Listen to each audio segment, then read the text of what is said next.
Alright, I made myself coffee and I didn't pour myself a cup. That's a mistake. Let's remedy that.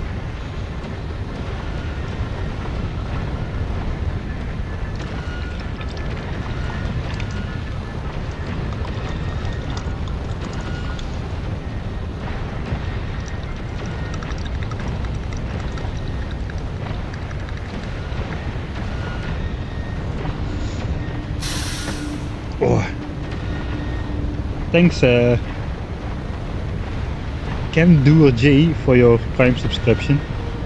What happened to the asteroids having high laser resistance? Did the devs change it? No, they didn't, but let's go over the different asteroid resistances.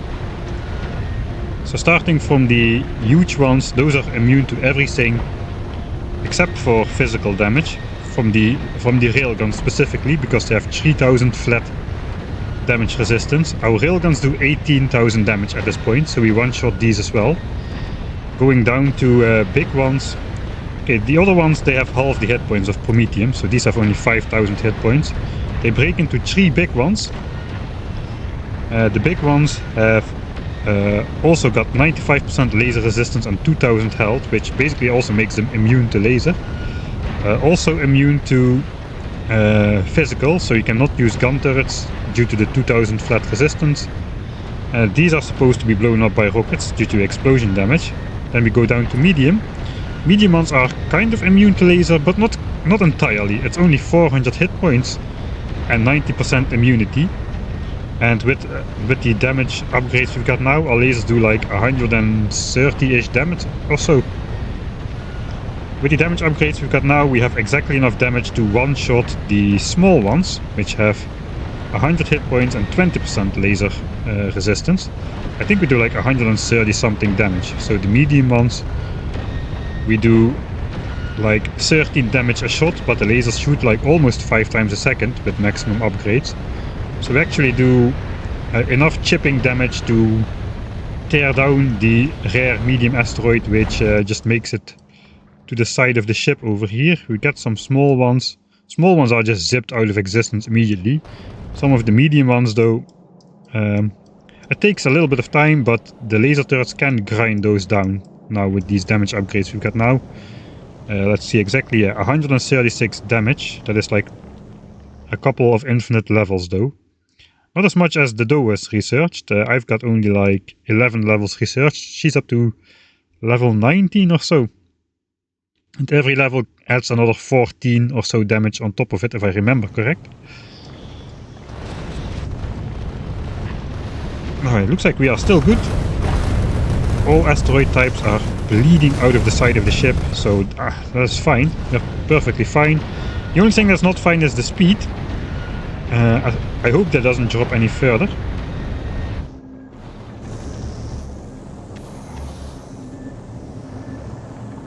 I mean, I could artificially set it a bit higher, but then it would just quickly drop down to 36 again, 36 kilometers a second again, no matter on how I set it. I'm kind of wondering though if I should spend more rockets, because if I do need to reconstruct the back end of this ship, that will only succeed if I can store all of these elements on the ship, which currently I cannot. That is 95 slots. That is another 30 something, that's 70, so 170, 170, 200, 220, 230, 240. Yeah, we need like roughly 250 inventory slots free. 250 free inventory slots in here to put all the belts and stuff there, and currently we don't have that at all. I do not want to use my personal inventory because that is a bit cheesy, especially if I have the mech armor on.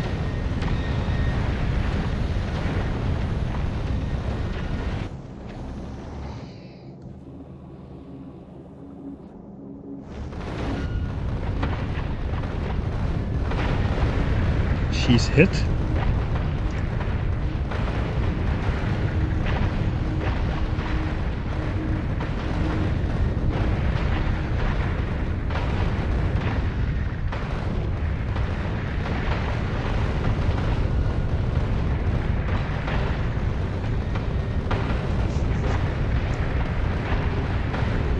Okay, she's I think she reloaded the save from before then.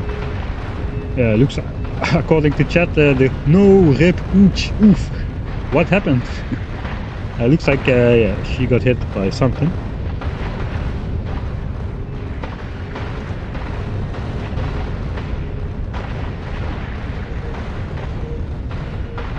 I don't know what though, because everything looks pretty much well clear of her ship. Perhaps it was an explosive rocket.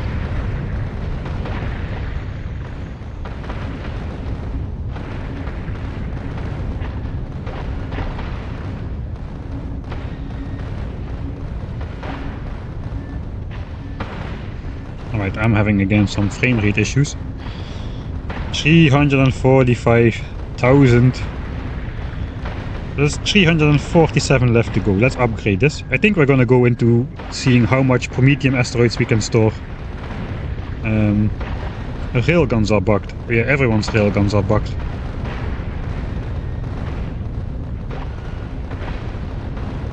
Code Koan is now over there. He's saying the same thing.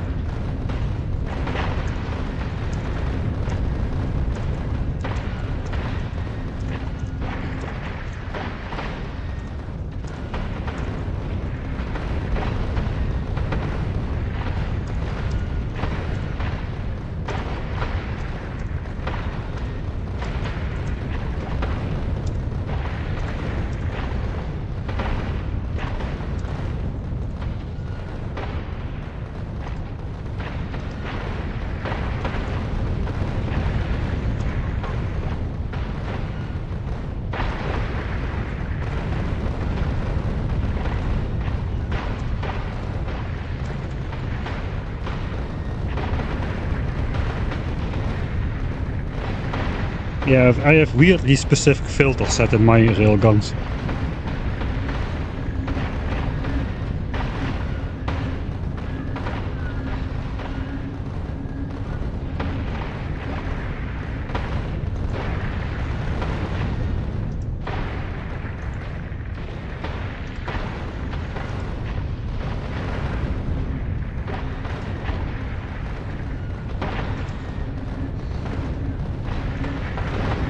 Oh yeah, it looks like a huge one just came in and smashed right into the...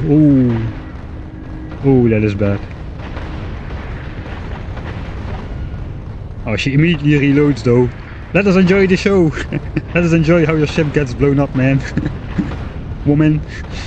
Alright, I'll post a link here. You can watch the clip from the dough. I'll post it on both chats in case.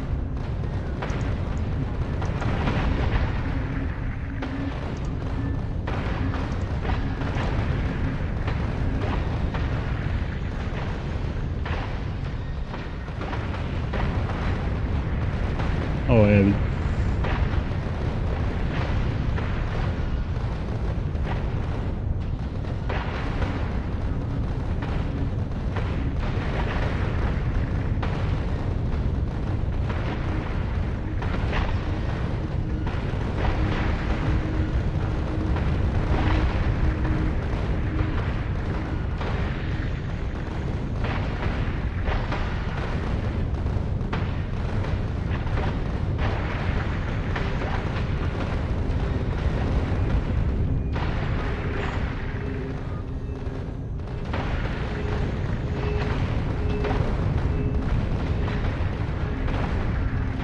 Okay, according to the Victorious Wiki, players are not expected to be able to reach the Shadow Planet because of the density of asteroids. Okay, interesting.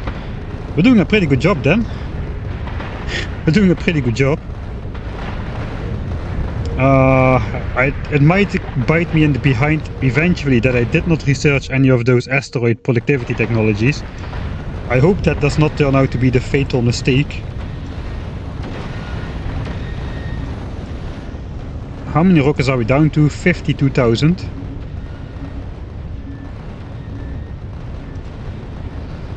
Okay, 50. If we drop below 50k, I'll just start slowing down artificially. As long as we're throwing asteroids overboard and we are going below 50,000 rockets in store, we're gonna slow down. That will cause us to catch less asteroids per second, but that is okay because we clearly have overflow going on. Although actually not that much coal anymore. How about carbon? No, we're not throwing carbon overboard here either. So it may be time to switch up some asteroid collectors here. So let's put down the sound a bit. We can go over it. What we are doing now, we're grabbing... I think here we can grab whatever we want because we can throw the rest overboard immediately. So this is okay. Okay, now a lot of coal comes out again. So perhaps it was just a random density drop. Okay, it looks like we're still fine. Okay, but let's look what we have anyway. This thing grabs exclusively coal. All the coal that goes past the side comes in. This thing grabs exclusively ice and metal. This is the only one that grabs metal, by the way. Actually, it's not true. This one grabs metal as well, as of the moment. This grabs coal. This grabs coal. This one is the mixed one. This grabs coal. This grabs coal and ice. We might change that back to only coal at some point, but we don't really need to because this grabs coal. This grabs coal. If we look close by here, there's only like ice and metallics crashing into the front. We're grabbing all of the coal already, so we cannot really increase our coal intake anymore. We are already grabbing absolutely everything that comes within the range of our grabby little hands. There are simply no pieces of coal that get the chance to smash against the front of our ship here. We're grabbing absolutely every last chunk. Ooh, I don't have any productivity research going though, but if you had productivity research going like 10 levels and you could just ignore like half of those coal chunks, half of the coal chunks, you don't need them. We would be throwing overboard massive amounts of everything if we had productivity on the asteroids. I hope that it's not going to bite me in the behind. It would be kind of insane if this ship can make it then, if we are not intended to go there. I have a basic ship with not even like super high quality ingredients on board. I have a stupidly long tail S which prevents me from going slower than 25 kilometers a second, or these asteroids will chop my back end off. I have, what do I have?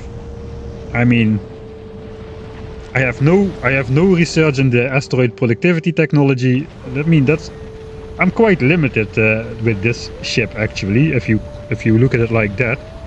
So it would be a little bit unlikely that a ship like this should be able to make it. But then again, 3.5 million kilometers and counting.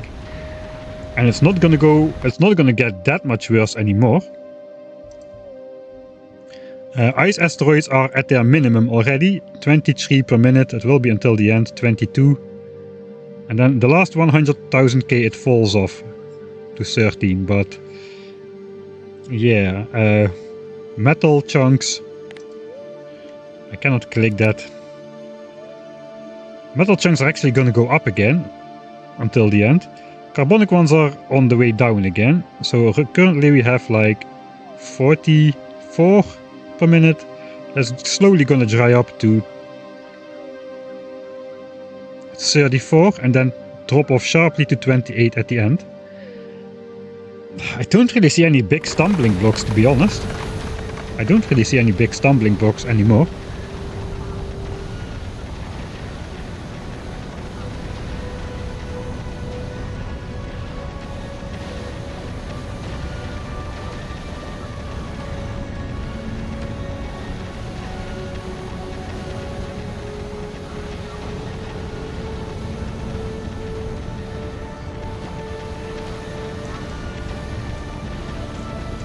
Okay, the dough is in trouble already.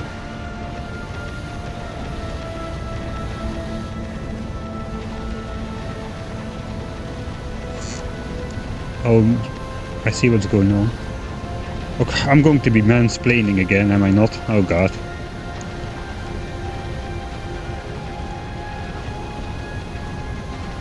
Yeah, that's not...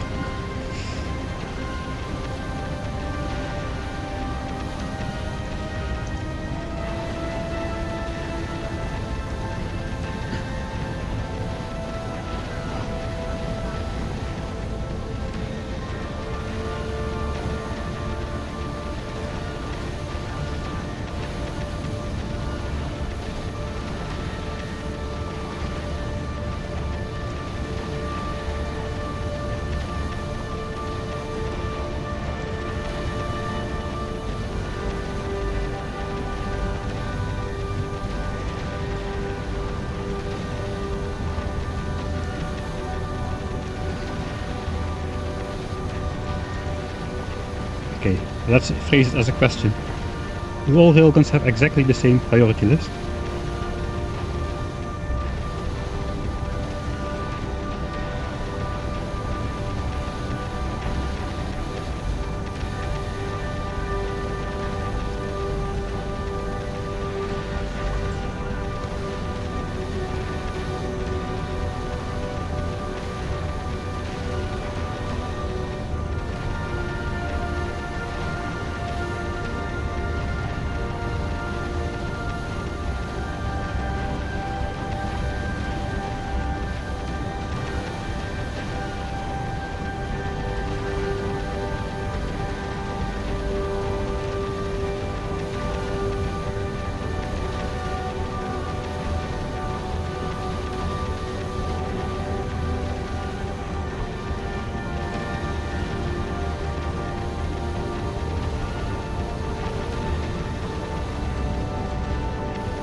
Alright, sorry about ignoring my own screen again. Just trying to help out a bit. I mean, not that I'm an expert, this is literally my first journey.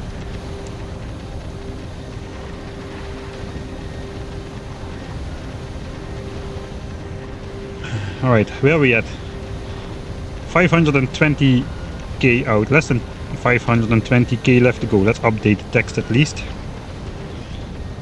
And then we'll go try how much Prometheum asteroids we can really store on this ship. It might go up significantly. Let's go. 563, less than 500, and I'm just gonna go 500,000 kilometers, because that's gonna be the case soon. I guess that will annoy some people, but so be it. I will forget to update it anyway again. And if I just switch off the key, nobody will know, right? Right. If I switch off the key, I cannot access my inventory to put on my armor, so that won't work. Railguns have logic control. Yeah, it's probably beyond what I understand. She said, I heard her say she experimented with different orders, but it didn't work as well. But if all of them, the problem is, I don't know, she's probably aware of this, but if all of them have the same order, let's say, I think Prometheum are the biggest threat, so if all of them use Prometheum, ice, carbon, metal, and then the railgun will target a Prometheum asteroid which is very far away and ignore the metal one which is about to crash into the ship. Basically, that's where... I don't know if it's as simple as that, maybe it's not. So I didn't really follow anything, but that's the first thing that comes to mind. She may have caught that already. Or she may have caught that in the logic, so that doesn't happen. She said something about targeting the stuff that is most close by. If that's possible, I wouldn't have an idea how to do that. So if that is true, then her knowledge far exceeds mine. So then just ignore my brabbling. But if that's not caught in the logic that she shoots nearby stuff first, which I would not know how that is possible, then having the exactly same list is going to be an issue, because there's going to be so many asteroids. There's always a Prometheum one to shoot. If all of them target Prometheum ones first, they're just going to ignore the metallic ones and the carbonic ones and the oxide ones that get close, because they prefer to shoot a Prometheum one very far out. So yeah, I'm not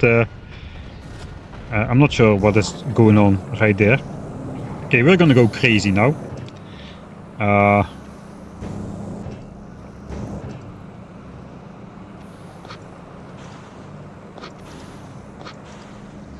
Okay, there's 100 chunks in here. Right, we need to be out of range actually to do this.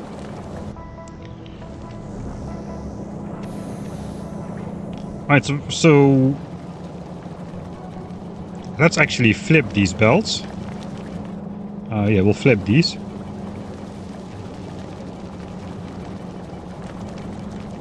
Alright. Now they are flipped. Now we can actually see how much asteroids we are going to be grabbing by doing this.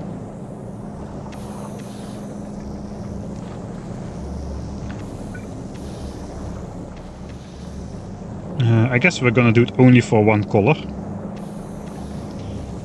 Can I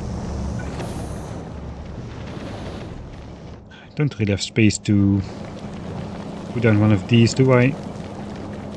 Guess I can temporarily extend the platform a bit. Alright, so now we can remotely change the recipe from these things. Let's switch back sound to its normal volume. Again.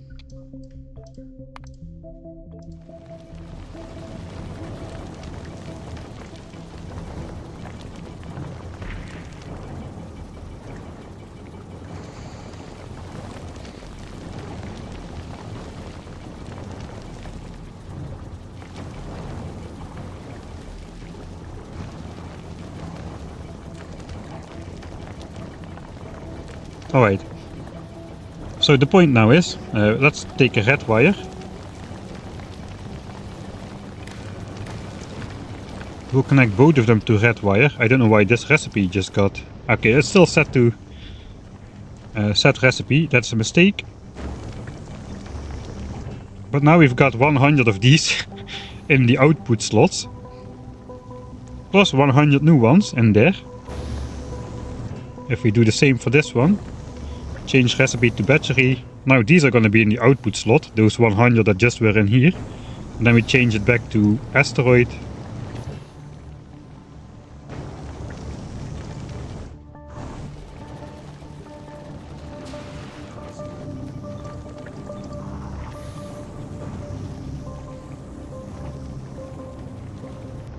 We should be able to do this remotely, right?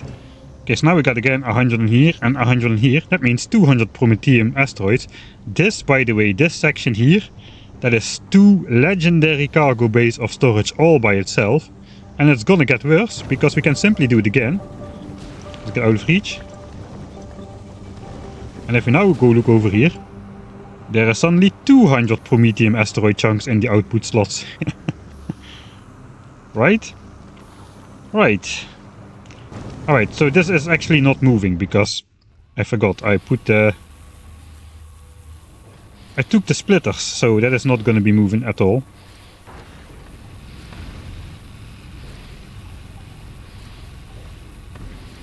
Okay, from which belts are we drawing? From yellow, blue and red. Yellow, blue and red.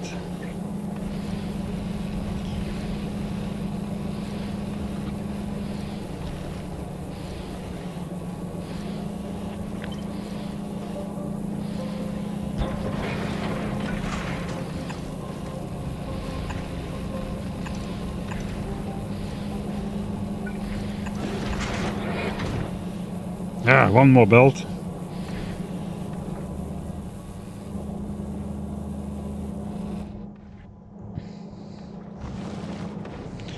One more belt. Okay, let's just grab this one.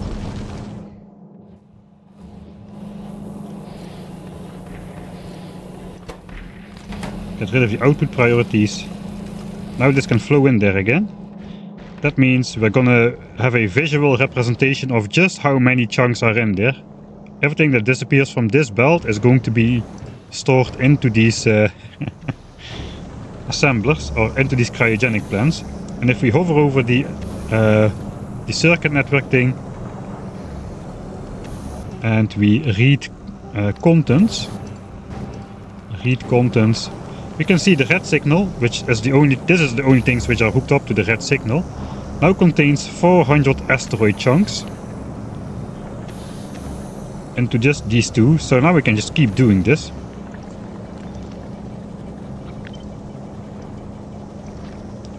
I don't know why I cannot copy paste that recipe on there. I can when I'm close by. Set recipe, alright. Set recipe is on. Okay, this thing has set okay, that has set recipe on. Okay, I just need to use a normal one then. Set it to science. Now I can do it remotely. Right, remotely. Another. Okay, actually we are using from all 4 belts. Yeah, I just don't have the stuff on board to do that. Suppose I can make a red splitter.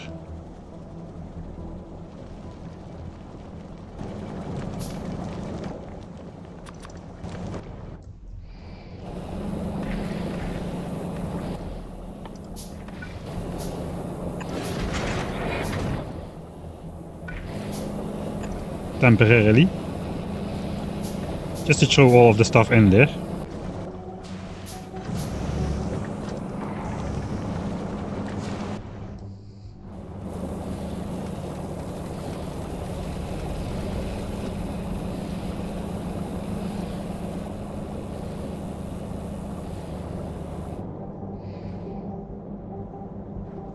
Okay, that's already a lot of those things. Let's see how far we can take this though. So now we've got 600 asteroid chunks stored in these guys. So now we just repeat this. Wait for the inserters to stop doing their thing. I can probably just do this from the map view. Let me just go back to the front of the ship, really. I need to do this from the map view.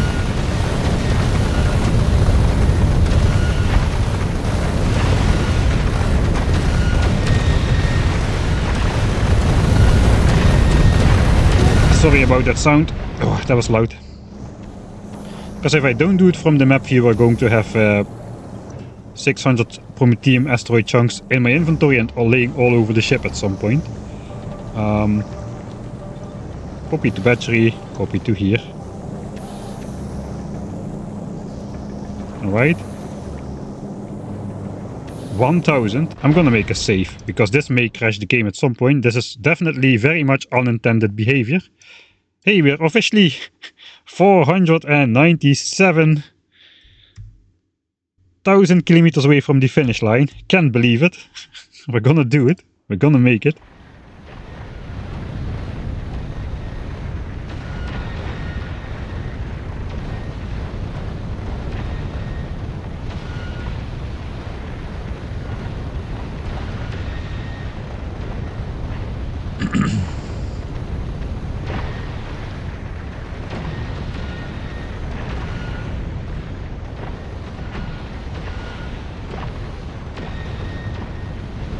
Oh, big frame drop again. It's going back up now. Alright. Yeah, okay, things are good. Things are good again. Alright. So. That's just stupid, but we've got 500 Prometheum asteroid chunks stored up into this cryogenic plant. As we calculated earlier, I think we're already exceeding the storage capacity of this a 5x5 square of these belts over here. Yeah, that's like 800. This holds like 800 Prometheum asteroids, this small 5x5 square. This thing now officially holds 500. Alright, so we still need to do it 3 more times. And I just wonder where the limit is going to be, because this is absolutely stupid. It is not automatable though, so it is not that stupid, but it's still stupid. I mean, inventories can grow quite large, I suppose, so I don't see a reason why this should fail anytime soon. Breaking the game again. Holy moly. 800 per assembler.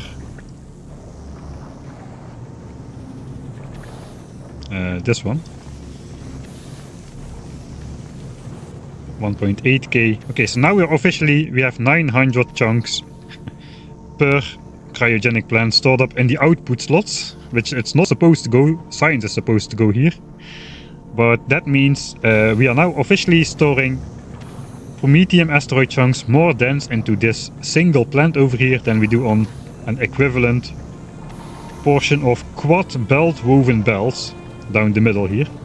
This stores only 800, this now stores 900, and the limit is not even in sight.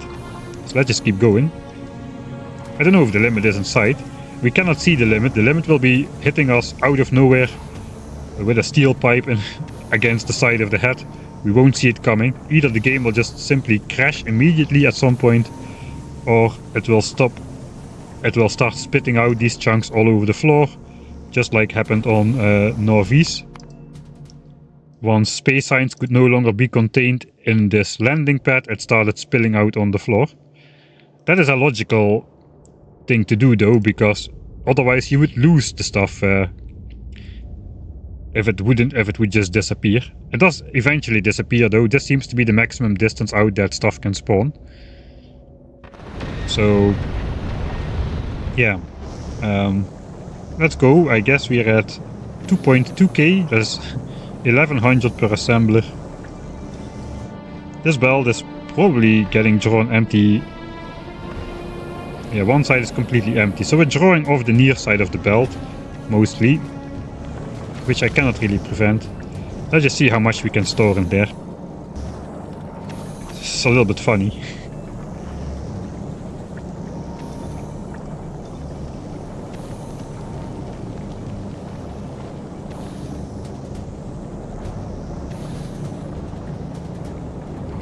I really feel like I should tag Rhaegar.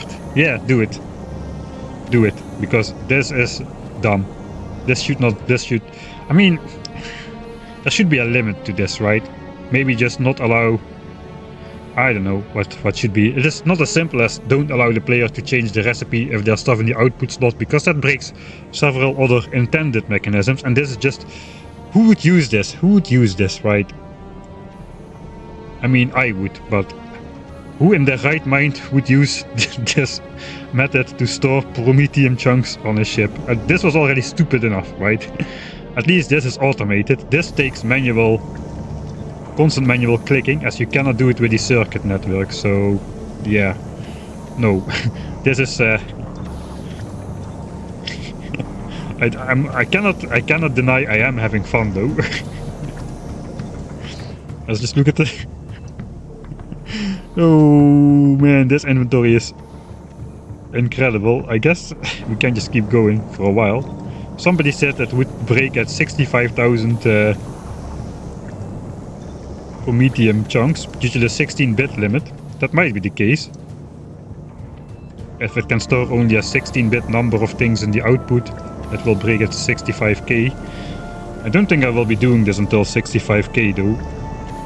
If we do this until 65k, that means 2/3 of my entire belt, 2/3 of this entire giant quad woven belt can be stored in 2 of these plants over here, which is just stupid.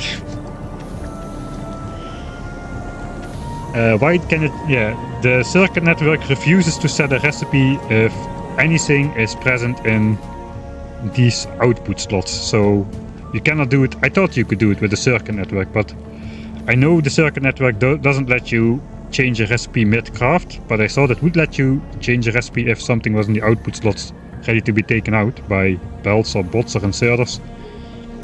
But no, it doesn't. So setting the recipe, if you click set recipe and you try to set a recipe with a signal, it just goes to neutral. It only works when this is empty.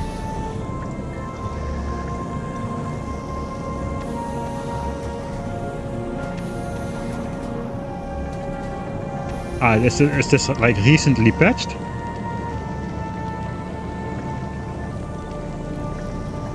I didn't know that. That is a crazy list of things. Let's try to get it up to 10k, I suppose.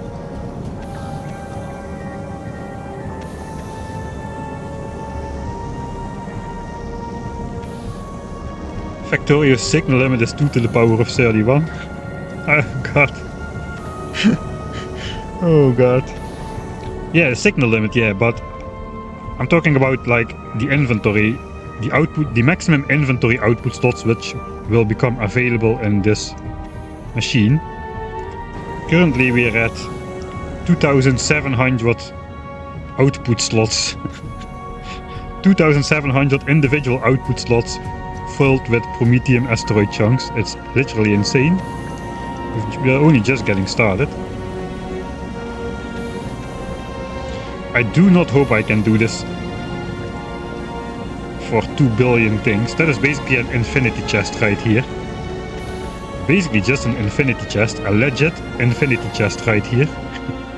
An infinity chest filled with Prometheum asteroid chunks. Oh man. I already feel I'm not that popular with the dev team, so this is probably not going to help my cause a lot.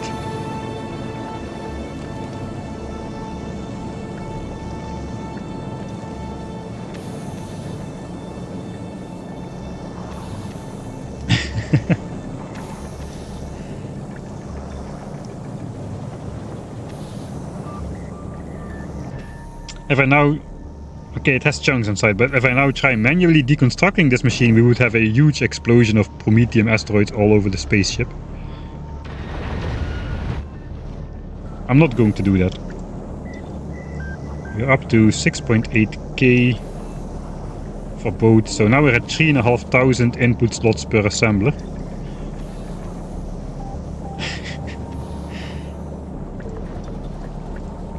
Oh, you gotta keep yourself entertained, right, on a long space flight, so...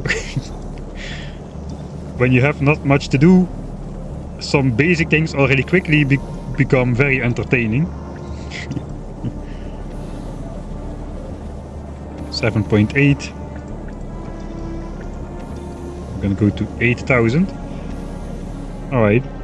So now there is 4,000 Prometheum asteroid chunks in the output slot of this machine. 4,000. We've literally got like, this is a legendary cargo bay, right? We've got 80 legendary cargo bays worth of storage into our single cryogenic plant right here. It is just stupidly funny. I don't know why it is so funny, but I just cannot stop smiling and grinning like a madman. Oh.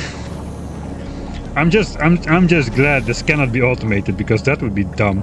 That would be dumb. If you could automate this, that would be absolutely stupid. At least now I have to waste my time to get this to work. Thanks Nurstin for the Prime subscription.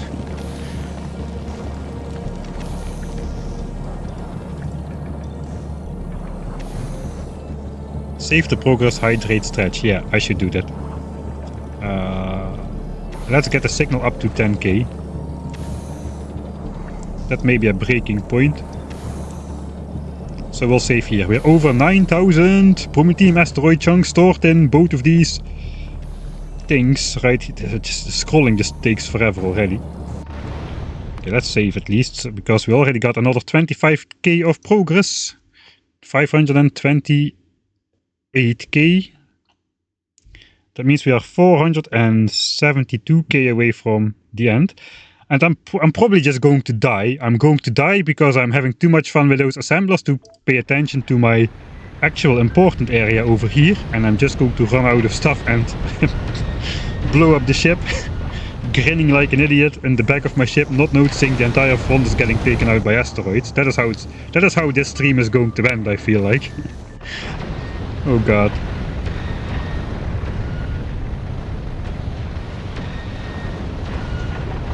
If you are not supposed to reach the shattered planet, then why is it there?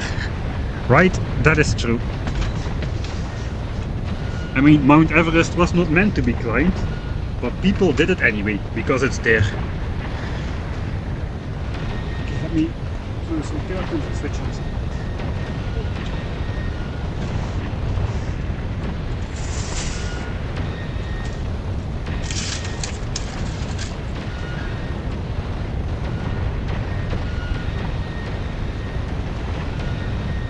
Did I put on something scenic? Probably not. Oh, this is actually alright. Coffee is already cold, or should I wait a bit more? Yeah, exactly cold enough to not be enjoyable.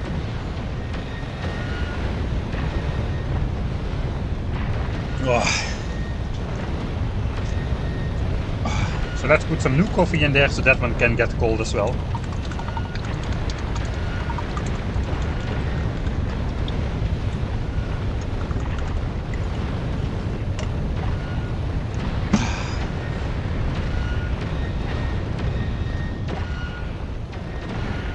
Another set of random frame drops.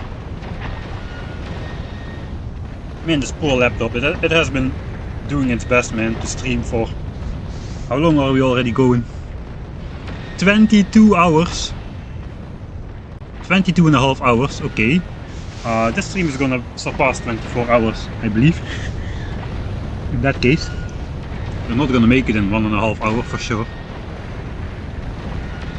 Has it actually melted yet? It is pretty hot. Can you try undo and redo with keyboard shortcuts? Yes, I use that all the time. I press Ctrl Z, Ctrl Y all the time. But I'm not gonna do it now because I've been doing weird stuff with the assembler, so...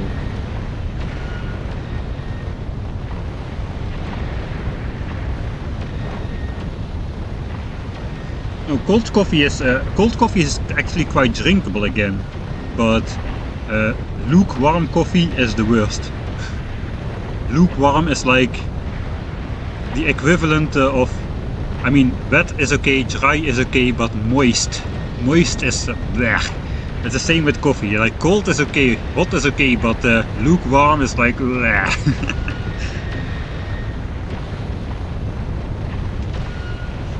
Possible to use the printing with quality items. You can still print some stuff in the game, yes, but after you exceed 100% productivity bonus you can manually print stuff and get back the ingredients.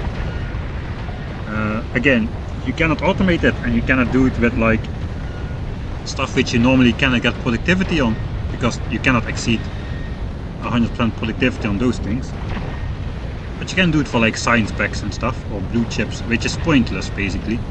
But it's still in the game.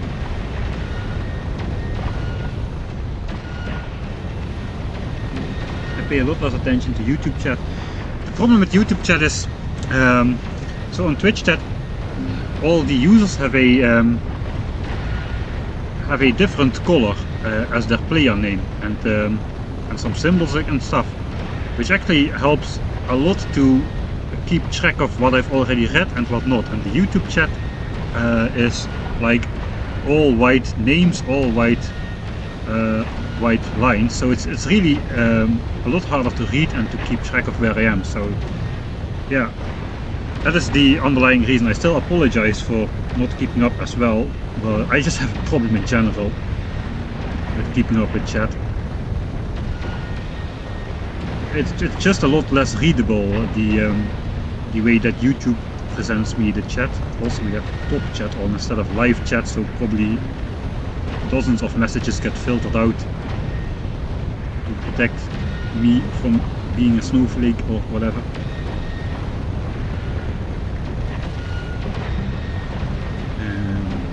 I'm not gonna eat. I'm gonna eat after the stream. I have soup. I ate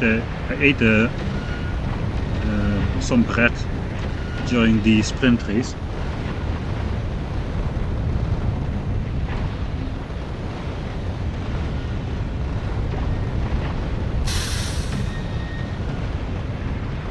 emulating input, everything can technically.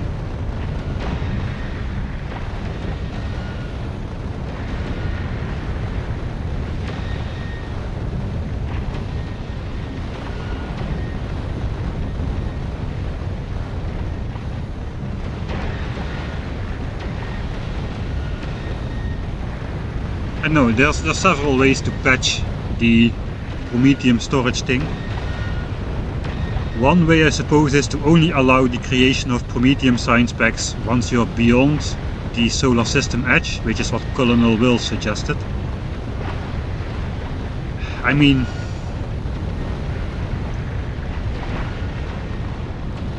sure, but why would you limit players like that? It's not really an exploit. It's not an exploit like infinite productivity. It's not an exploit like we are doing now with stashing the Prometheum asteroids into a cryogenic plant. They're just using standard belts to put items on, and just using a lot of belts to store a lot of items on. So I don't know why they would patch this. This would be a, I mean, it's not breaking anything by doing something unintended, but we're not breaking any core game mechanic by collecting Prometheum. It's just a different way to do things.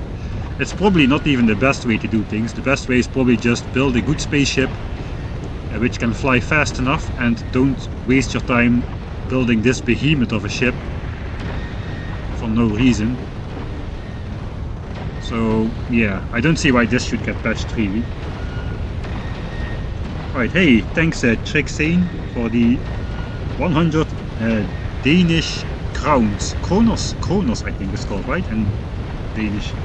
Are you planning on doing tutorials or covering some of the more complex circuit stuff we do on a later date? Or should I just watch all your streams? Alright. So tutorials are, like, dedicated tutorials are not really my style of videos. I do put a lot of like mini tutorials inside my videos, but I don't have like outright tutorial videos like other creators do. That is more, that's not really my style of video, I suppose. I do not do complex circuit stuff at all. The most complex things I ever did was space exploration, doing the Arcosphere puzzle. And the second complex thing is actually what I did on the ship to automate the automatic speed control here. And that is basically all the other instances I used combinators. I barely use them at all, so I don't do any difficult circuit mechanic stuff. And I try to make a point of not doing it most of the time, so yeah, not likely. Also, I don't really understand circuit and logic and how computers work on a principle level well enough to be able to make tutorials about that. Something like that would be way more suited to somebody with an actual engineering or computer background, like Doshington for instance. So yeah.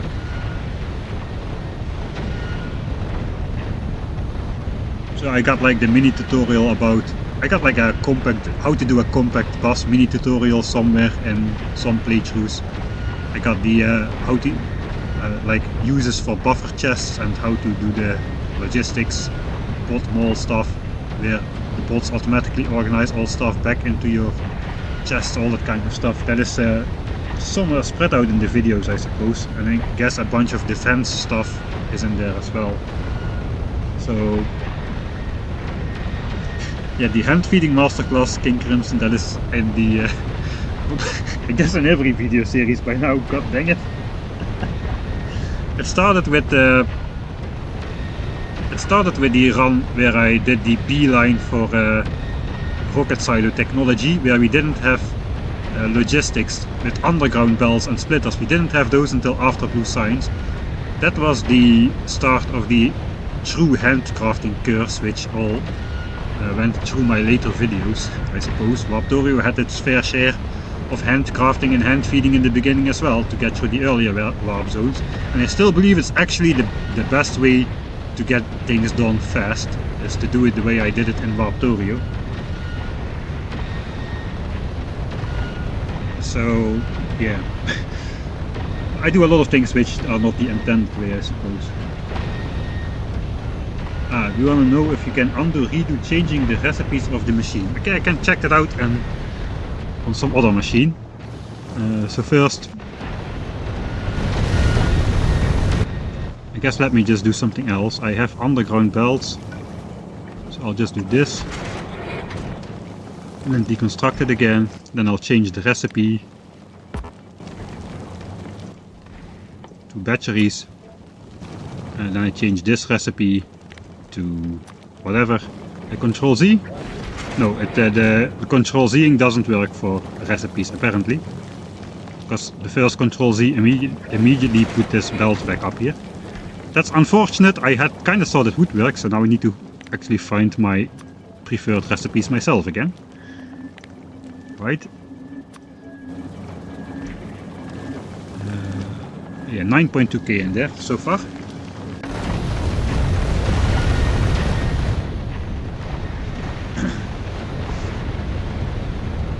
3.5 hours left. You got this. Thanks a bunch. I think so too. I think so too. Again, now behind on Twitch chat again. At some point it's just going to be impossible to keep up with chat and stuff. So LDS printer which uses legendary plastics to legendary copper, and it's plastics neutral. I guess that works with the 300% productivity bonus maximum, right? I suppose.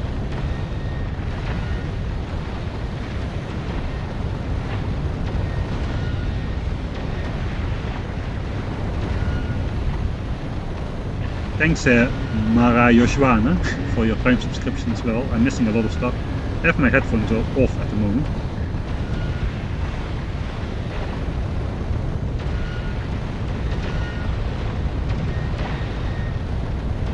It's no longer possible to print stuff from air, I believe. Unless you count the conversion from like plastic to copper and that kind of stuff like abuse, but I don't think that can be called abuse. It's so post-game, it's so incredibly post-game, post the normal scope of the game that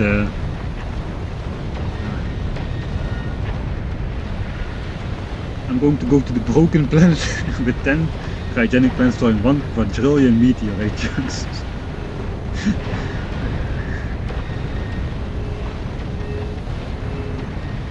I am doing sort of a tutorial video on the belt weaving thing at the moment, but I haven't had a lot of time to do video editing for the past month and a half, since almost all my focus went to the streaming of the new player experience from Space Age, so I will have to catch up on that a bit after this stream is done. It's going to be a couple months of almost pure editing and only like 1 or 2 streams a week.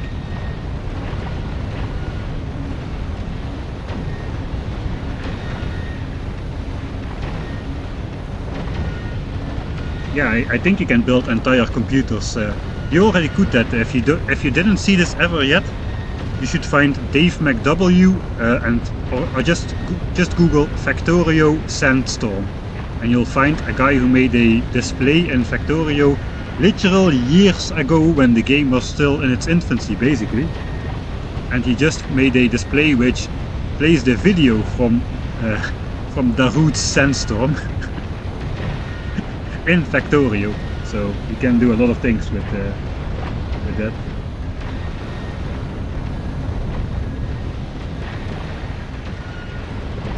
Right, at the time you reach 300% productivity bonus on anything, you are well beyond the late game, so you should be able to transform resources 1-to-1.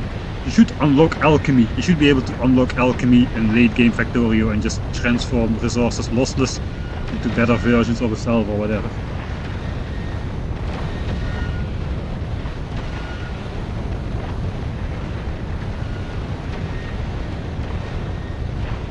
Alright, so I don't want any spoilers of what is going to happen at the end of the Shattered Planet, but did already somebody make it legit, like in an actual playthrough with a ship built from scratch and which traveled the entire distance without going into editor mode? It must have been done already, right? I mean, it's not that hard apparently, since this is my first try. And we haven't even taken a single point of damage so far. No, even we didn't blow up a single asteroid collector either. Sure, it takes a lot of time, but time we've got. I mean, in the scope of the entire game, making the journey to the Shattered Planet in 24-ish hours or so is not that much. It's like, what, 10-15% of the total playtime we will have at the end.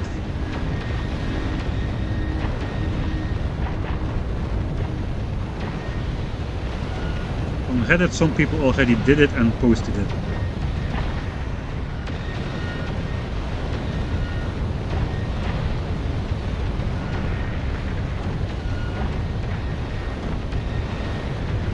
Well, I mean, I have been streaming this journey for 24 hours, that is true, but how can I prove the rest of my game is legit? I guess the only thing I can do is type /editor and show that it doesn't go into editor mode without warning me, which it only does the very first time when you try to enter editor mode. I also have no mods installed. I guess I can just show that at the end of the game. Maybe I should, I don't know. This is not, I'm not trying to get into a list or something. Like, it's not like a speedrun or anything. I'm not trying to break world records or something. So I'm not really sure how much I should be concerned with making sure people believe what is on screen right now.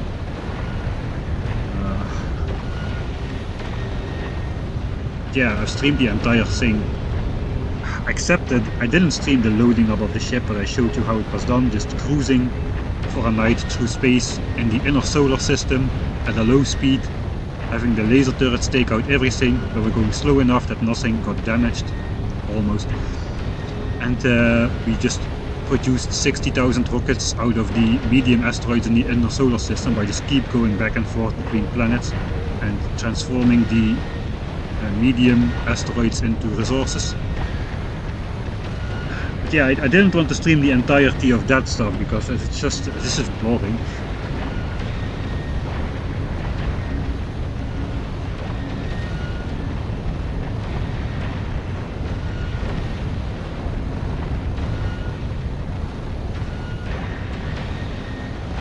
How many hours of experience do you have in the game? In Space Age not that much. I don't have a Steam account on purpose because I do not want to know. I suspect though we're looking at either high 4 digits or low 5 digit numbers of hours in Factorio. That is my guess though. I could be off by a lot, but that's my guess. Over 9,000, that is the official answer. Over 9,000 hours!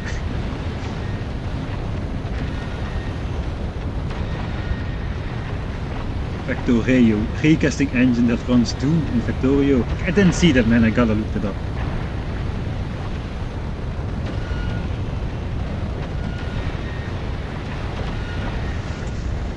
Alright, since we're talking about it now, and I'll probably forget to do it after this complete, let's go into the mods folder and stuff. First I'll make a save. Key is on, let's make a save. 3570K. Alright.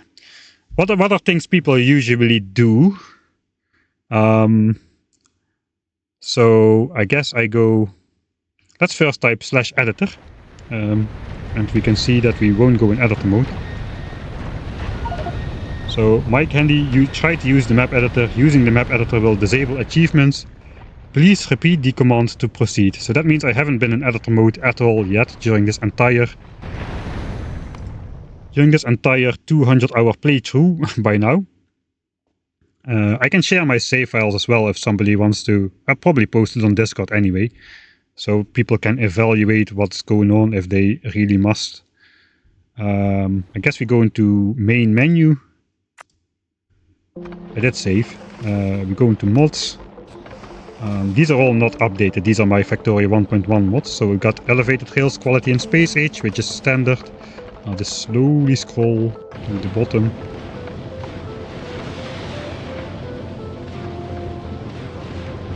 Alright. Yeah, there's a lot of mods in there, but nothing is enabled. I do not have any mods enabled. If we look achievements, can we look achievements? I guess we gotta go back in the game. Just to say that it's not modded, I suppose. Achievements, normally this says, if you're playing a mod that says something about these achievements are from modded games, not from default games, right? Actually, I don't know how to access that, but...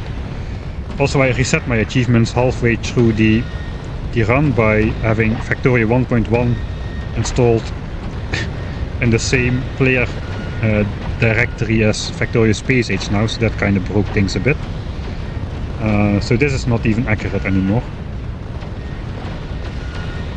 Okay, let's read what else do people do. Fish mode mod, yeah, there's people paying attention here. Pianodons, I had a look, you know, just... I didn't play it, I played it a little bit, like just like 2 hours of the opening once, just to see what the mod was about, and just to confirm to myself that it really was as bad as people said. Not as bad, but I do not want to get into that, no. Yes, the game says the game is modded, achievements are separate from vanilla version. Okay, that kind of proves that it is vanilla Factorio. I do know though that if you have editors extensions mods in the base game, you can go into editor mode without triggering the /editor safeguard thing. You just have a hotkey for entering editor mode. How can I... let me save again. I'll just override this one.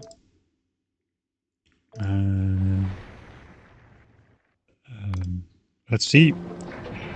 I can just show that the mod is not updated. So I know that you can get into... yeah, we've got version 2.2.4, which is dependent on base game 1.176 or newer. So this is not updated. None of my mods are updated basically. I have no mods for 2.0 at all. Everything is like default. Editor extensions does have an upgrade for Factorio 2.0. I do not have it installed. So yeah, I'm not going to go through every mod like that, but that is... If you want to see something else, if you want to see me do something else, which I can do to prove the validity of this run, let me know. Yeah, if I play Pianodons, that will be the last playthrough I ever do, because I will die before it's finished. There is indeed a mod called Fish Mode, and it replaces one ingredient in every recipe in the game with fish. And you can produce fish in some sort of way. I kinda dismissed that idea, and I sent it to Dog Jade. That seems very much like a playthrough Dog Jade would do and enjoy. But then again, he has like a list of... I think he has a long list of things.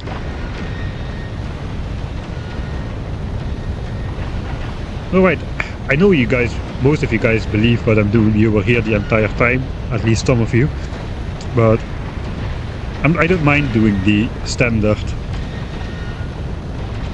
checks basically for whatever needs to be done. Yeah, I don't know why I have to prove this. I think it should be good enough. If it's not good enough, I don't care. Right, let's put on back the headphones.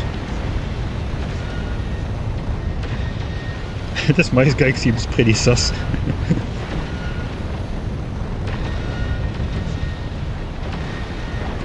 I mean, Dosh is a pretty good creator, right? But even when he made the C-Block video, which is just Angels and Bobs, I believe.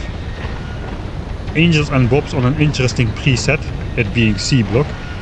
Still, that video, even if you're like a veteran Factorio video who hasn't if you haven't played Bobs and Angels yourself, you kinda start zoning out after a while, after the umpteenth recipe which is unfamiliar to you, like chlorine hydroxide, brownium, pneumonia, I don't know, just at some point it all just becomes just another new recipe, you know. And however interesting he you can just listen to Dosh talk all day long, right? But even in the C-block video, which is an awesome base, the base looks absolutely awesome. The process was pretty awesome as well, but there's a limit to how interesting you can make like a super technical deep mod to a general audience. So that is already a reason to not do Pianodons, next to the incredible length of that mod.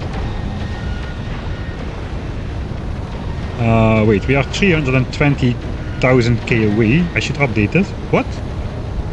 420. Okay, I already got excited. 420K. 420 is a good number. Let's update the text. 420K. I'm such a pro that I manually need to update my counters and whatnot.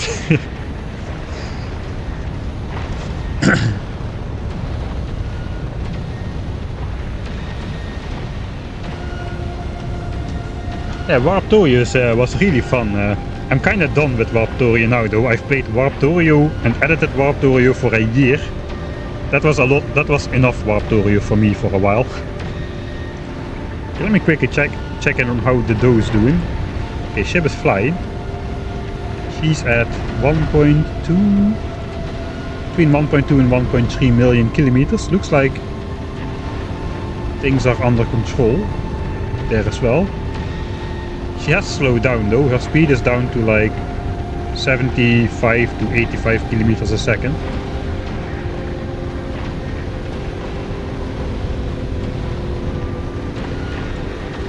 Alright, so that is not going to be an 8 to 12 hour run anymore. That is not going to be an 8 to 12 hour run anymore. There's just too many weird quirks. The problem is, you can think that things should work one way because the mouse over says so or the description says so, but you just gotta work around all the weird quirks of Factorio mechanics, like the railguns not doing things they promise, these fusion reactors absorbing much more fluid than they say on the mouse over, those kind of, you have to work around those things. I mean, of course, I'm complaining as well that the railguns don't work as they do, but in the end there's no choice. You have to just design around its flaws and keep up. So as soon as I noticed the railguns are not shooting as much as they're supposed to, I just started improving the other parts of the ship so I could use the extra explosives I dedicated to railgun production, to railgun ammo production. I just put the axis into rockets. So I just made sure I put an extra beacon here for the rockets, an extra beacon here for the rockets. And now the extra explosives, which were originally intended for the railgun shells, which we were meant to be shooting, but which they aren't shooting, we are repurposing those for more explosive rockets. So it would be better if the railguns shot more because they do tremendous amounts of damage, but they don't. So instead we make more rockets and just deal with it, go slower than we really want to go, but it's the only way. And until railguns are fixed, that's the only way to do it. And I can complain all I want about my railguns shooting less than half of what they are supposed to shoot, but in the end you just gotta work around it. That's just how it is.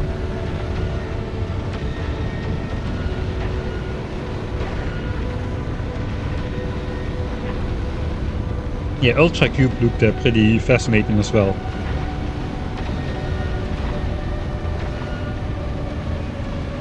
I'm unable to not think of Dosh C-block whenever I hear the word beans. Alright.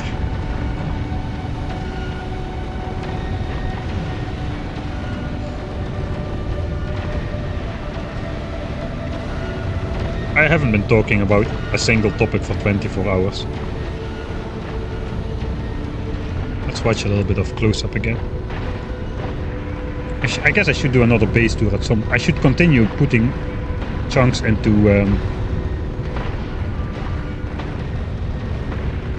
what was the... I'm doing it with left because I have coffee in my hand. Control Shift FN F4, right.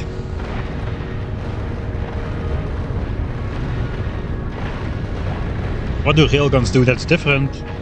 Their shooting speed doesn't match the shooting speed we expect. So they have a lot of targeting problems where they just rotate, select the target, and then don't shoot, and then just select a new target, and then don't shoot, and then select a new target, and then maybe finally shoot once. So they're shooting a lot less times per minute than they are advertised to shoot, which is an issue. So originally I planned to not research shooting speed upgrades.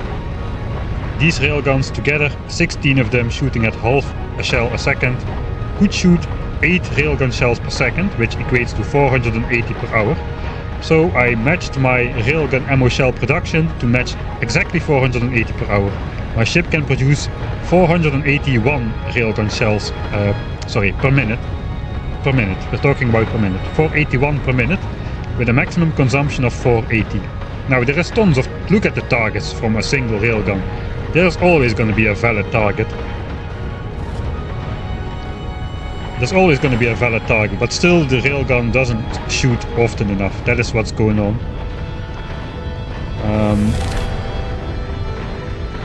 Hey, thanks King Crimson for the 10 pounds.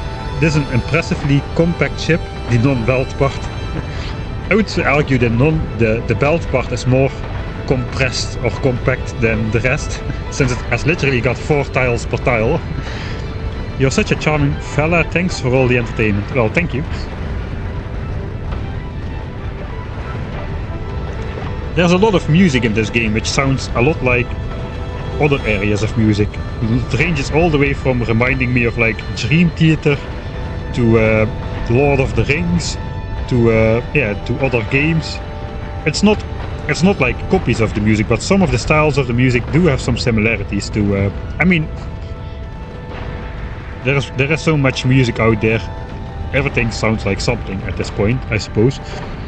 But yeah, it's pretty awesome. The music is incredible.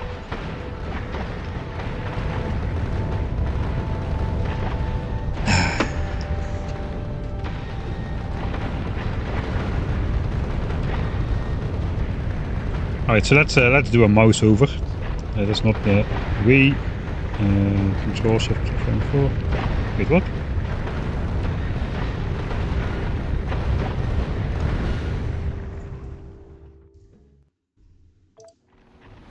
Okay, I got it back. Something went wrong here. Let's make a save, just in case something went wrong. I'm probably gonna do a lot of saves near the end now. I just want to verify. Yeah, alright. So it's still the case. Let's load back into the save.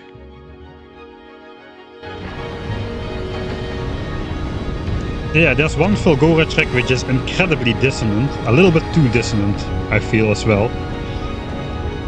It still is kinda atmospheric for when you're playing like single player. But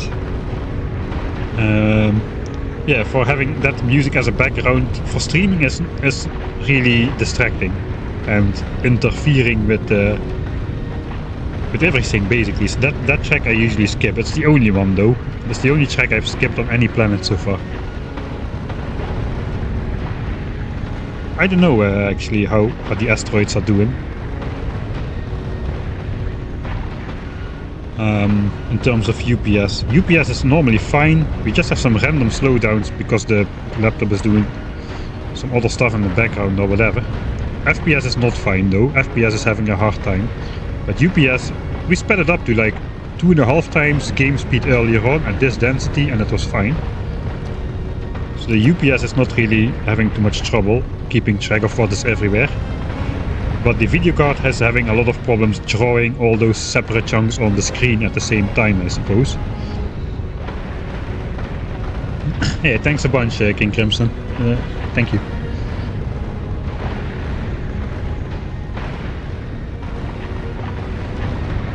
So there's actually, I remember somebody made like all different like note progressions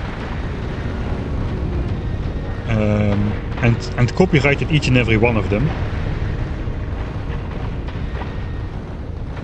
Let's not get into that, but yeah, there's a lot of stuff going on in pop music where a lot of songs sound alike, where people, like companies, accuse each other of plagiarism.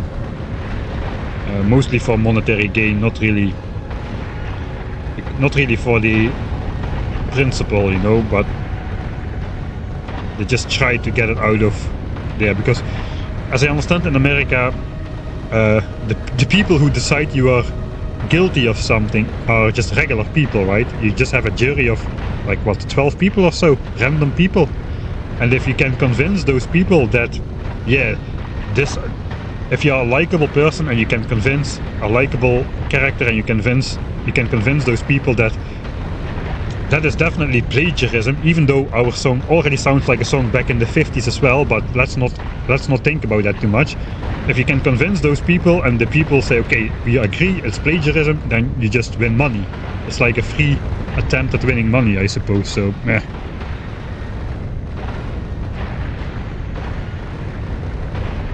Carbon is not getting thrown out anymore. Okay, we may have a problem.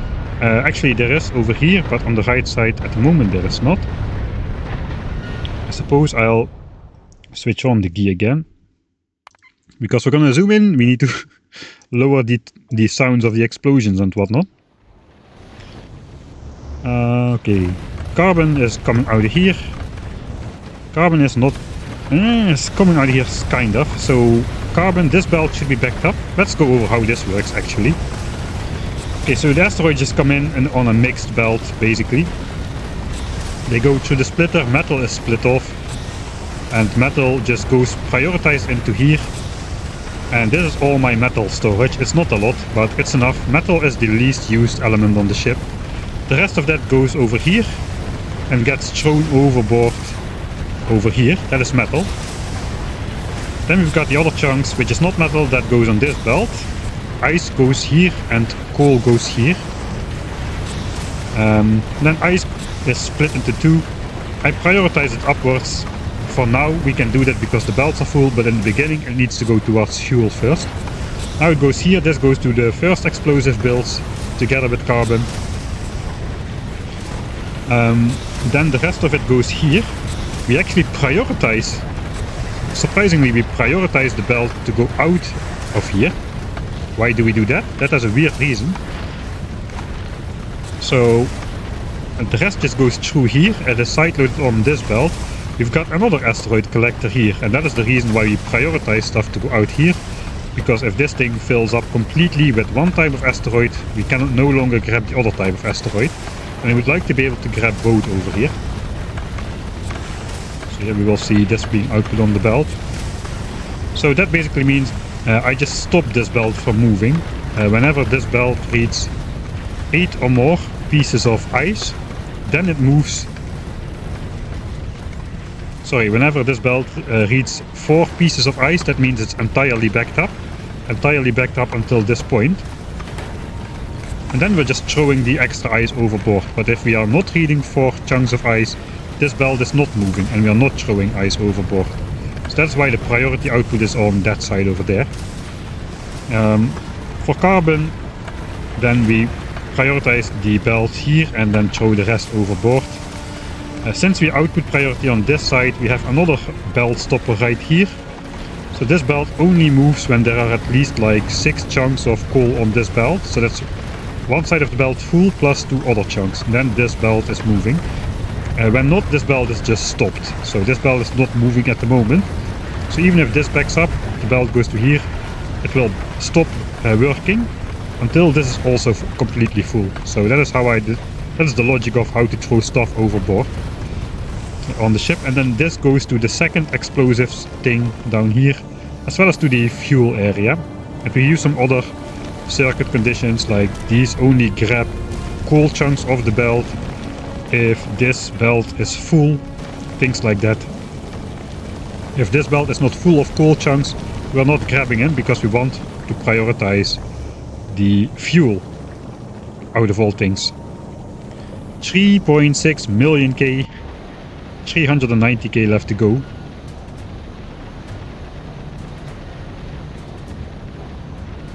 I heard stream closes at 24 hours. If it does, I'm gonna open another stream. Yes. I know YouTube saves only the first 11 hours and 55 minutes of your stream, so on YouTube the VOD is gonna be lost. I don't know how it's gonna go on Twitch though. Looks like, yeah, we're gonna exceed 24 hours.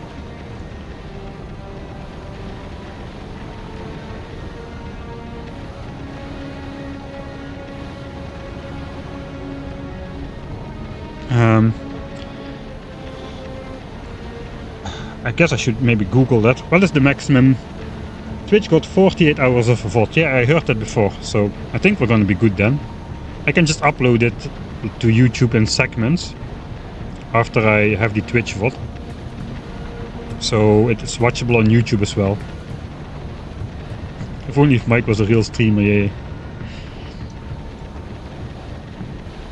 Yeah, I kind of refuse to go into some elements of streaming. I don't consider myself a streamer. I consider myself still a, like, what do I consider myself? That's a good question.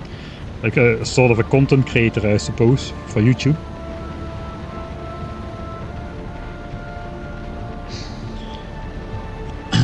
But if I am somewhere, if I need to introduce myself in public, I would rather say something like, I'm an independent filmmaker. That sounds a lot better than YouTuber or content creator.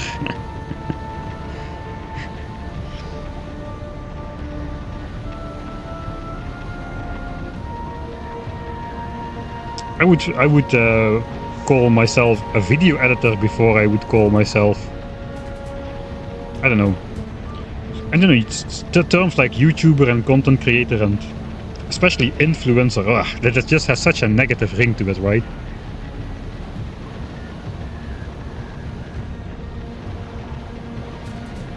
Yeah, that's not the case though. You record yourself playing games and people watch. That is definitely not the case. I record myself. First I make a plan, normally. Then I, at some point I do the playthrough and record it. And then follows the rest of the 90% of the work, which is the editing and the voiceover and the scripting and everything. And then people watch it. It's not just me recording myself playing games and people watch it. This is me recording myself playing games and people watching. This, what we're doing right now, comes close to it. Still not really though, because I still spend a lot of time off stream thinking about what to do, how to present it, and all of that kind of thing. So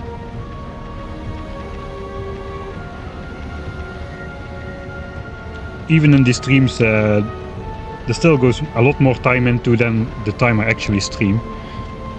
Are we there yet? Yes! Almost. Go take a look outside. 35k, okay, looks like the speed is set to 36, 35, 36, we're down to 51,000 rockets, that's fine with me. 35, we're oscillating 34 and a half, 40 and a half.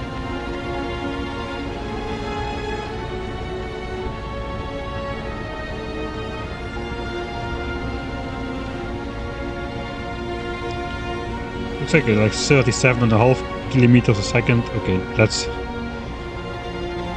dodge the frame dip. That's 7.5. How much do we have left to go? 380,000. 380,000.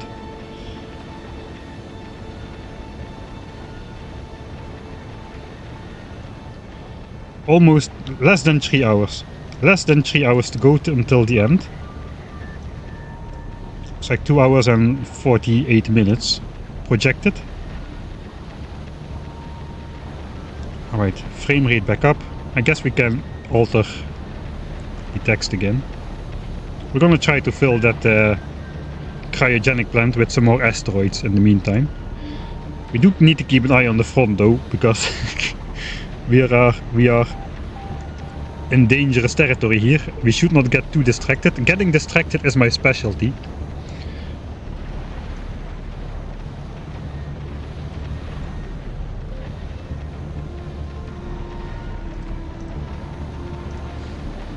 So let's make a save. 3620. The front line is shrinking.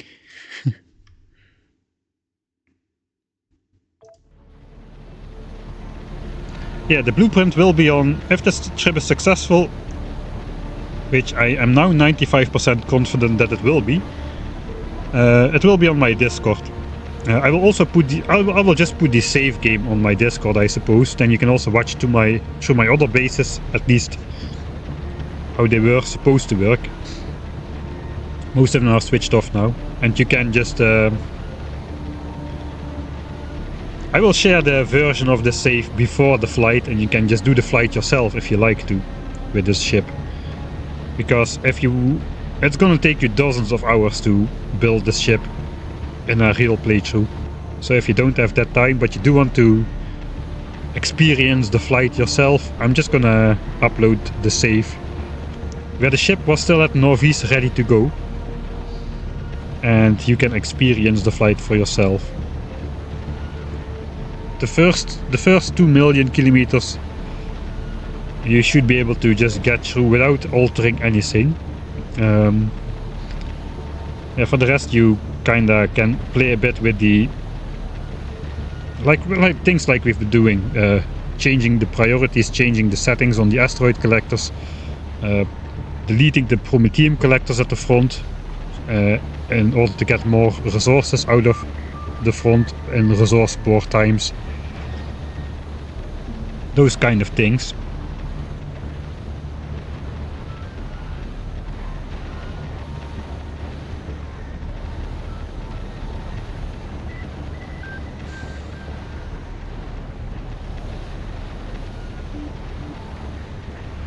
But if you don't want to get spoiled of what is going on at the Shattered Planet, you obviously shouldn't watch until the end. Returning. Actually, the odds look pretty good on returning as well. It kind of depends on the last 100,000k. Those are going to be extra brutal. Not in terms of asteroid density going up too much, but the asteroid density is going down sharply, but the resource asteroid density is going down sharply as well. And since we have a lot of area of effect damage, we're not really going to be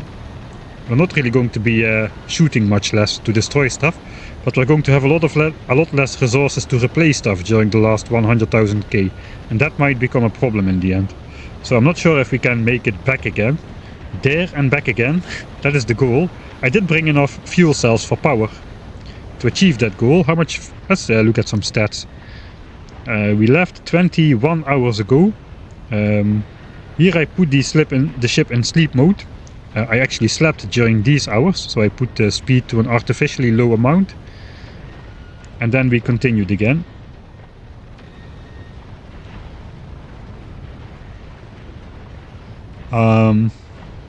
Let's look at the kills.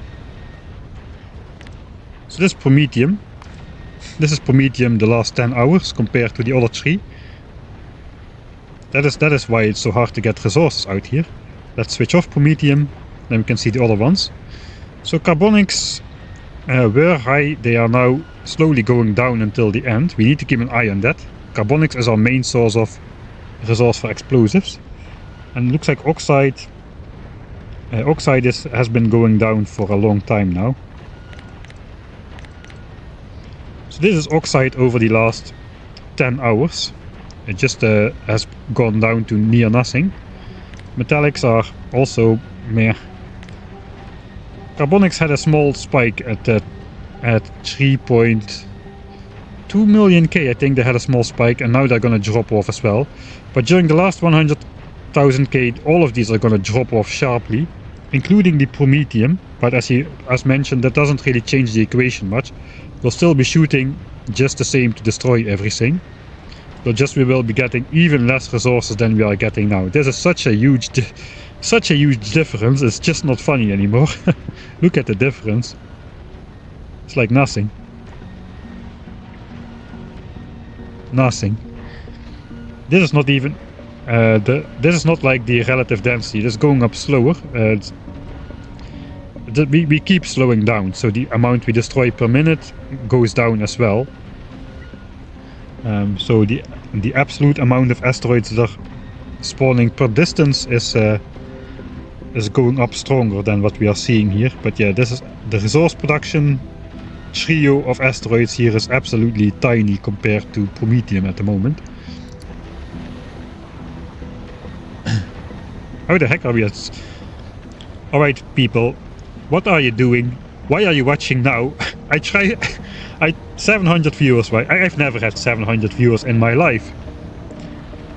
When I try to make the most interesting bases and blah blah blah, nobody is watching. But I do a 24-hour stream of literally this, and everybody's tuning in. Welcome to the stream, everybody. Not dissing you too hard. I know people like explosions. We do like see explosions at more UPS though, so I hope this frame rate issue goes away. Okay, there it goes. Another random slowdown. I blame Windows. We can just blame Windows for everything. Let's put a more scenic view up there. The rail goes brrr. I'm watching because I'm sick. Asteroids. Yeah, watching paint dry is... This is more interesting than building bases. Oh hey Matcha. Half of this uses as live wallpaper. Chili con carne cooked alright, good. You just joined us back for an entirely new part of the stream where we blow up some more asteroids which are looking, well, approximately as dense. Technically they're even denser than they were before. Things are still going well. 700 people are watching me blow up asteroids for 24 hours. I don't know what's going on. I was just complaining about why people are not watching my streams when I actually build complicated and interesting stuff, but people do watch when I blow up asteroids. I do understand it though. This is just fun. This is just fun. Okay, let's have a quick look at how the dough is doing. She might be catching up to me. She's at 1.7 million kilometers. Let's see. No, she hasn't sped up her ship again. So her ship was supposed to go at 160-ish kilometers a second, I suppose. But looks like she ran into some trouble, so she has slowed it down to about 85-ish. Yeah, about 85 kilometers a second it looks like. So yeah, she won't be catching up. Of course she won't be catching up. She started a day, I have like almost a day of a head start, but yeah, once we are done we're definitely going to raid the dough. And we can watch another player reach the Shattered Planet, hopefully, with a completely, utterly different ship than the one that I'm using.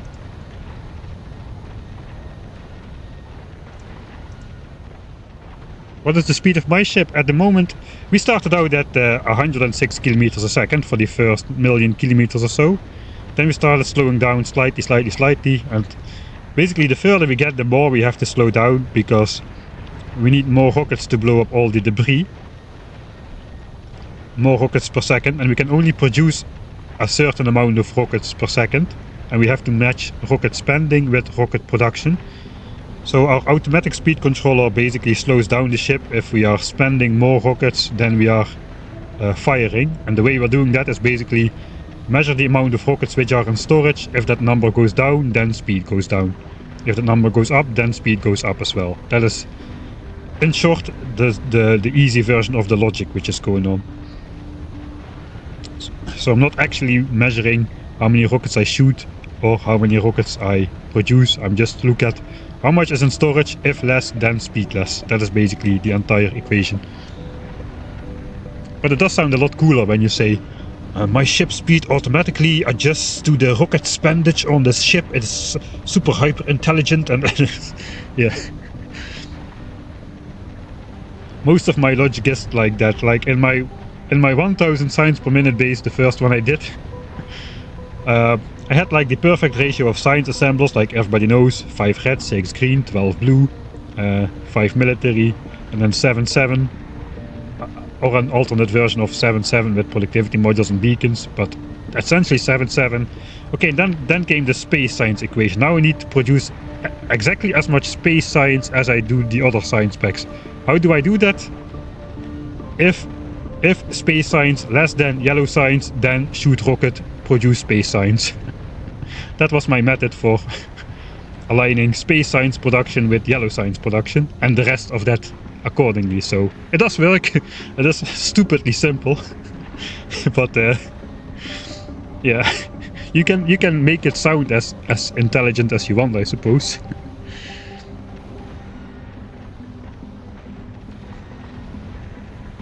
Yeah, 25 and below is dangerous for the handle.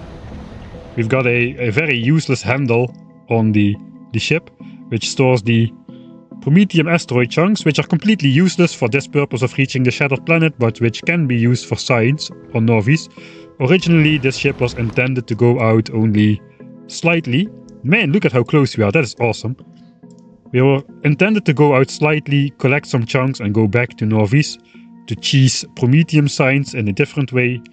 Then again, we thought, why not reach the Shattered Planet as an end goal? So that's what we're trying to do right now. We're almost there. Look at this distance.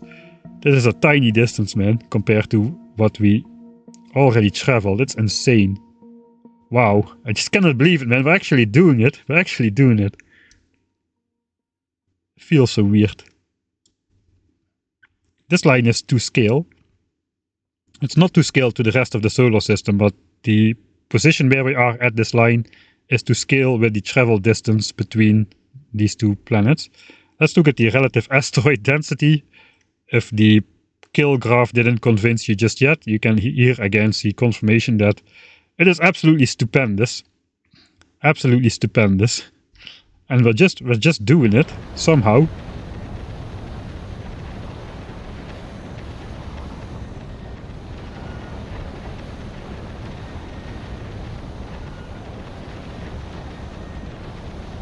Yeah, this ship is driven by very enhanced AI. Let's call it like that. Okay, we're still... What is the speed? Control is a 35. I could artificially increase it a bit. I actually have artificially decreased that already. This value is supposed to be 60k. I put it to 75k, which decreases the speed by a lot. But if I set the speed to go faster, it won't help, because we'll just spend a lot more rockets and we go back to this exact speed again anyway, just with less rockets in stock. So that is why I put up the number of rockets. I'm kind of wondering though, what is the signal at? 35. I mean, at some point, 35 is just like 10 kilometers a second above 25, which is the absolute minimum speed I want to be going with this thing. Or these shifty asteroids will start taking out the back half of my ship. The problem is I cannot store this stuff, man. I cannot physically store this stuff. I may need to get rid of my Prometheum belts here. And I cannot store those belts. I will need to throw them overboard. I will need to just make something like this. But for the belts.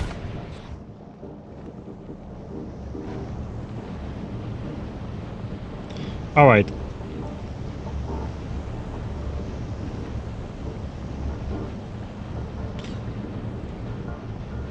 I can make a split point in the stream, really. Like a split save. We can just try for fun to chop off the back half of the spaceship. See if we can get that done. If we can get that done, I'll make a separate save around this save point here. Then we'll go back to the main save, try to reach the Shattered Planet with the full ship, because I want to get there with the full ship if I can. If I cannot, then we can reload the save with the shortened ship, if that works. And we can try to reach the Shattered Planet with the shortened ship. I kind of think it will be a fun experiment to try to shorten this ship mid-flight. Let's make the functional part, the not functional part. I guess the functional part of this flashlight kinda differs whether you write it with an E or with an A. This is a flashlight with an A, the functional part is at the front. We can try decreasing the length of the dysfunctional part and try to get the thrusters up there mid-flight. That would be an interesting experiment to do.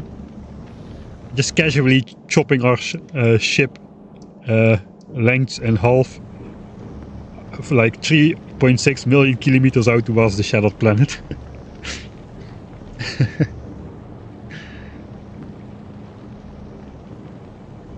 You should make that automatically shortens itself as it gets close. I don't think I can do that automatically. Pretty sure the functional part of flashlight with an E is also at the front. I guess then it kind of the part which is considered the front would probably be different in both situations. I don't hope though that the with an E variant has these thrusters at the front. Okay, let's stop thinking about thrusters. We're gonna try to shorten the ship. Let's do it. It's fun. We're gonna try that. All right. So we have to make a save then. All right. 3655. 3655. Okay. Fork point. So we'll reload this save and we'll go with this ship which we currently have. We'll try to reach the Shattered Planet. What we're going to do now is we're going to try to cut off the back half of the ship. I think I can do it. That would be so cool if that actually works. That would be so stupid if it actually works, but it would also be kind of cool. Alright. So I know now I can basically let's throw these on the belt. Okay, let's see if these things are on the belt, right? Will those go into here? If I deconstruct them? Yes, they do. Alright. So there's an exception made for asteroid chunks. If asteroid chunks are on belts or in things, they do not go into the hold, like these arithmetic combinators do. So if I deconstruct these belts with like 40 pieces of asteroids on them, the belts go in the hold, but the asteroid chunks do not. So that's kind of the key. So I suppose we are just breaking this off right here. We can flip these back. Alright. So we gotta keep the laser turrets on there. I have one which whitelist laser turrets, so I suppose if I blacklist those, we can do stuff like this. I should start at the back because it's not all gonna fit. We'll do the asteroid collectors. No, the asteroid collectors should be blacklisted as well for now, because that's my measuring point.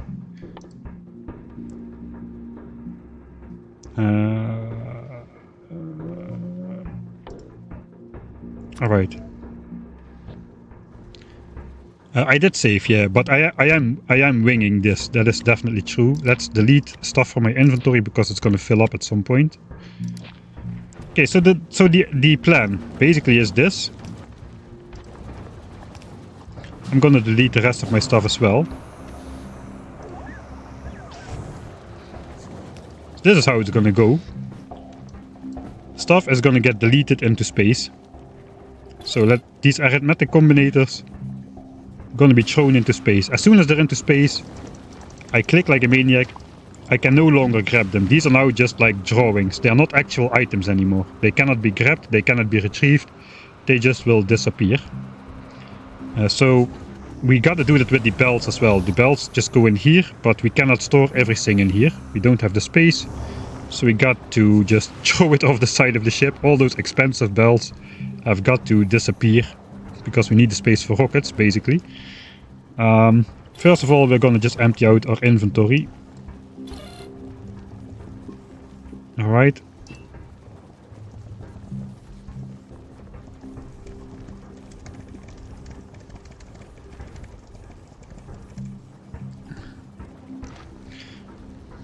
My basest fingers coming in handy again. To throw stuff on the belt faster than the inserter can keep up with. Alright, maybe I can just hold Z. No, that's actually slower. I'm doing it faster. Alright, that's all. Yeah, deconstruction planner, you can go as well. F off into space.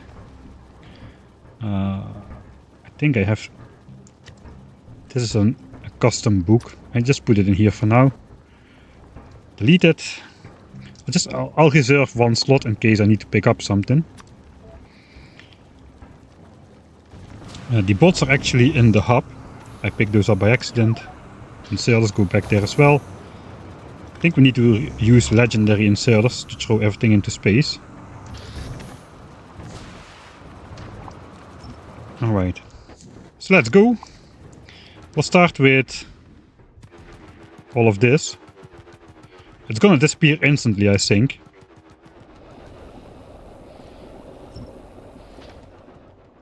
Alright, not instantly though. Okay, so now that stuff is all in the hub, right? Yeah, okay, so we're already filling up the hub with stuff we don't want it to fill up with. Okay, here we go, this medium asteroid. You can see 400 hit points, 300, 200, 100, and it dies. So the laser turrets are good against slow-moving medium asteroids now as well. I gotta be careful around here.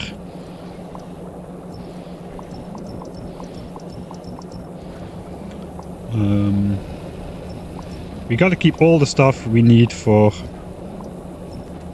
the back end of the ship, so this we gotta keep on, because we gotta copy paste this later to the front end. The belt is useless though, so we'll get rid of that. We'll get rid of the belt first.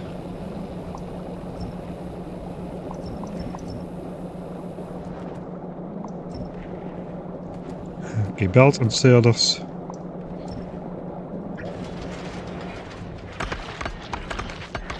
Alright, this is actually... I so hate this quality crappy... Any quality. Okay, all my laser turrets are basic quality. So now we can go up here.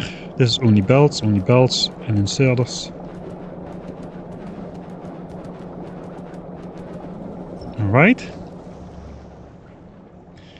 That is the edges cleaned up. I guess we'll clean up a little bit at the front here first.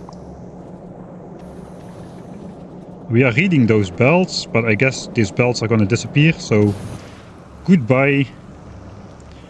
Goodbye 200,000 promethium asteroid chunks, I suppose. The automatic speed is set to 35 now. We are pushing the envelope here. Let's put this on the bar. Asteroids go... Alright, so if we start over here... Zip, zip, zip. This is gonna fill up quite quickly. Let's see how much we can deconstruct. I probably should start from the bottom. Now it's just belts which I'm selecting. Zip, zip, zip, zip, zip. Okay, it's gonna take some time to get this deconstructed. That is important. That is important because I cannot put the thrusters back on the ship until everything is deconstructed in the back here. Right, we gotta keep that in mind. Where would I move the thrusters? I cannot realistically move those anywhere. I guess I could put one maybe on the side of the ship, so at least I have some thrust. But I'm not sure I'm gonna do that. Okay, now we probably have a lot of things in here. Okay, that's a lot of belts. We are about halfway full. We have definitely not halfway deconstructed everything.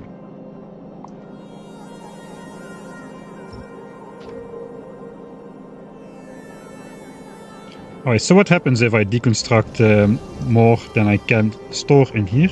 I think it will just stop deconstructing. I guess let's just check that out.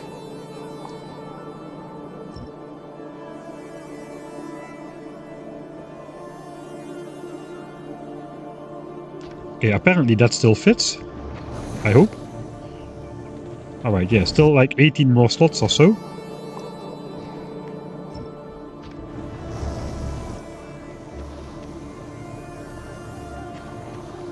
Okay, now it's full. Okay, this stuff is no longer getting deconstructed. The belts are made empty though. Okay, there's no more chunks on the belt. Alright. So now comes the annoying part. I suppose we gotta throw overboard all the useless stuff. Right. I kinda forgot about this. Oh god. I can... Oh god, I can... That's bad. This is unmarked for deconstruction. I did keep one slot free. At least, that is something. Let's grab something out of here, I suppose. Market for deconstruction, perhaps. Just grab a stack of... I cannot. Grab a stack of bells. Okay, it's gone. It's gone. Oh god.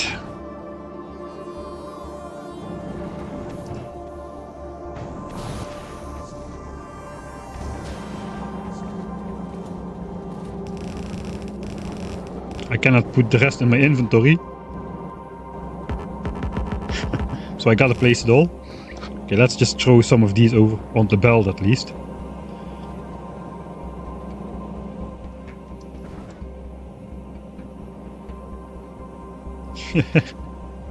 Okay.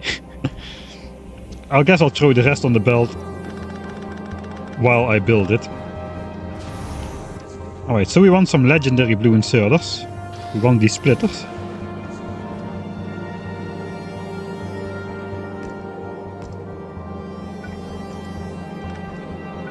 I don't have more. Okay, I guess one will do then.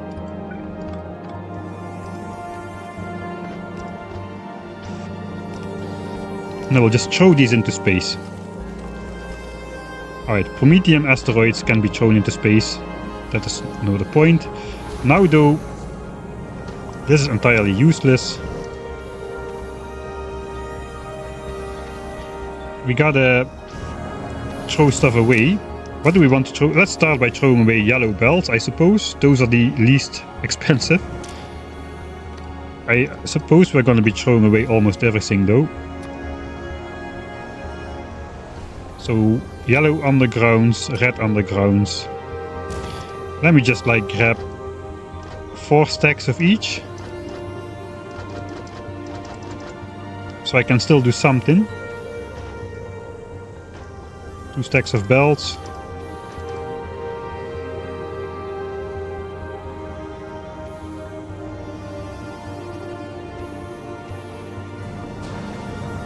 Two stacks of belts.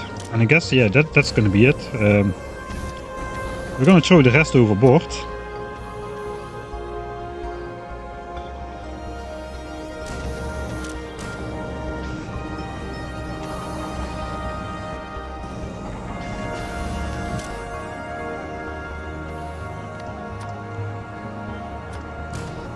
There goes my expensive belts.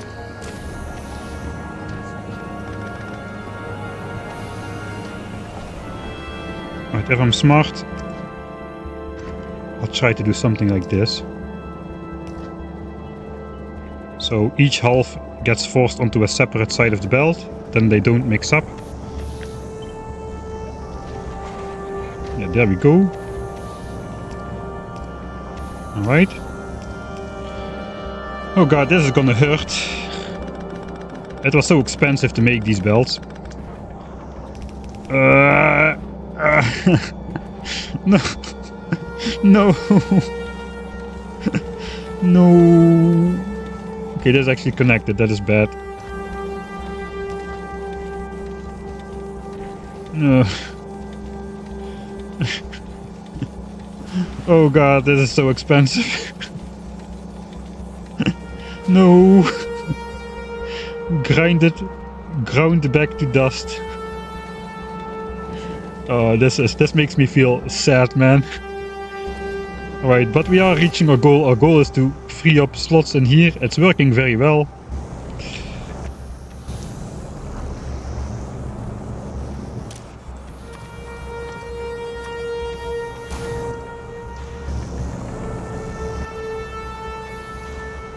Okay, we can get rid of these automated as well then. And this is painful. We're gonna keep a little bit to be flexible later on.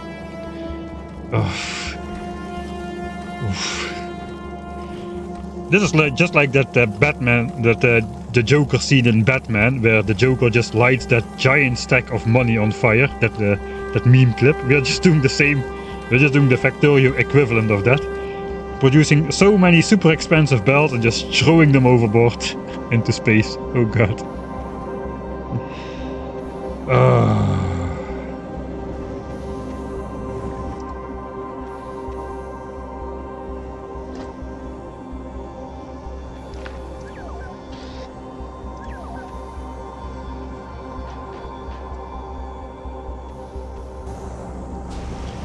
Alright.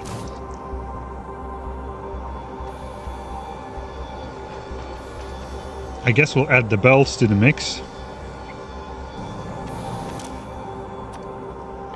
Let's put undergrounds on one. And then we'll put the actual belts on the other.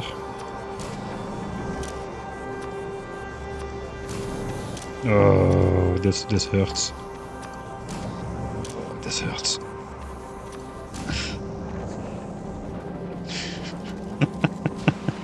It looks very funny though.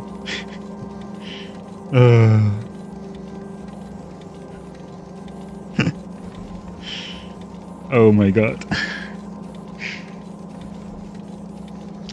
Yeah, why not remodel your spaceship mid-flight, you know, in the most dangerous part of space. Alright. So now we should be able to let's throw. I keep 2 stacks of each. Very strict, only 2 stacks. The rest goes. Splitters we'll keep.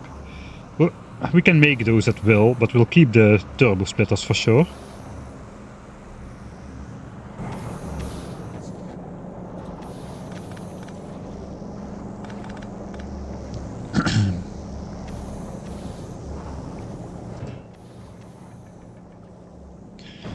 Oh, I guess we can no longer finish the experiment if we do this. How many chunks we can store up in one of these? Yeah. I guess we'll have to do that. We'll do that in the main save. So now I can deconstruct this again, and it automatically gets thrown overboard. Okay, so let's stand here. We'll do this, and it's gone. And it goes overboard. Oh god, this is the saddest clip of the entire stream. Oh. Oh.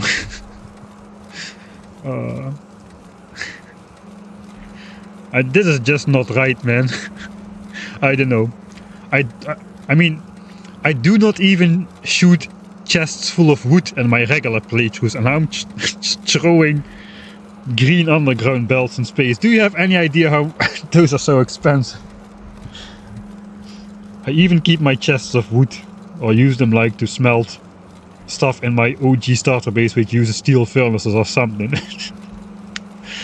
Oh man.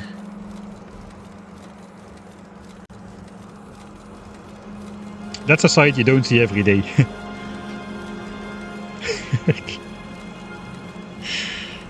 Oh, there come the green ones. Those hurt extra. This is like belt weaving but in space, you know? Blue, red, green, yellow. Blue, red, green, yellow. Belt weaving in space confirmed.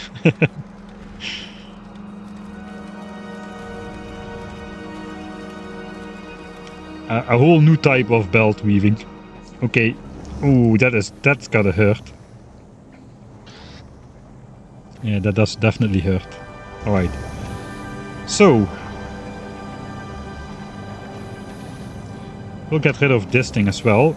Science is useless. These beacons are useless. These beacons are functional. This beacon is functional. This one is not. This one is functional to speed up this, so I should keep that.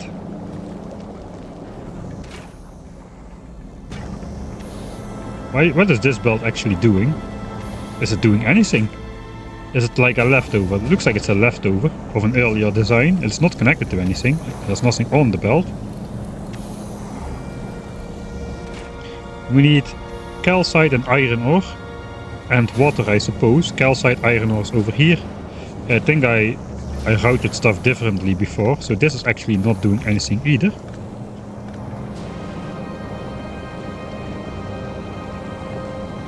We do need to keep this beacon though.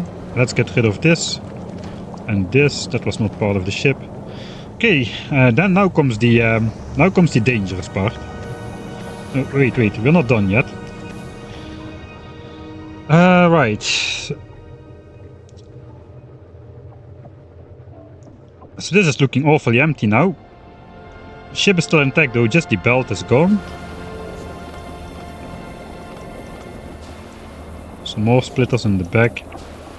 Did I hide more stuff here? I think that's just about it. What's the point of this remodel? I want to have a save where I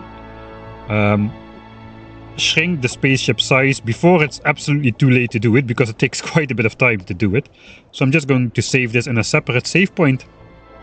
Then we can come back to it if we really need to. That is the thought behind it. Alright. Then space platforms. We've got 500 of those. The rest can get thrown overboard, I suppose. So now we set it to space platforms. We could do this without being on the ship by just wiring this up to say only have more than 500 space platforms, then put them on the belt. Instead I just grab them in my inventory just to speed up things a bit.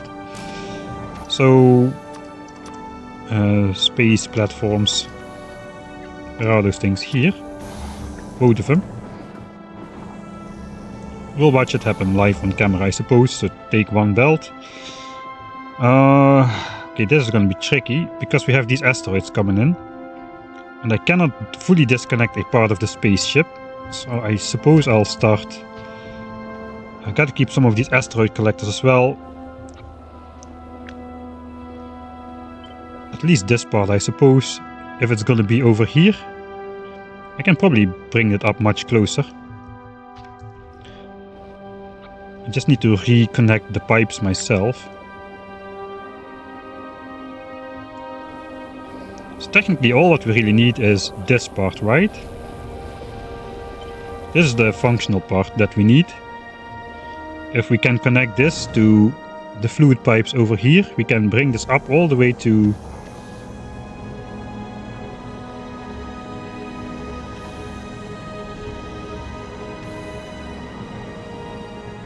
here, I suppose.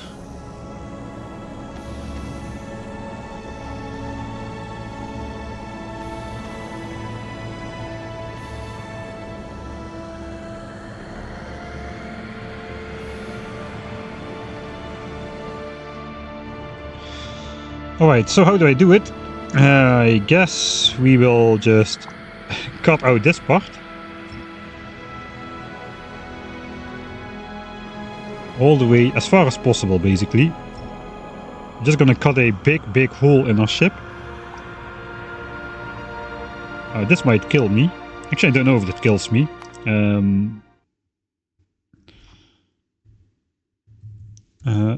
Shortened ship 1. That took a lot. That took actually over 1/7 of the remaining time already. Maybe we'll just try to get to the end on this ship then. We'll shorten it for fun.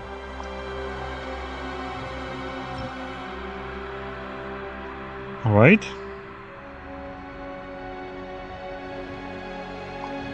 So I suppose, let's see if we die if we stand on the platform while it gets deconstructed. Okay, no, we just go up in the sky. Okay, that's good.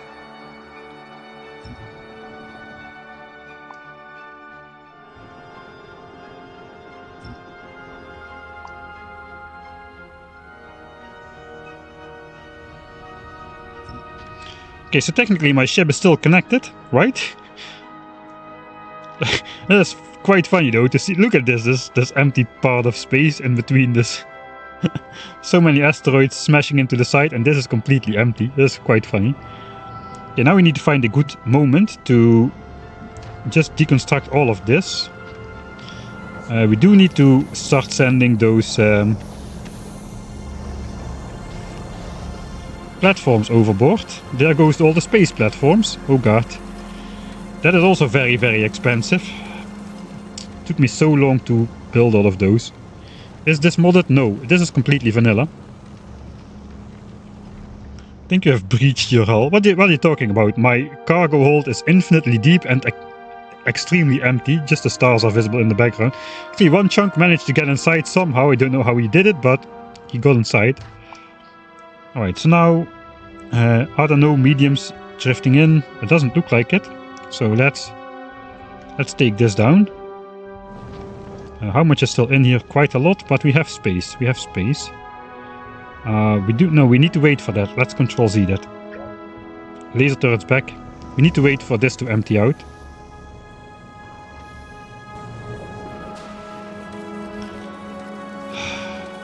Oh.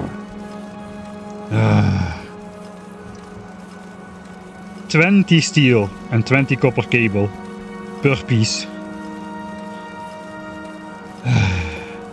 And only 50 on a rocket launch. That's like another blue chip, another low density structure, and another rocket fuel per single tile of space platform combined with the 20 steel. Oh, so expensive.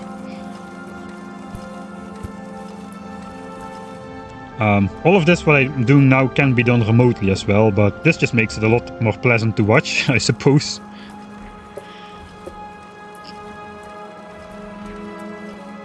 Your yeeting of bells has been archived on YouTube. Thanks a lot.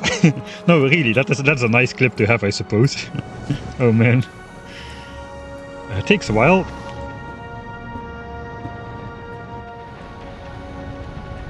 Guess I'll just check in with the Dose flight in the meantime. Let's watch the...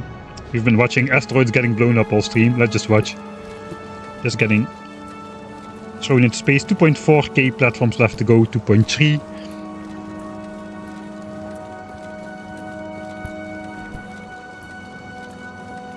You're doing this to let the dough catch up?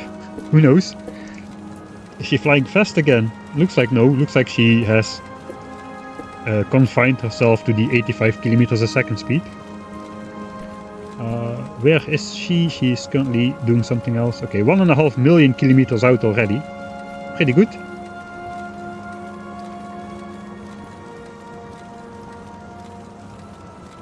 So my lead is shrinking.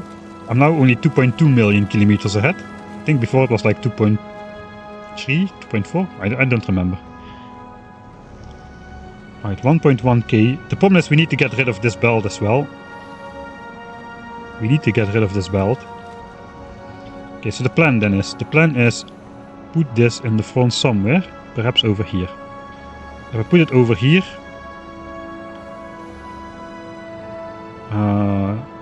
that will not connect all thrusters, but it will connect 8 of them. Weird. Do you see that? You can put multiple layers of thrusters on your ship, apparently. Okay, I gotta check this out. Can you? Because you cannot put stuff behind thrusters. Seemingly infinitely far away, but perhaps not infinitely far away.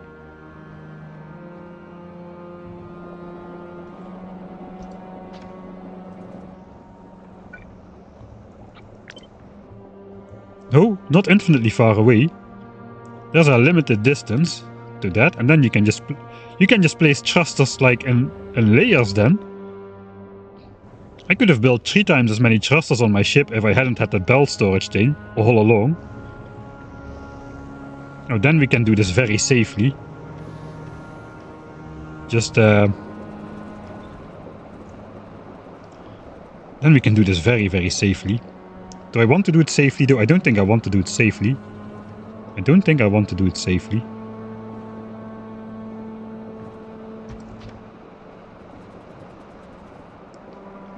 Okay, I do gotta keep some platforms in here. I guess we're done. We've thrown overboard all that we want to throw overboard.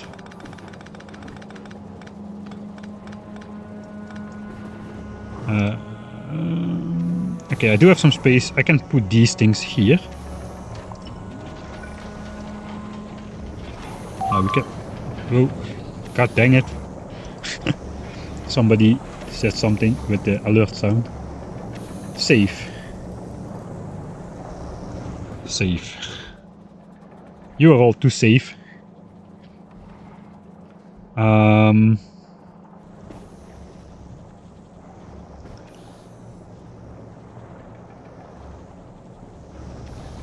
Okay, let's put it down here again. Alright, so that is how it's going to look like. The platforms are already expanding now. As soon as I get more platforms, those are being put on place already. Alright, so what I do want to do is, before we disconnect everything, let's first check for medium asteroids on this side. Okay, we are at a good point. I can do this. I can do this. Okay, let's save. It's a stream after all. Like, just like speedrunners on events, they do marathon strats. No restarts, no reloads, so you gotta do it safe. Our protection is gone. There goes all the platforms. They're put under here now. So technically, I cannot do it because my fuel system, this goes on the left side, this goes on the right. I have to do it in one go. There's no other option. Alright. So, we're going only 30 kilometers a second. We know the ship is safe if it goes faster. So let's just boost speed a bit. Flick this off. We go faster. Go, go, go, faster, faster, faster, faster, faster. Alright, that's enough. That's enough. Deconstruct, deconstruct, deconstruct, deconstruct, deconstruct, deconstruct. Okay, this is very scary. We are completely trustless now.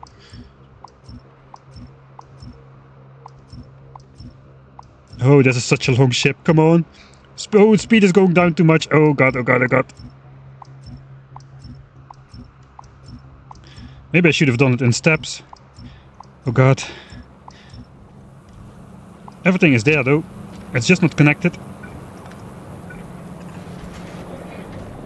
Where is this going?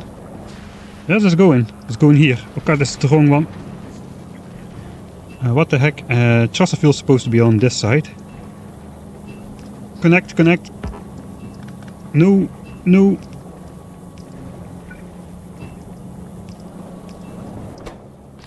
Pump. Pump. Not connected. Alright, there we go, there we go. Speed! Speed! Speed! Give me speed!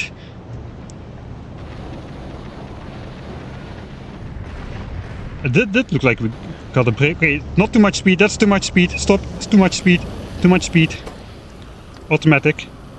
It's not connected to the network, so we gotta reconnect it somehow.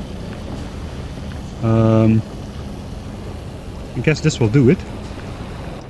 Okay, we're reading speed again. Okay, levels are going down, speed is going down. I was looking at the front. We are surviving. Somehow we are surviving. Okay, okay, speed is going down. We gotta enable this pump.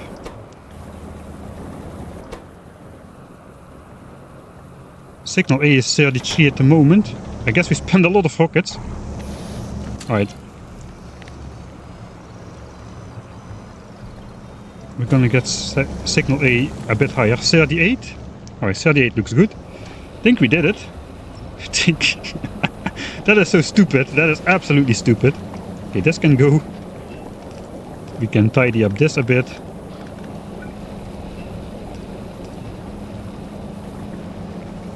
Think we did it.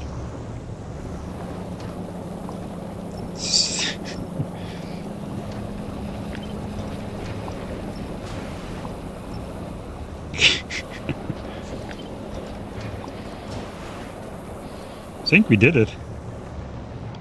The flashlight without the handle, the modern LED light. You don't need the D batteries in there anymore. It looks a little bit sad now. It's basically the same ship except the belt storage has been deleted. We can get rid of this, we can get rid of this and put it over there. We're at 1,406 tons.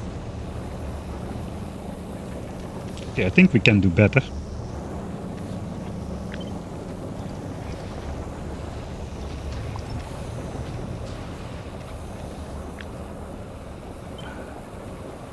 We can put it here. Yeah, that seems reasonable.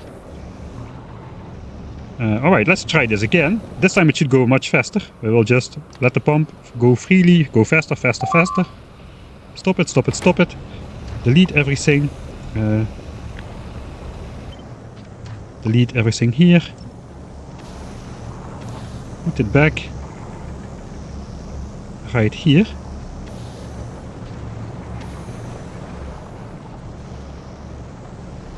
Okay, we are losing frames here. I cannot look right now.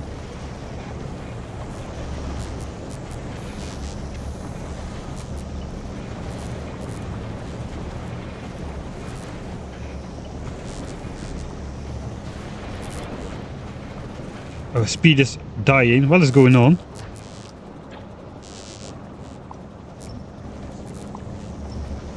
Oh god. Should have saved. Just delete everything first. Okay, wait for it, wait for it. Put it back in place. Okay, now it should go, no problem. Go, go, go. Where's the asteroids? Okay, not smashing in the ship just yet.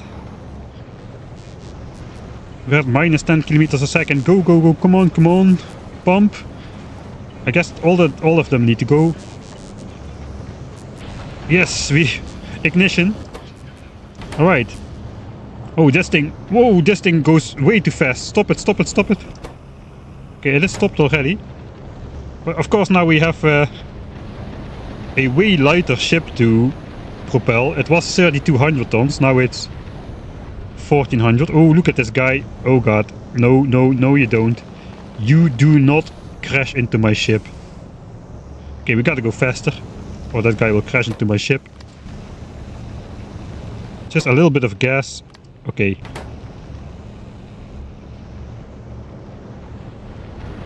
Right, easy peasy, reconstructing a live spaceship in the most dangerous part of space out there.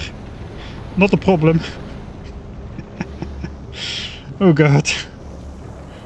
We still have one thruster left over.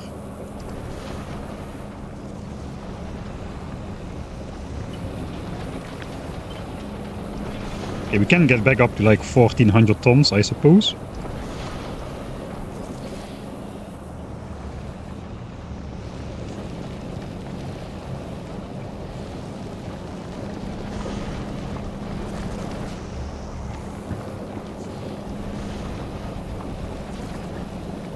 $13.98, come on.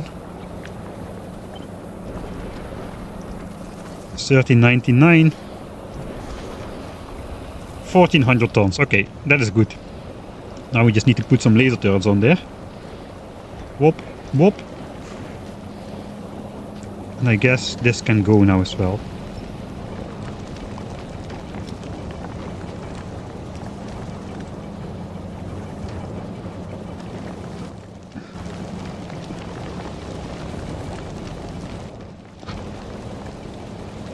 Let's just fill this up with some celebratory Prometheum asteroid chunks.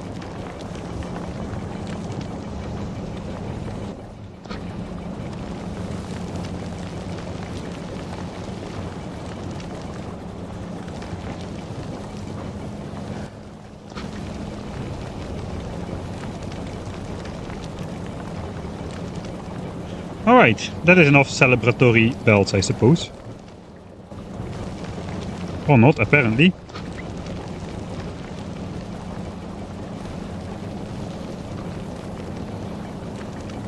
Okay, just as a memory to our old spaceship. Alright.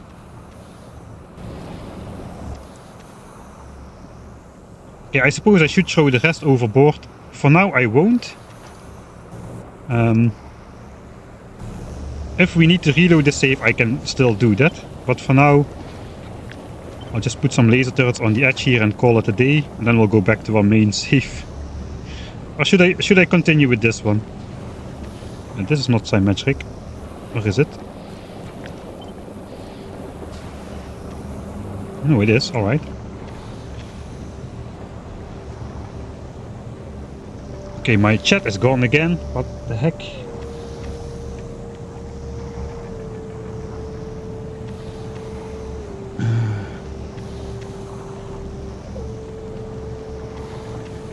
Just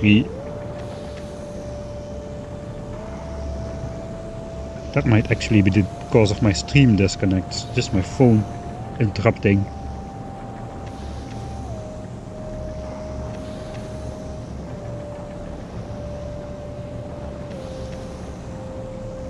Just my phone interrupting things.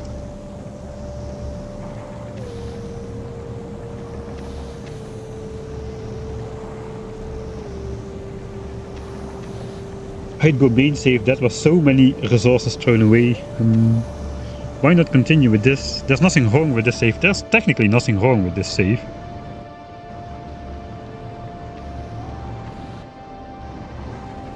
Technically there's nothing wrong with the save. That is true.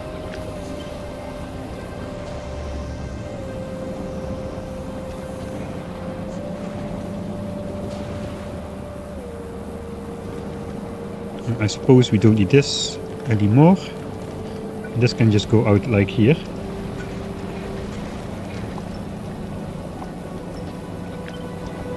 I can put some extra laser turrets at the back like so.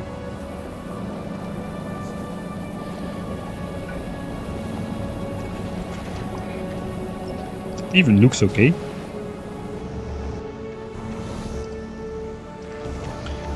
Alright. Save. Shortened ship complete. That was 100,000 kilometers over 350 kilometers, 350k kilometers we had left to go.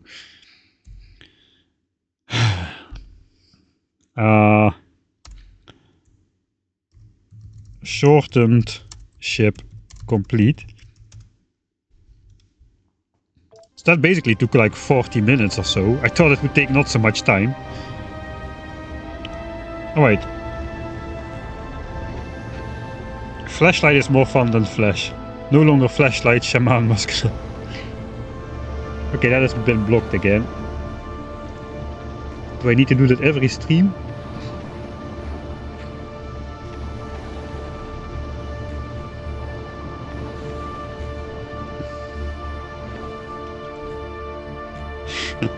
At least now the entire spaceship fits on them. fits on the fits on the screen. That is something, I suppose.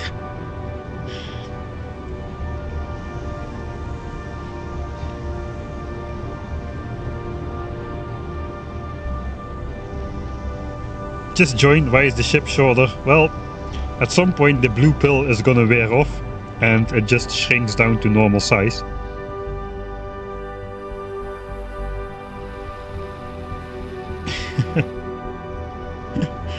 Not as large as advertised on the package.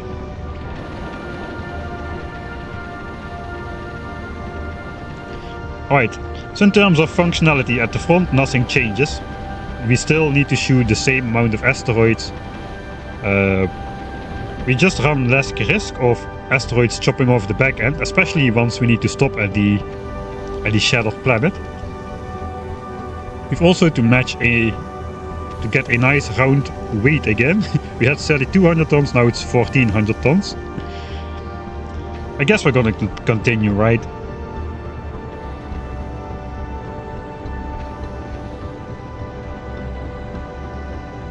Ship, yeah, I suppose it's faster. Let's save once more. Fork complete. Let's test the new maximum speed of this ship. I'm gonna reload because we're definitely going to be destroying stuff if I do this. So before it was 145 kilometers a second. Now we have like less than half of the weight that we had before. So let's see how much we can go faster. We're already exceeding previous maximum speed.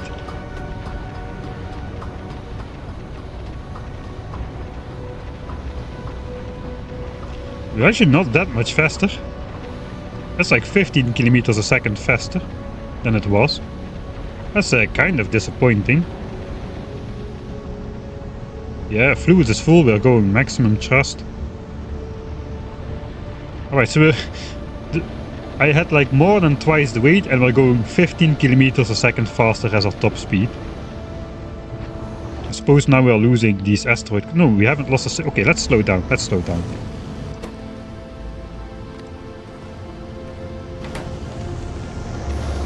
45,000 rockets though. I'm playing too much now with my resources. Okay, we're slowing down. I did not lose any asteroid collectors. Damage taken is still on 0. That is very celebratory. Look at it, this is insane. What is going on the screen? Where is space? I cannot see space in space. Okay, random leg spikes happening again. Speed is dependent on width for some reason. The width of the spaceship is the same though. I guess the weight is taken into consideration somewhat. But if, yeah, that kind of makes sense though. We cannot go faster than... We cannot go faster.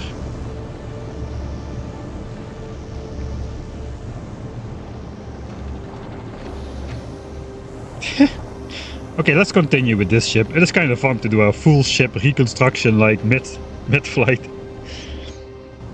Where's my...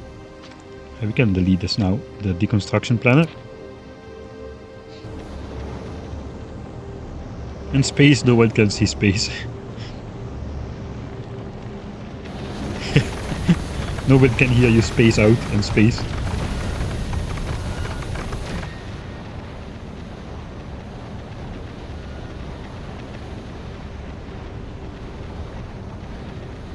Weight governs mostly acceleration. The acceleration was quite speedy, I have to say. Okay, now we're gonna probably be slowing down too much. Let's check the rocket consumption again. That probably was pretty high during that one spike we just did. Yeah, it was pretty high, I would say. We were consuming rockets at over 4,000 a minute. That is insane. And railguns were down to 200, whereas normally they shoot at 300. So yeah, again, them fighting over who gets to shoot what strikes again. They just think too much. Railguns will suffer from analysis paralysis, even more than regular Factorio players do. As soon as they got more options, things just slow down to a crawl, and they end up losing because they stop shooting entirely at some point.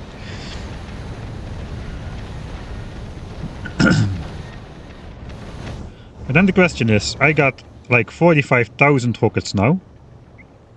Do I think that's enough? I kinda don't.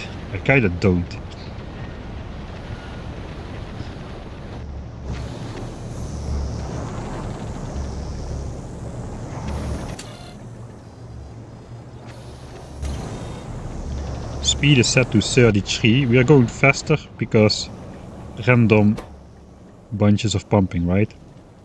Yeah, just pump and go faster again. I wonder how much safer we are from shifting asteroids now, what our new minimum speed is gonna be. I kind of feel we should go a little bit slower, just to try to stock up on some rockets again. So I'm gonna try that. Set a manual top speed of... Let's set a manual top speed of 25 kilometers a second for a bit. And just see if rocket count goes up again. We now try to get a speed going in which we are no longer throwing overboard many asteroids. So we want to keep production going at full speed. We want to go fast enough that we can keep production going at full speed by grabbing asteroids out of here. But we want to go as slow as possible while still keeping production going at full speed in order to limit rocket spendage. So our rockets goes up a bit. That was really wasteful, that sudden burst of speed just to test it out, but we're gonna keep it. I mean, I've got quite a safe reload point now with the full ship at like 300k out. We are now only 230k out though, so I'm going to update the text.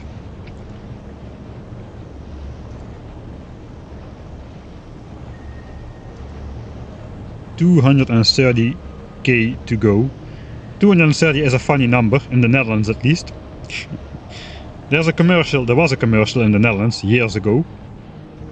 Okay, but it's gonna take a while, I guess, before we slow down. Yeah, it's gonna take... I can just delete this. Let's just delete. We'll start slowing down sooner. So now we're just at the 1k point again, I suppose. Yeah, 1k rockets. Right. So, there was a commercial in the Netherlands. A guy got stopped by police. And the police guy asks the guy, "Do you know how fast you were going?" And this guy says, 230. 230? No, sir, you were barely going like 95 where you can drive 80. You weren't going too sturdy at all. Yeah, I was. Kinda like... Okay, the commercial was a lot funnier than me anecdoting it, probably. That kinda sounded not great. Okay, we need to go faster because we don't have enough carbon.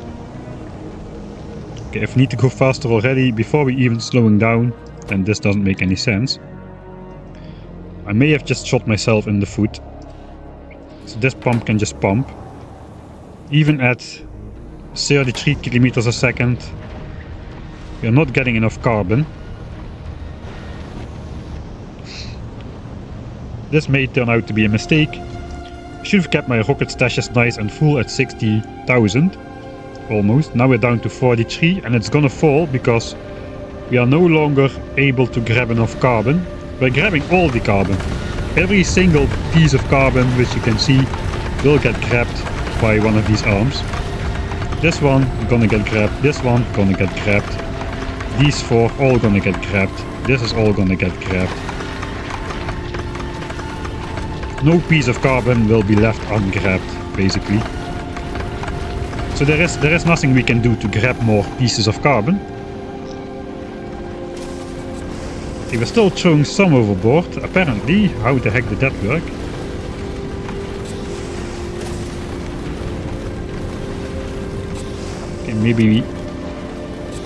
Okay, maybe because too much carbon comes and then it gets side loaded, it doesn't fit, it backs up, right?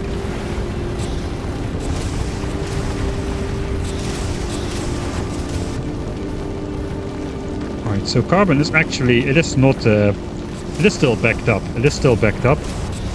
It is still backed up. Okay, I think the speed is good then. Speed is good. Speed is good. Let's not change anything. 44,000 rockets, man. Should be enough. Should be enough to bridge the last gap. Right? Man, I worry about the last 100k.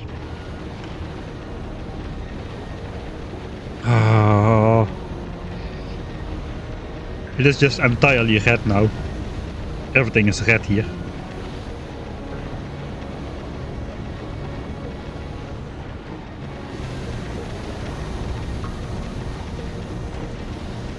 It doesn't make sense to go slower. It does not make sense because we're consuming all the coal. We're consuming all the asteroids which come onto the ship, all the carbon ones. The rest we throw overboard, sure, but we don't need the rest. We can definitely stop collecting metal over here and stop collecting metal over here.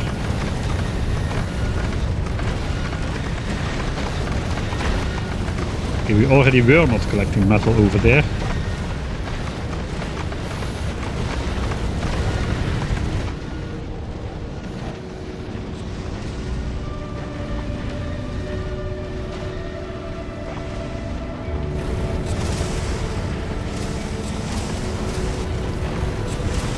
It does appear we are just consuming all the carbon.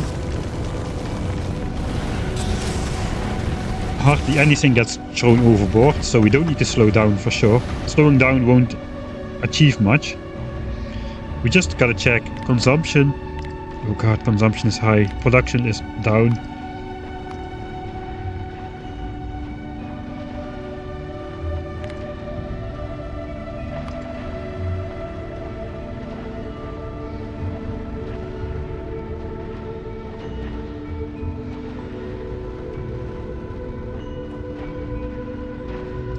I do not want to shut down the rocket launchers on the side just yet, because I will be blowing up my own asteroid collectors here. Maybe I could.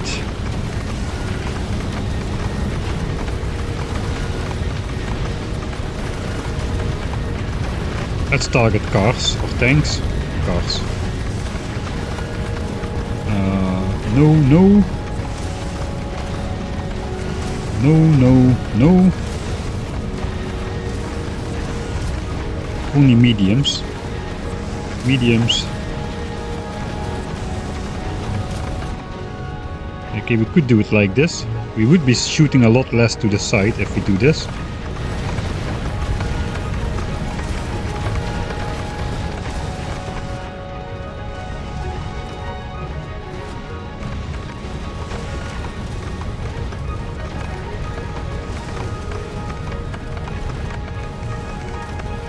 This targets mediums first, this targets bigs first. So, yeah, look at how close we are blowing up these rockets here, and this is a bad idea. It's a bad idea. Cannot afford to do that, I don't think. Switch it back.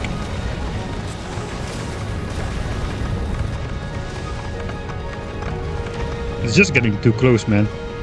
It's a design flaw in the ship, I suppose.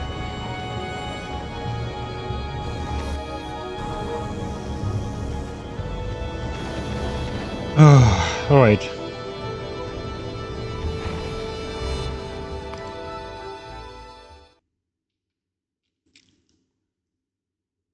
$3,784K shortened ship.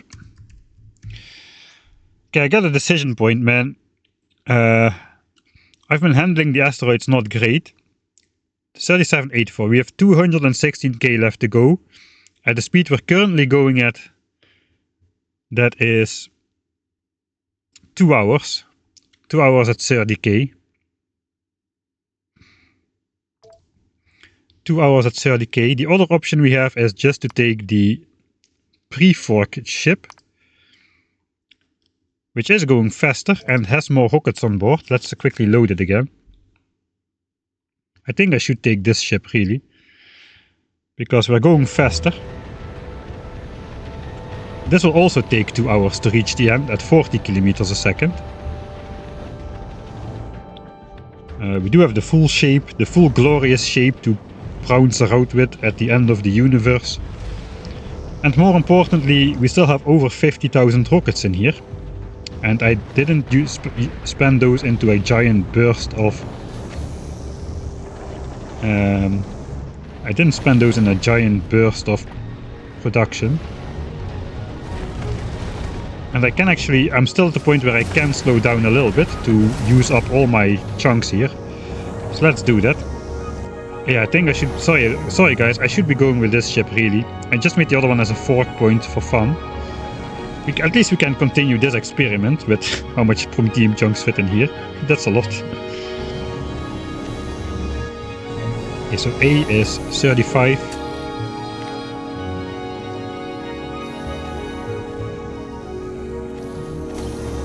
A is 32. Okay, that is way... That's a little bit of an effect.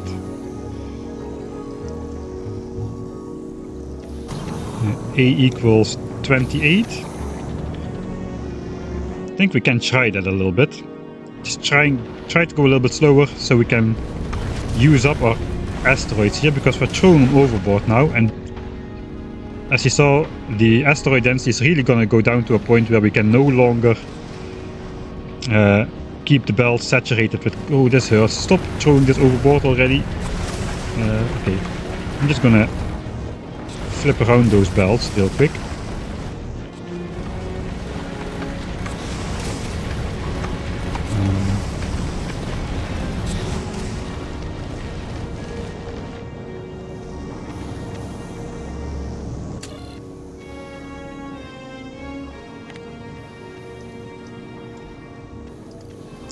Okay, even slower. Even slower. Just for a little bit. Rocket stash 52,000 exactly. Let's see if we can get it up before we encounter the final stretch. I do not want to go the final stretch for the shortened ship and then just to find out I'm like 20,000 rockets short to make it at the end, just because I did the funny thing and then have to reload back into this save anyway. I think there's a real chance the other ship doesn't make it, like pretty much 50-50. This ship will make it pretty much 95% sure. But we do have, at least we did the experiment, right? We did the experiment, made the ship shorter successfully, and it could go on. Alright.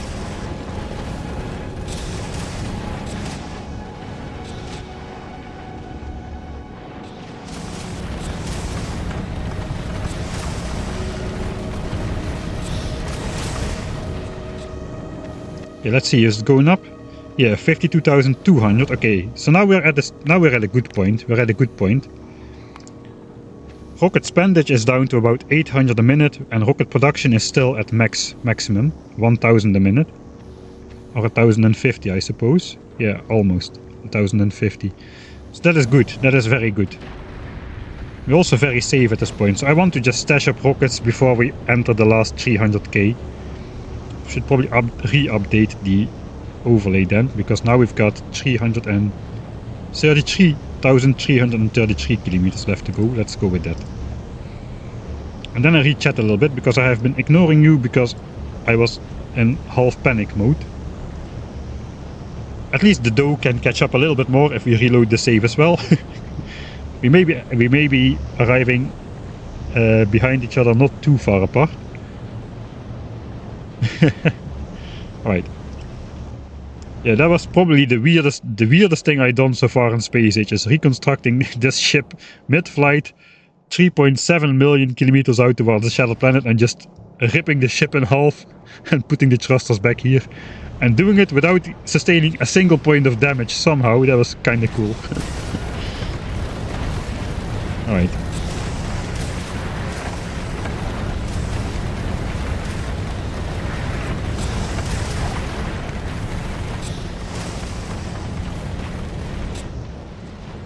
Keeping an eye on things here. 52k, 52.4. Okay, we're gonna go up. We're going up to like hopefully maximum production again.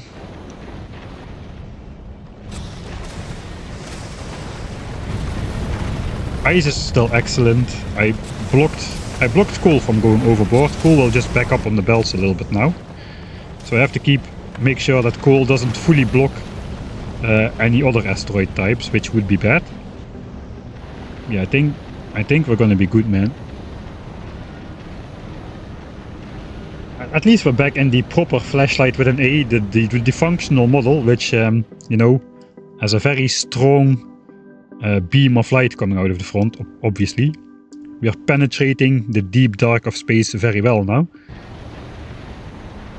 It's not that dark though. It's okay. Let's not go. Let's not go. No, we're not going there. Not going there. Okay, almost up to 53k. Yeah, I think we're gonna go up pretty fast now.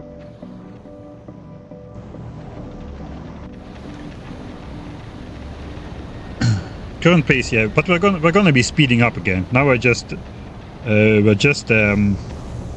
keeping the rocket count. We're just upping the rocket count again, and then we'll just go up again to 1000 rockets a minute consumption rate as well, after we restocked up on rockets a bit. Looks like I got 2 belts of those. I can place those somewhere on the ship, I'm sure. Like here. And here. And I guess here. Why not? Saving up the space. Right.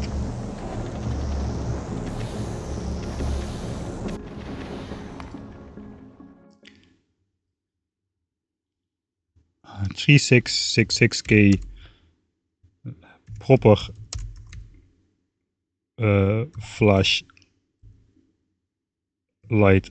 I keep being confused which letter goes first. I think it's the A and then the E connected to it, right? In the Danish or like Scandinavian alphabet. I know Scandinavia is not a country, but the A and E attached to each other, only one of the countries has it. Maybe it's Denmark. The AE or EA. I think it's AE. Yeah, it cannot be EA because the A cannot connect to the E side of the E, whereas the E can connect to the A side of the A. If you can still follow that. Yeah, AE. Right. How much electricity do we use? 400 megawatts about, or 350 more likely. Now it's a bit less, I suppose. It's not less. In general, like 350 megawatts if we go full speed.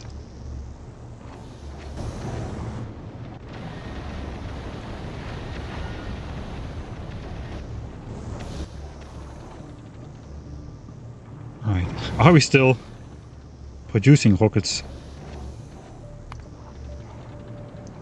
Back up to what the heck? Why is ah no, we're not really back up. Or are we? Looks like we have entered the point. We have entered the point where explosive production is no longer constant. Yeah, explosives is no longer backed up, so this thing is no longer producing all the time. Whereas before it was.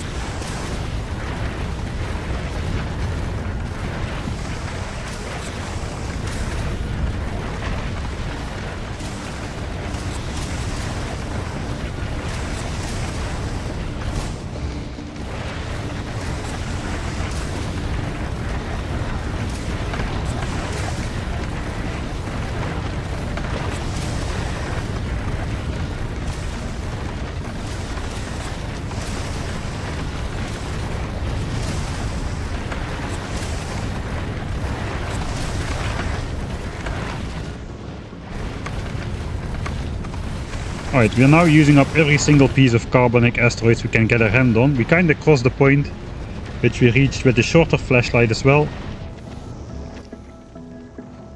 Where we are no longer actually out producing rockets, I suppose. So as long as we are could just put a filter on this to make sure nothing gets lost. And just delete the filter again when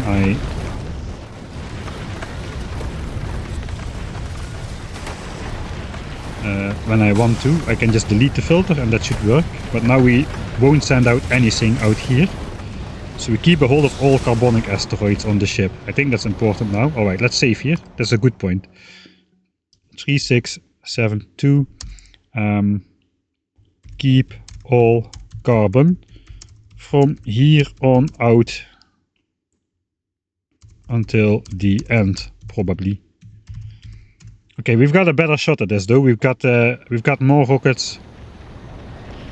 Now it will turn out that in the end this long back end is going to kill me, right? Oh god. Well, we've got a fork point. This may turn out to be even longer than 24 hours. I guess it's already even longer than 24 hours. 24 hours and 40 minutes about, alright. Ship has been flying for most of the time. If you look production, ship started flying 21 hours ago. I got sidetracked a lot, didn't I? That's like over 2 hours of... it took like an hour or so before we actually started, maybe half an hour, I don't remember. And we got sidetracked a couple times into experiments and stuff. Yeah.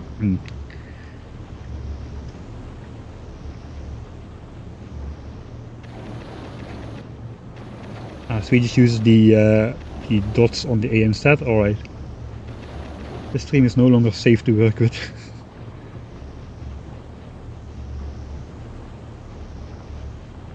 No, I don't have a secret shortcut to the shadow planet or a glitch.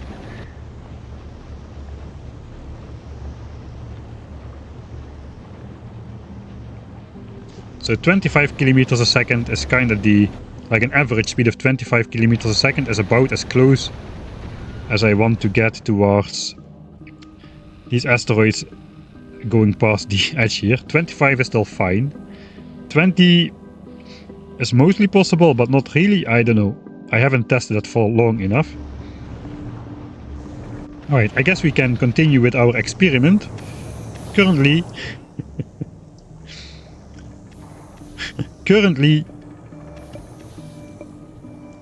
a lot of these asteroid chunks can be stored in the output slots of this cryogenic plant.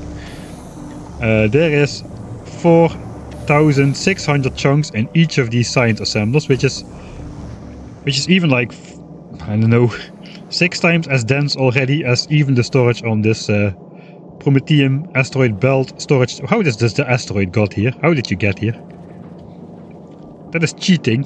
That is illegal. You cannot fly here. This is my ship. You should have crashed into the side. Don't know how that thing did it. There's plenty of those guys. Look at those cheaters. That is not right. I think it happened on loading the game. The game just loads in maybe some chunks first and then later the ship, and then once it passes the border, I suppose it just continues flying.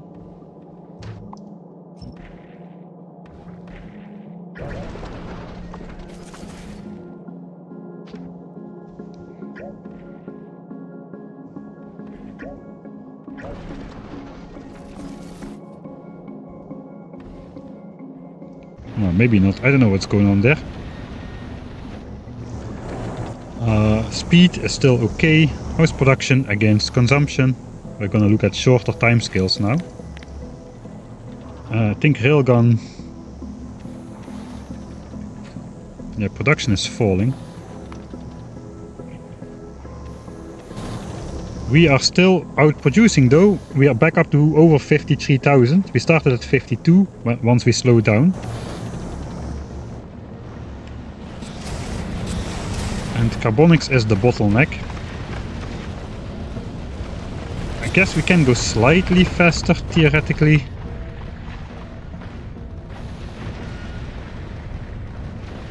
Let's just keep going like this a little bit.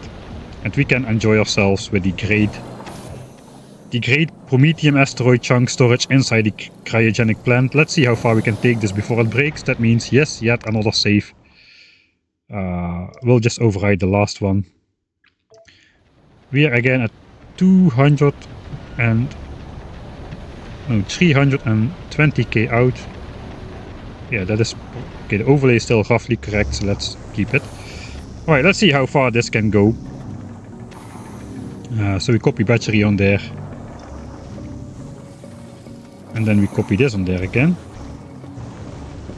Insert more chunks. We cannot even see where they get inserted anymore. There is no interface for that anymore. It's supposed to be up here, but it's no longer. This is just taking up too much space, and it just overrides the space for what is on top of here. If anybody wants to tag a Rai guard, go ahead and do so. I think this should not be in the game, really. On the other hand, who is going to be crazy enough to do this? Like, for a legitimate Promethium asteroid collection trip, you want to automate things, right? This is not automated. You need to copy paste this yourself. Circuit network doesn't work because circuit network refuses to set a new recipe when there's stuff in the output slots, which is a good thing. Up to 9.6k, 5k per cryogenic plant storage. Almost. Right, one more and we're up to 10k.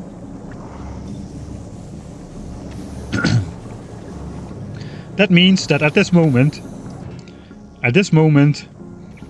this single cryogenic plant is worth as much storage space as 100 legendary cargo bays. The storage capacity of 100 legendary cargo bays is now present inside our Promethium science pack plant over here. Which is absolutely stupid, and the end is not in sight. 5k per thing. So I guess we'll keep doing this for a bit more. I guess the next possible breakpoint is probably going to be 16,384 2 to the power of something.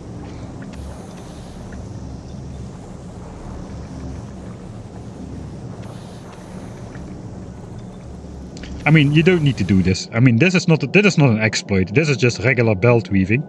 It has been in the game for pretty much the last decade. Since red belts were introduced, belt weaving has existed. Blue belts, belt weaving has existed. And now the green belts, you can just belt weave a little bit more than you could beforehand. But it is still just the same, really. This is not intentional. This is not intended behavior, I'm pretty sure.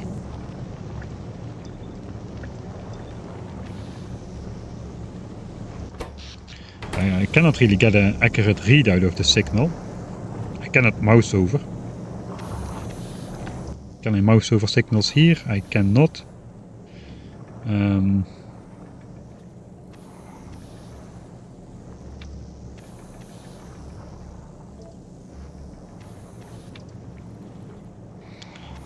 Circuit condition. Promethium. No, even here I cannot get an accurate mouse over.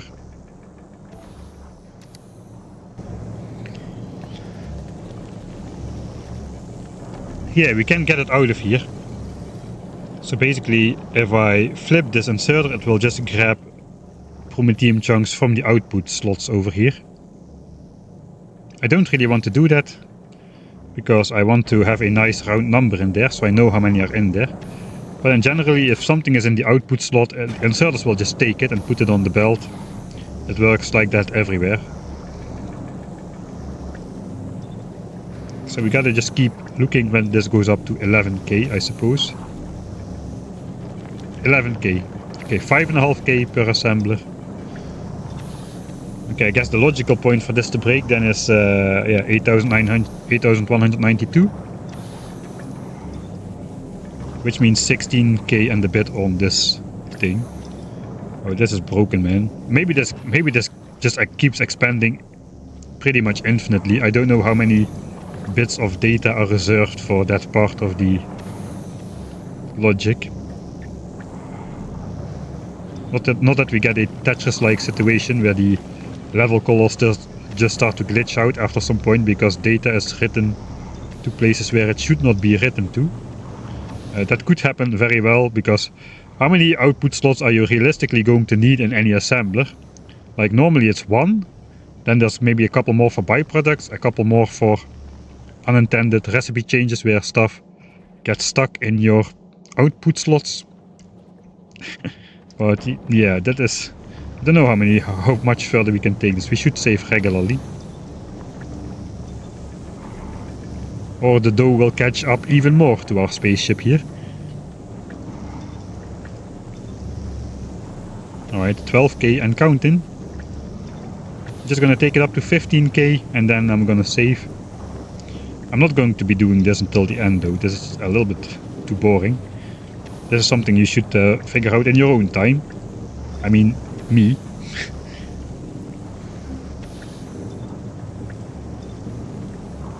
Alright. Yeah, but basically we found a way to make a legitimate infinity chest in Factorio. You just need to find an assembler which accepts what you want to put in there, and you can kind of make it into not a literal infinity chest, but I mean pretty much an infinity chest in this case.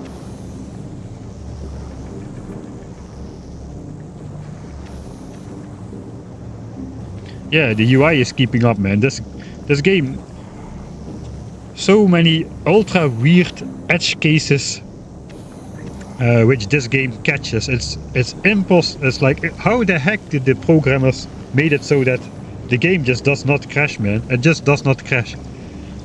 I'll give you another example. I did a 12x9 map playthrough, just like Doc Jade. He inspired me to do it, and I found a way to launch the rocket with putting stuff on the ground. But basically in a 12x9 map, there is not a lot of space to put stuff on the ground. Like if you look at my Norvise map, this is basically what happens when something overflows, stuff gets put on the ground. And I was playing a 12x9 map, which is like this. This is the size of a rocket silo, plus like 3 tiles to the side. That is a 12x9 map right there. That is the physical size of my map. Quite limited. Not too many stuff fits on the ground here, right? We've got like 200 science packs laying on the ground. So what I did, I just stored stuff in the crafting queue, like a couple 10,000 worth of iron in the crafting queue by crafting gears, and I don't know what exactly, but I crafted gears and sticks or something. And then I just cancelled everything in one go. I don't exactly know what I did, but I cancelled like several 10,000s of resources in one go, fully expecting the game to crash or to break. But no, the Factorio devs had somehow foreseen somebody playing a ribbon world in both directions, a 12x9 map. What happened was things got spread on the ground, except one of these stacks. Except one of these stacks over here, they would be like a stack of items on the ground. So this would all be ones, and this just held like a couple 10,000s worth of iron in a single tile. How do they come up with this stuff?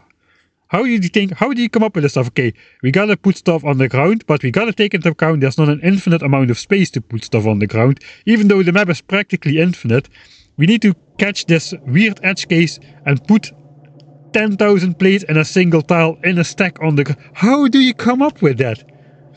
I just literally fell... which means figuratively these days, fell from my chair after the game not crashing and handling that situation in the way it did. I was absolutely perplexed. This game is amazing in terms of... How does it not crash, right? I mean, this is...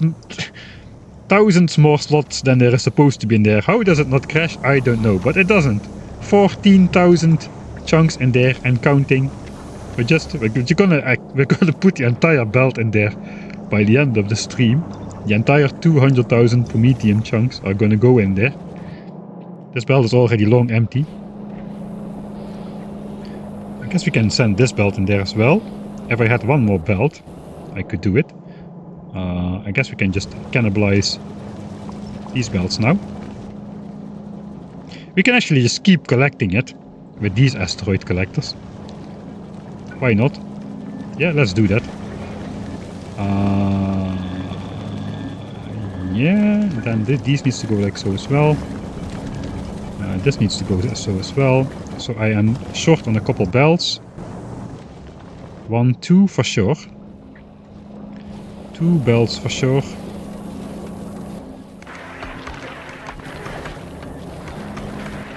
Do we have any normal belts in? Ooh, what's going on here? It's fine. It's fine. Everything is fine. I do not have any belts left over in here. I need 2 green belts. How do I get 2 green belts? I can take this. I can take this again. And we'll put a red underground right here. I do not need that speed of throughput, I don't think. Alternatively, I could just move this green belt over here. That would do the job as well. And just... Oh, they are close by. They're definitely close by. I'm just now ignoring the front in the hopes that it will just work out.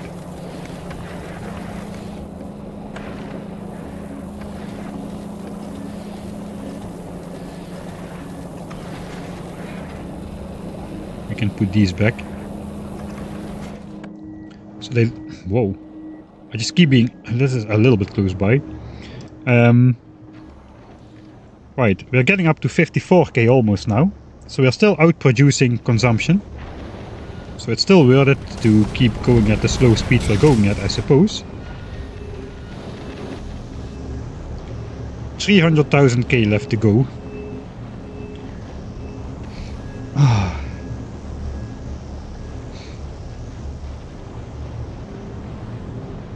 I mean, but the way games are brought out these days, being unfinished, untested, weird bugs, total scandals, really. Like the release of, I don't know, Cyberpunk. I didn't play it, but I heard that was a complete shit show of a release. If you compare that to how Factorio dev team treats their game, I have never seen anything like that. I have never seen anything like it.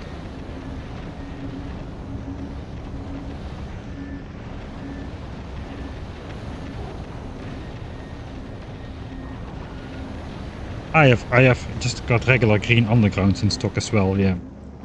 I got them both in stock and I got them extra on the ship, so I can just use green undergrounds wherever I want, basically. It is working now though, so that's good. So we're gonna fill up this belt again to 209k. It's at 198k. The rest of this is just in these machines right now. 15k and counting. Let's go. I will reach 16k and then I'll save, because we have a chance something breaks at 16,384.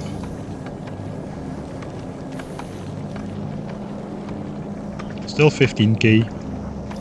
It goes up by 200 at a time. That is why I didn't want to try to take stuff out of there. Still 15k.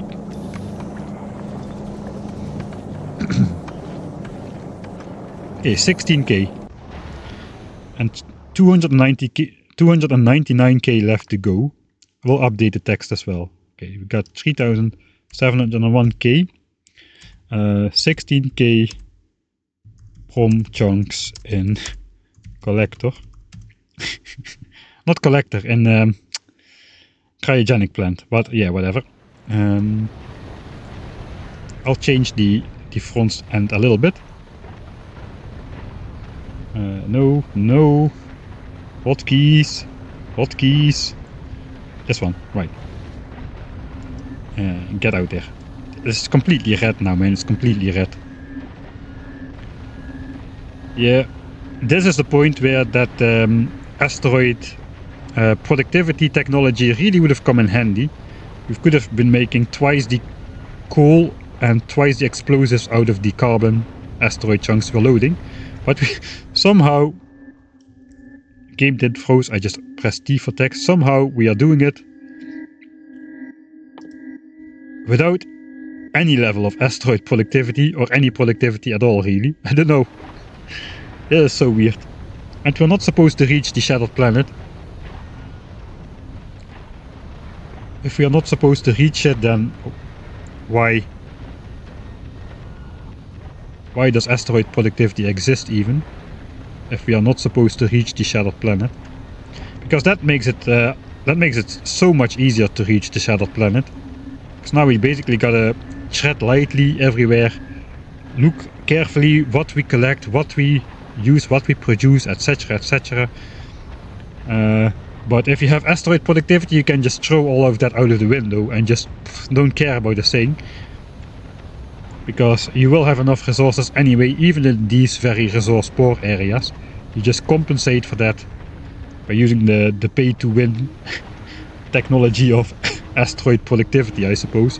Just like these infinite science research productivity bonuses, like pay-to-win in terms of research cost. Not really pay-to-win. You don't pay. You do win, though.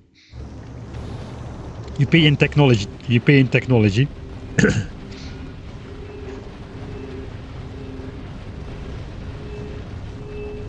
I think this design is viable as it is, really. Just researching asteroid productivity will do the job. Play to win. That is that's such obvious of a term. Play to win. Why is that not a common term? That is genius. Is your game pay to win or play to win? Yeah, that is incredible. Why is that not common terminology? Okay, by this officially Edificus has coined the term play to win as games which are legitimate play to win instead of pay to win.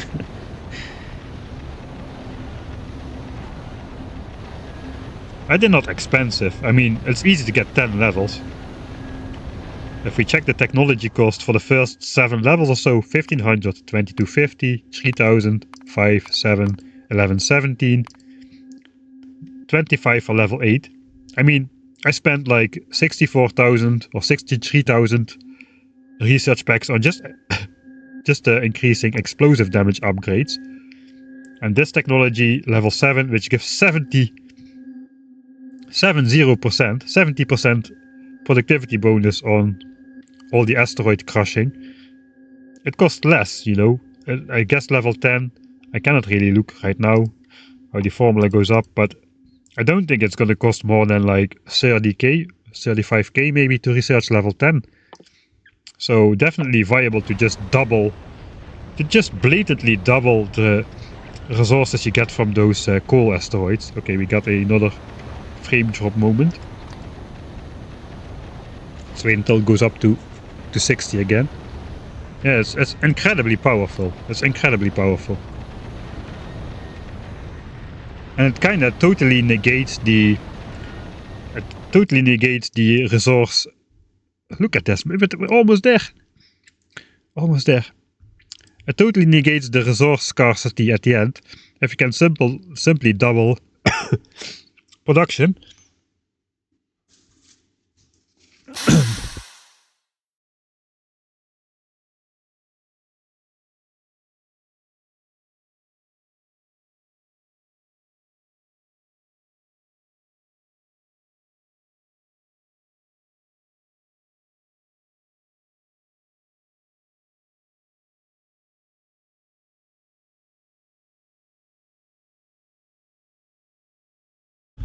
We are almost at peak density though. Thanks C-Rex for subscribing again for the 8th month in a row.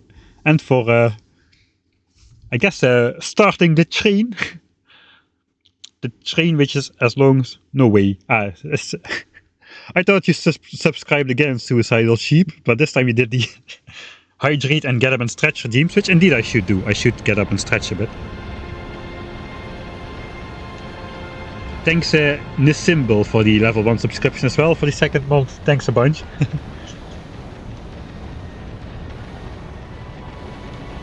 Yeah, Prometheum asteroids do not stack.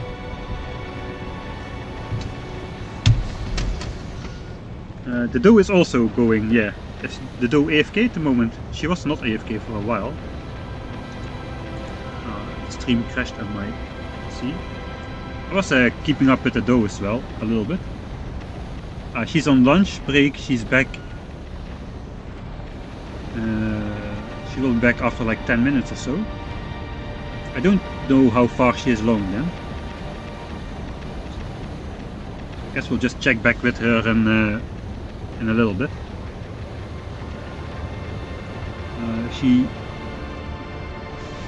was at 1 million kilometers 2 hours 10, then 1.5 at 1 hour and 30 minutes for 1.5 million kilometers. So I guess she's almost at 2 million kilometers, I suppose.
Right, let's do some getting up and stretching.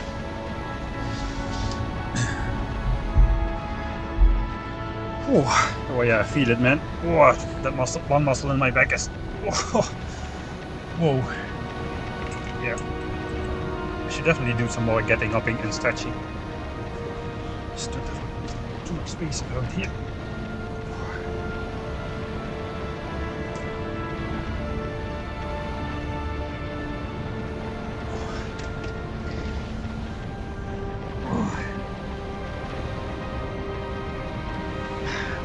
Right, where are we at?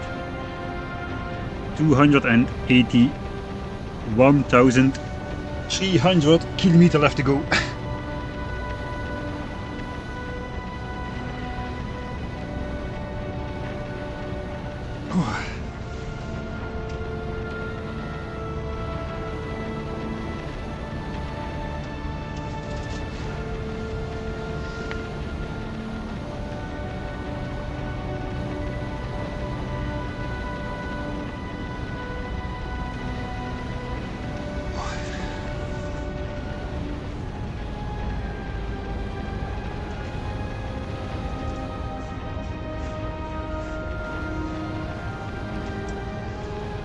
Alright, I'll be right back.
Alright, it is time for some more coffee. Let's throw away the cold one this time. We'll have a shot at drinking some hot coffee if I don't drink the cold coffee first, perhaps. Just the last little bit. Last few drops trying to get me through the final part.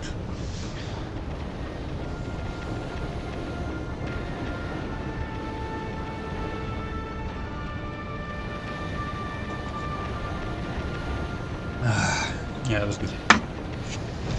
Right, getting up complete, stretch complete, hydrate complete.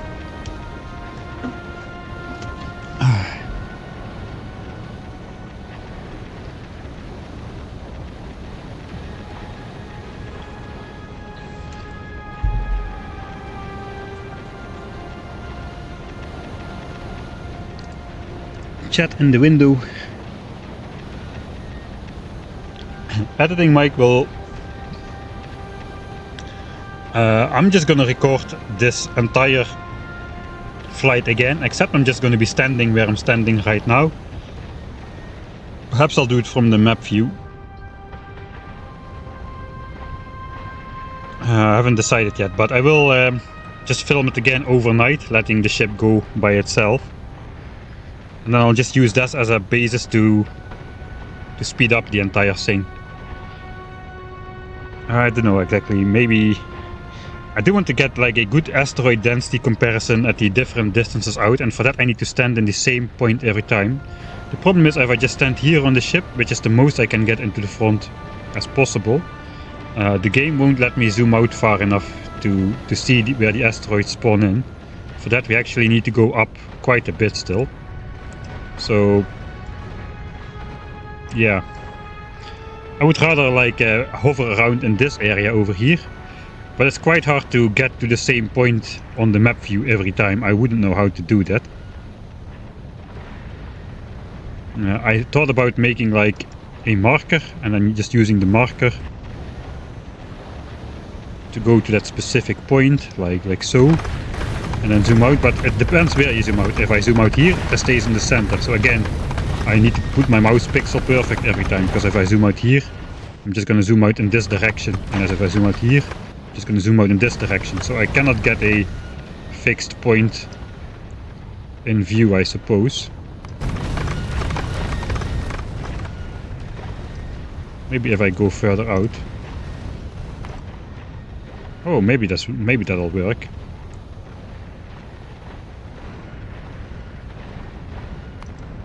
And then I can just change it to not be visible, I suppose.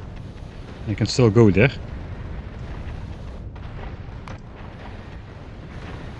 Right, what about even higher preview distances? Okay, 80 is too far. What is the maximum here? Probably it's 64. 70, let's try 65 then, if we think 64 is the max. 65 is actually doable. Okay, just learning stuff on the fly here. 66. Where's the edge case? When does it switch to map view? Okay, 67 is where it switches to map view. So 66 is good. And then we just need to find a center point. So ideally, I guess, if I have this set to so, how about that the reactor is visible? The first fusion reactor and then this view over here. That sounds nice. Dang it, I messed it up.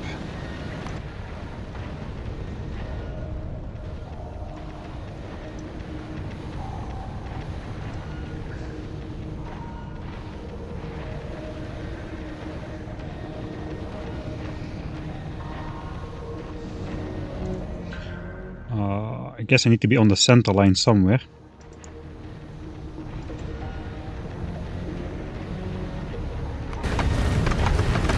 That's probably loud. 66. Go here. Switch off D. Okay, this way. Yeah, this is perfect. This is perfect. Alright, so I gotta remember that. Switch on G. The disadvantages I will be having. This will be now slightly larger when this is on screen, because there's an extra line in here, but I guess that's acceptable. It's actually quite nice, so I can just, from wherever I am, if I'm doing something. Okay, now let's go back to the view. Click here, back to the view. I can do this. Perfect. Yeah, that's nice. What is the ammo count now? Yeah, let's have a look what the ammo count is. You asked it 5 minutes ago, I'm sorry. What is the ammo count now? I don't know what it was 5 minutes ago, but now? How is it going? We're still throwing overboard. Looks like reprocessing would help a little bit in the end, because even near the end we have too much metal, too much ice. And we could be catching more, I suppose, if we really wanted to. Ammo count, right, ammo count. Okay, 54,000, we have surpassed 54,000, that is great. 54,000 is excellent. 54,000, we started at 52, it's kind of stable right now. No, it's not stable. How is it in 10 minutes? 8.2k, 8.6k. We're still outproducing consumption, that is excellent. Speed is set to 27 kilometers a second, which is like about 2 to 4 kilometers a second. As faster than the slowest speed I want to go at, because of these guys. Any slower and they'll start chopping off my back end over here. Alright. So. Click. Yeah, this is excellent. Yeah, this is great. Okay, then I do not actually need to stand in front of the ship myself. Although, that is nice for the sound, I suppose. Okay, let's stop brainstorming. We're streaming right now, not trying to define the parameters to film my own videos in my free time. What's the prognosed finish time at this speed? Roughly 30 kilometers a second. That means about 100,000 kilometers per hour. So at this speed it would be about 2.5 hours ish. We may go faster near the end though. We may just try to speed up and try to get through the end a little bit faster if production dries up too much. I haven't fully decided on that just yet. So for now let's make a save. 200, we are at 36k. 36k, and we're gonna try to break Prometheum storage even further. Don't have time to watch the entire stream, don't miss the arrival.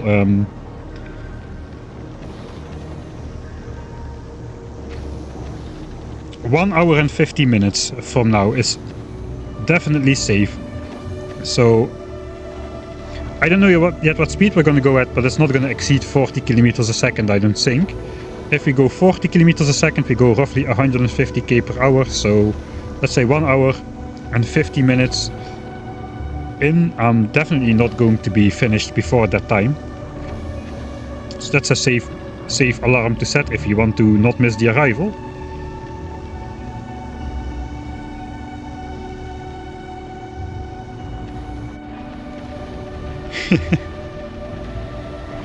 Oh man. Yeah, this is working great. Yeah, that's working great. It's working well as well for the rest of the stream. It's almost 12 hours. No. We are 25 hours in right now. Could you create a Discord notification 10 minutes before arrival? Oh, that is a good one. Yeah, I can probably. I'll just do tag at everyone once I reach the final 100,000 kilometers, and people can join then from that moment. I know at everyone is a bit optimistic, but hey, it's my Discord server. If you don't want to be tagged in my Discord server by me, then don't join it. I don't do it often though, so I think this is a situation that warrants it. The culmination of the entire probably 300 hours of streaming. We're going to reach it today, the Shattered Planet. We are like 2 hours away.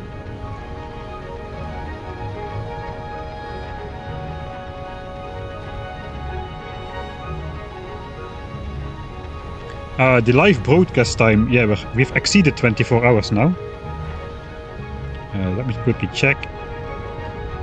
25 hours and 20 minutes we've been going for, with 7 hours of sleep in between. I did sleep 7 hours, like literally like 5 or 6 hours in the stream I went to sleep. You can see this in the production graph, it's funny. So here I started streaming basically 25 hours ago.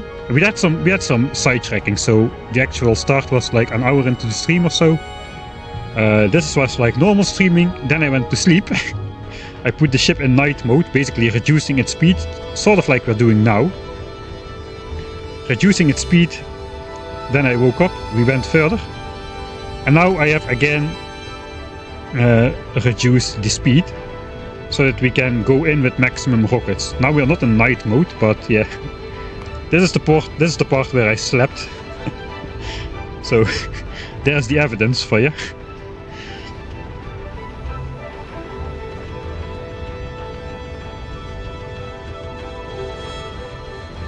I wonder how long you can actually stay at the Shattered Planet before asteroids surround you. If it's going to be like any other planet, and I don't know if that's going to be the case, then it's going to be not very long. Reason being, this ship is designed to move. It only shoots the huge and big asteroids at the front, and at the back we have no defenses whatsoever against big and huge asteroids. We can only like pick off like smalls and mediums. But the huge ones, we're not even attempting to shoot any huge ones with a laser turret, it's just useless. Big ones are quite useless as well, but those can have some sideways momentum. There's a small risk of those having more sideways momentum like this one. And them making it through. So those are gonna arrive pretty damaged though. If they have a lot of momentum, they're gonna arrive pretty damaged. And we do have a chance to pick them off with the couple laser turrets we have down the end here, so that's why those exist.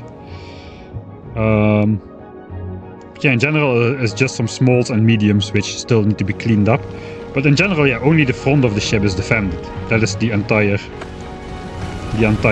thing.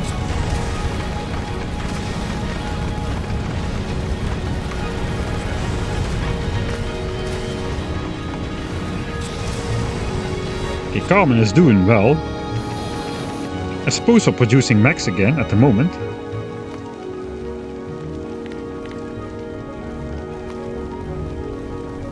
Yeah, at the moment we are producing mechs again. It's probably a random occurrence of a couple of those asteroids. It's just a momentary gain, I suppose. What are we at, man? I'm getting nervous. 250,000 kilometers left to go. Rocket count still going up, 54,600. This is excellent news, excellent news, excellent news. I was gonna break the medium chunk storage again, but no, it's again. How much Prometheum asteroids do you have on the belt right now? I suppose it's back full again. 209,000 according to the signal.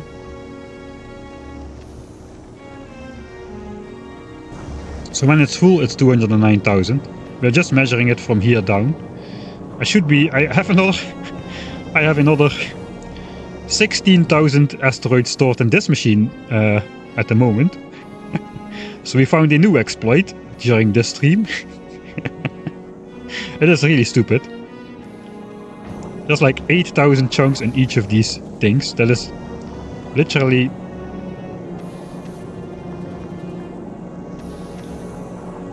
like 160 legendary cargo bays in every single one of these cryogenic plants. 160 legendary cargo. That is a lot of legendary cargo bays storage inside one of these. We were just about to continue on that part, but first let me update the distance counter. We go from 1/3 kilometers left to go. I guess we go down to 1/4.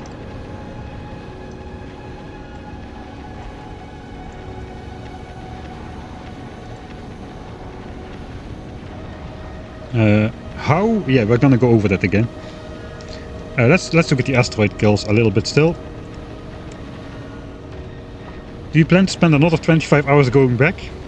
I'm inclined to just dead warp back and just take the loss of my mechanical armor for granted.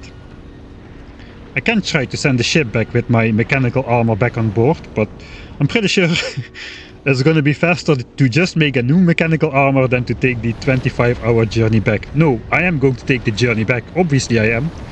Not on stream. We may just start going back at the end of the stream, I don't know. We'll see how it goes. We definitely need to save before arrival though, because if the ship actually stops, we're in trouble. If the ship stops, we are done for. Because those will just start chopping through the entire ship simultaneously. So that is not good. Not good. Okay, we are 3,201 tons. That is unacceptable. It is because 4 tiles have been put under here. 5 tiles, I suppose. So I can copy paste the recipe. Can I just steal like... Okay, we can steal a couple tiles off of here. This is looking nice though. I don't really want to. Yeah, I don't really want to.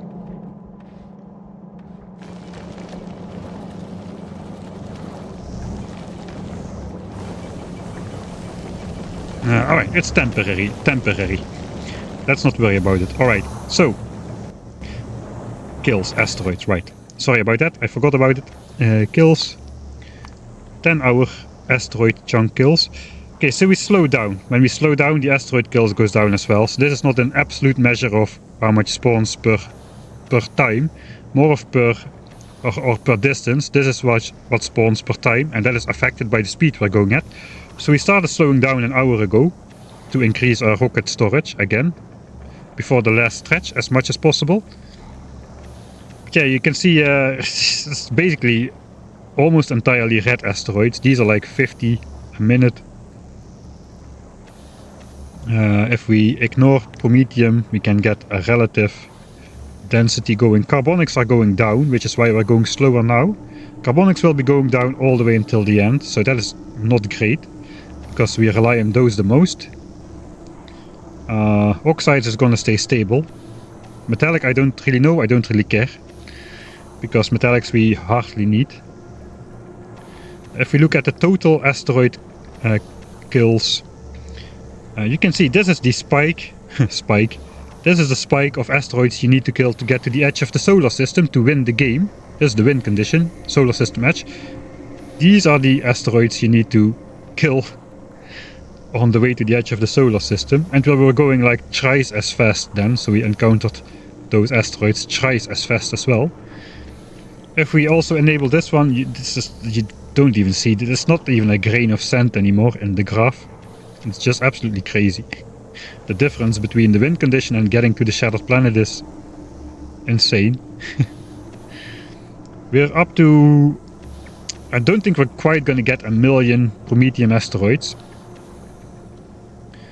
Looks like about 150k of these, 125k of these oxides, and roughly, I would say, 800 to 850k of these before the end. It would be interesting to compare those stats to the ship that the Doe is flying, because she is a much slimmer ship. It's only 40 tiles wide compared to my ship, which is like between 90 and 100 tiles wide. It would be interesting to see if she gets... I guess you should count this... asteroids seem to spawn like 1.5 chunk away from the edge of your ship at maximum range.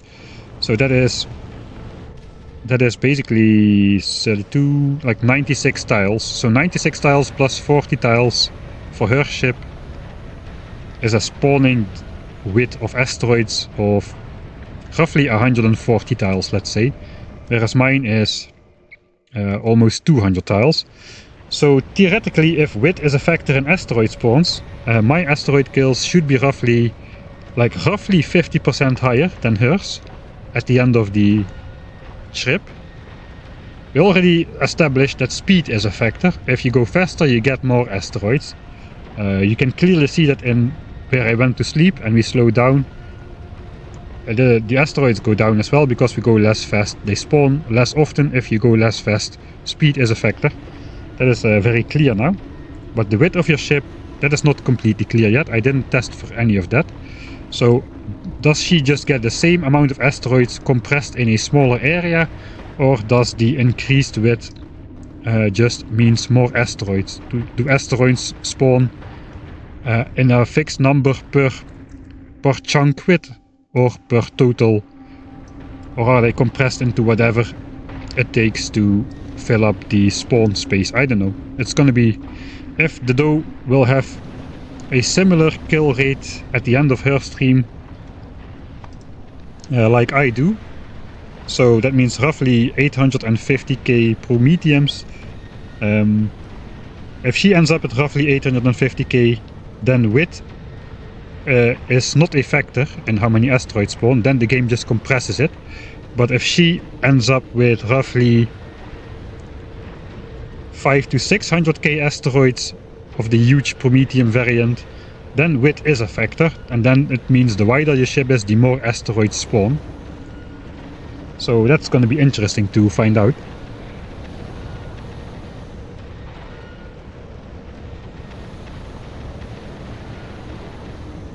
I did some flying back off cam. Okay, let's click the thing, the good thing. I was going to do the stuff where we store more Promethium asteroid chunks. To answer Solar Boy's question still. How long will power last? We have enough power for the way back. I made sure to take fuel cells enough for the way there and back again. I started out with 1500. We have less than that left, it looks like, but we have plenty on the belt. If we look at our total fuel cell consumption over the last 50 hours, It's 444, including the 25 hours before the stream during the startup. So it looks like we'll be spending roughly 500 fuel cells maximum. So we have enough fuel cells to go out to the shattered planet, back again, and again back to the shattered planet. And then we'll die, because then we'll be out of fuel cells. Looks like we have enough for 3 single trips, roughly speaking.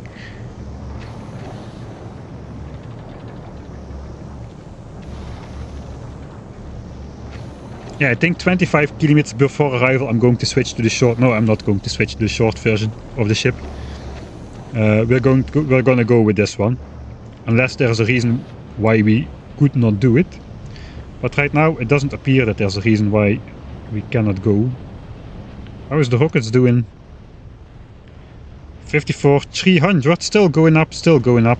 As long as we're going up and no asteroids are breaking off parts of my ship, I'm fine.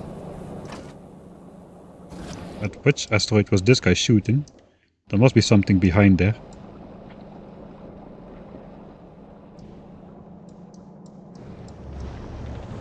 Alright. Okay, let's attempt this again. Save. 3762, Oh, the final straws are going so slow. Alright. We'll put the sounds back for a bit.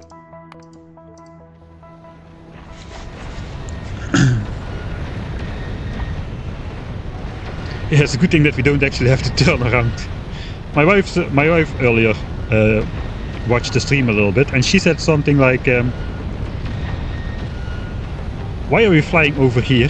Why don't we simply fly over here? That looks a way smarter choice. Like to fly over here and there's no asteroids here. Why are we flying right where the asteroids are? That's a very man thing to do. You should just take the easy way out, fly over here. You can cruise without the asteroid in sight. Actually pretty genius if you ask me. She's not wrong, no. I didn't have a reply to that. I didn't know how to reply to that. She got me there. I forgot to put the sideways thrusters on my ship to laterally move my ship around.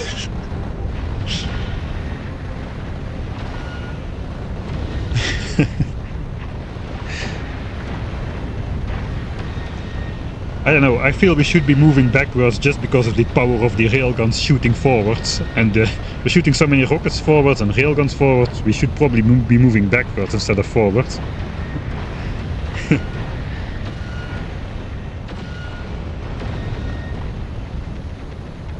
How many railgun damage do we have? 3 levels. So railguns one-shot everything except the huge Prometheum asteroids. Those have 10,000 hit points. With some resistances counted in, and if you get 3 levels of damage upgrades you can one-shot these huge Prometheum asteroids as well. So there is not really a reason to get more than that unless you want to cheese demolishers on Vulcanus even harder with railguns. But for spaceflight 3 levels is all you need.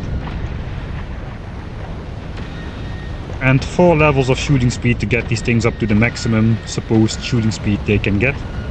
Levels after that don't affect the statistics anymore. Actually, I did not test if they actually shoot more often or not if you research more levels, but the mouse over, which cannot be trusted in most situations, do not trust the mouse over. The mouse over says the speed is now capped at 0.5 plus 0.36 a second, where we should be having 0.5 plus 0.4 a second with 4 levels of research. This is known, so it is capped. The problem is they're still not shooting at that speed. They're shooting at less than half of that speed. So, yeah, I don't know. I didn't test if actual extra researches make any difference in terms of railgun consumption. It has been fairly constant-ish over the course of the thing. We started shooting at maximum rate. When you go slower, the railguns fight less over targets. There are less targets, they fight less over who gets to shoot what, and they actually shoot more often when you go slower compared to when you go faster. And then around the end we get the situation, there is just so many Prometheum asteroids around that they again start fighting over who gets to shoot which Promethean asteroid, even though they have different priorities set. So this one has carbonics as the first choice, whereas this one has metallics as the first choice. We've got one with oxide and one with promethium. So theoretically they try to be as diverse as possible in terms of target priority, but now we get so far out that most asteroids are promethium, as you just saw in the kill count. Basically everything is promethium. And railgun shells, basically we're shooting less now, even though the targets are plentiful, because they fight again more over which railgun gets to shoot which target, is my suspicion, at least. Because for the rest, no parameters changed. Alright, okay, we have been in a rocket production crisis for a bit now. Still though, we are slightly outproduced in this. It is not a lot, but we are outproducing rockets against consumption still. So I think I'm just going to keep flying at the speed, especially if I do want to make the return journey as well. Then I need to have rockets available to start flying back. Is that a dumb thing to do, to fly back? Maybe it's a dumb thing to do. I mean,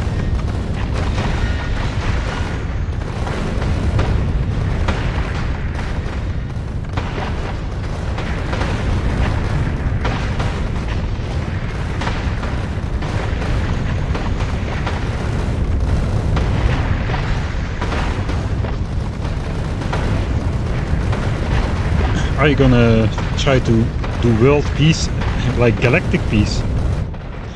Is it possible to do galactic peace in Factorio? Let's brainstorm a bit. Supernovae is possible, we know that from my original playthrough. Assuming the mechanics didn't change, you can still Spidertron everything remotely. You can do the same on Gleba, I suppose, because, well, we can just take out the nests remotely. It's going to be a bit harder though, further out. Nests become quite a bit larger and the stompers become quite a bit more stompy further out. So I'm not sure if... I guess rockets are the answer. To Gleba, they push you towards making rocket turrets. So I guess Spidertron with rockets should be good. I do hear Spidertrons have been nerfed though. They can no longer march around in their own explosive rocket damage. With their own explosive rockets, they will just shoot themselves with the explosive damage, which they were previously immune to. So you need to use yellow rockets with the Spidertron, which is annoying, but still possible. Gleba is feasible, I tried. Alright, yeah, it does sound like it should be feasible. As long as you don't go out yourself so far, you can just basically limit what gets generated. Fulgora, of course, feasible. There are no enemies. Aquilo, there are no enemies. As far as we know of, at least, there are no enemies on Aquilo. Man, it's again nighttime. This looks nice. I spent so much resources lighting up this heat pipe network with way too much rocket fuel to way too high temperatures that are useful. Let's enjoy it for a bit.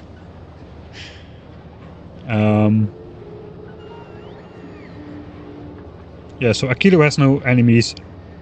Fulgora has no enemies. Gleba and Norvis are doable. The problem is probably Vulcanus.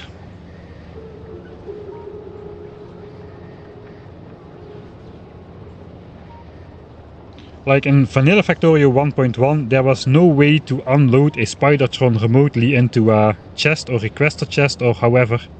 It was not possible to get like... It was not possible to do like remote artillery with Spidertrons because you cannot get the shells inside the artillery turrets with the construction bots of the Spidertron. Spidertron don't have personal logistics bots and you cannot put them in a roboport either. You cannot unload.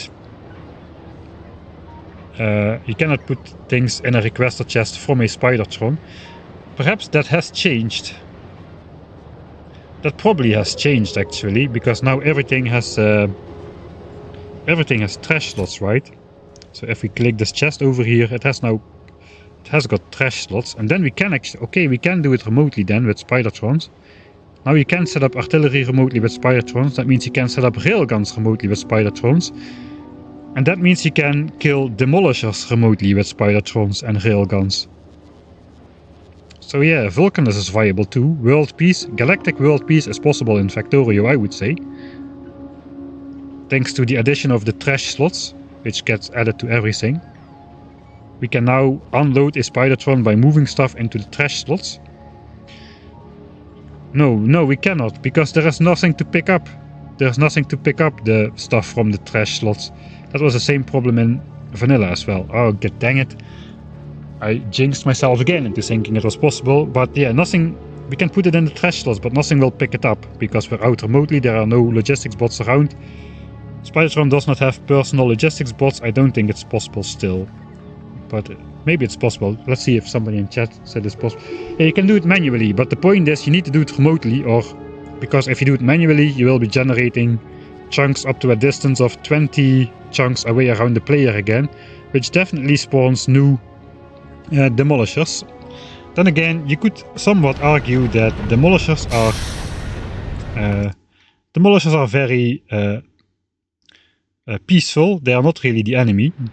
They just defend their territory, and so they don't really interfere with anything. They won't come and attack your base, they won't expand, so theoretically keeping demolishers around would be okay. If you consider demolishers to be not hostile creatures, that's the word, they are not hostile towards the player. They're only hostile towards you if you mess with their territory, so if you think this is okay to have an edge of... If you count this as world peace, you can get world peace, but I don't think you can eliminate every demolisher on the map remotely. You probably can still, though, with artillery turrets. You can do artillery turrets and just manually explore chunks with artillery, find the demolishers, either take them out or lure them towards your base. I don't know how demolishers react to artillery, if they come all the way out of their territory to go attack the artillery, but if they do, then you can just kill them from 20 chunks away from the world map with your railgun, for instance, after they get aggroed by artillery. That would need some testing, though. That sounds like a possibility.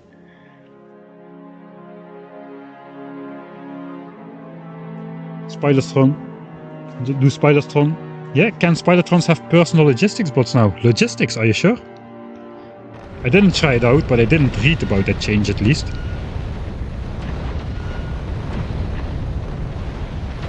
Ah, yes, Adificus is right. That is something new. Construction bots can move items from Spidertrons to artilleries and railguns with Ghost. Yes, I even used that. I used that myself. What is this asteroid doing? What the heck? I even used that myself in taking out the demolishers. We made a blueprint which put ammo in the gun turrets with construction bots, so yeah. Okay, it can be done remotely with Spidertrons. We already thought of two possible methods then to take out demolishers remotely. One is with the Spidertron and put turrets with ghost ammo inside to make construction bots place ammo into the turrets, which previously was not possible. Okay, this is gonna miss us. Yeah, it's gonna miss us. Right? I don't know. Let's keep an eye on that guy. We may have to quickly speed up if that is not gonna miss us. It's probably gonna miss us. So we have the Spidertron construction bot into ghost ammo into the turret placement thing, and we've got the possible artillery aggro the demolisher out towards where you are standing with your railgun turret at least 20 chunks away from the map border thing. That's already two methods to take down demolishers completely off the edge of the map. That's actually getting quite close. Still has quite a ways to go as well.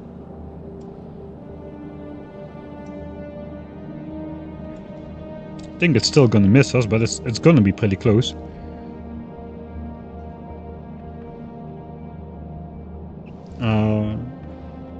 Lol, he's not understanding chat. Oh, that's probably older. This is the answer. Okay, now I understand it. Alright, yeah. Okay, this is gonna miss us. Yeah, it's gonna miss us. Why did you only place railguns at the front? It is very expensive to take out all asteroids which you don't really need to take out. So why would I spend so much ammo and so much resources on taking out all of these asteroids when they are basically harmless? We're already barely holding on. The ammo equation is barely equal right now in terms of spendage and production. So that's why I don't have railguns on the side of my ship. Because then you also need the rocket turrets. These things like explode into 3 big ones, and those have random momentum in like random directions. So those will be flung into your ship, so you need to take care of those as well, etc, etc, etc. It's just not worth it to try to blow these up, basically.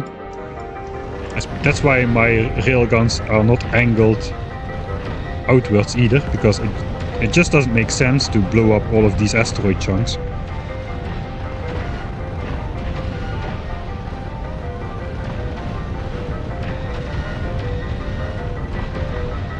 Yeah, it's been more than 24 hours now.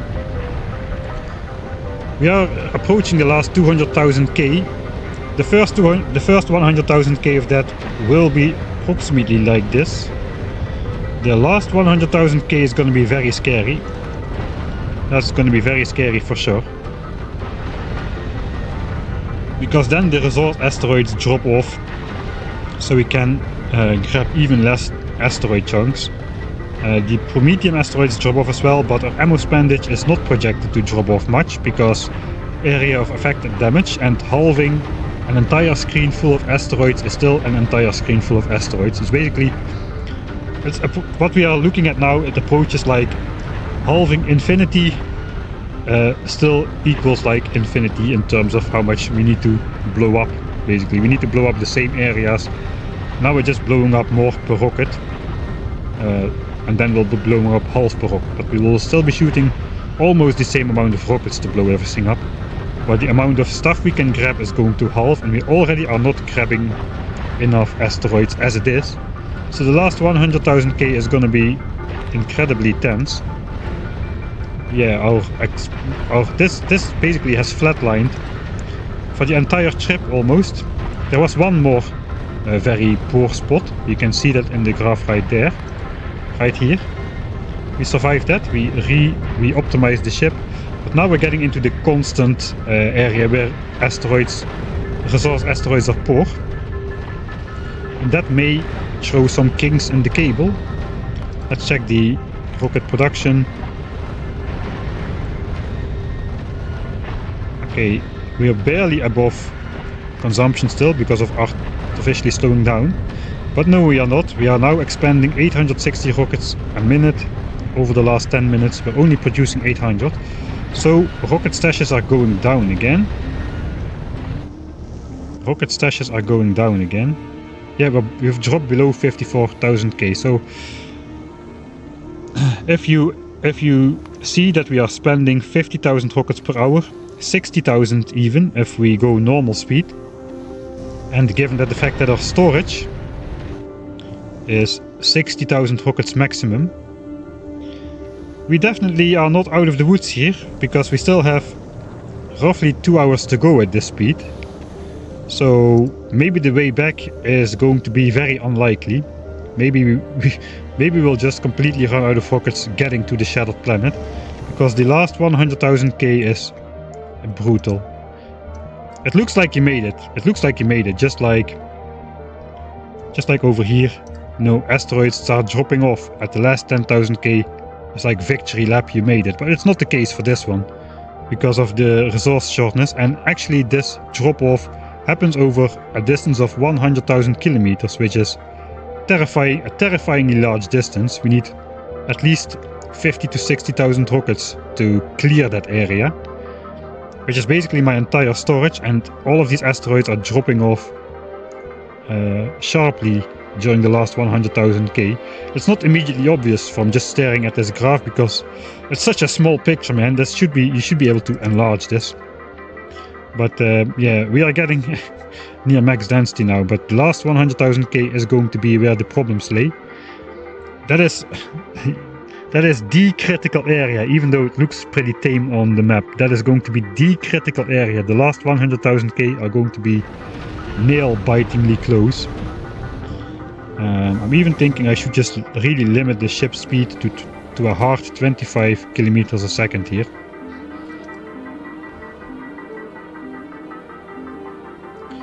Instead of the 27 or so, it's set to now. It's set to 27.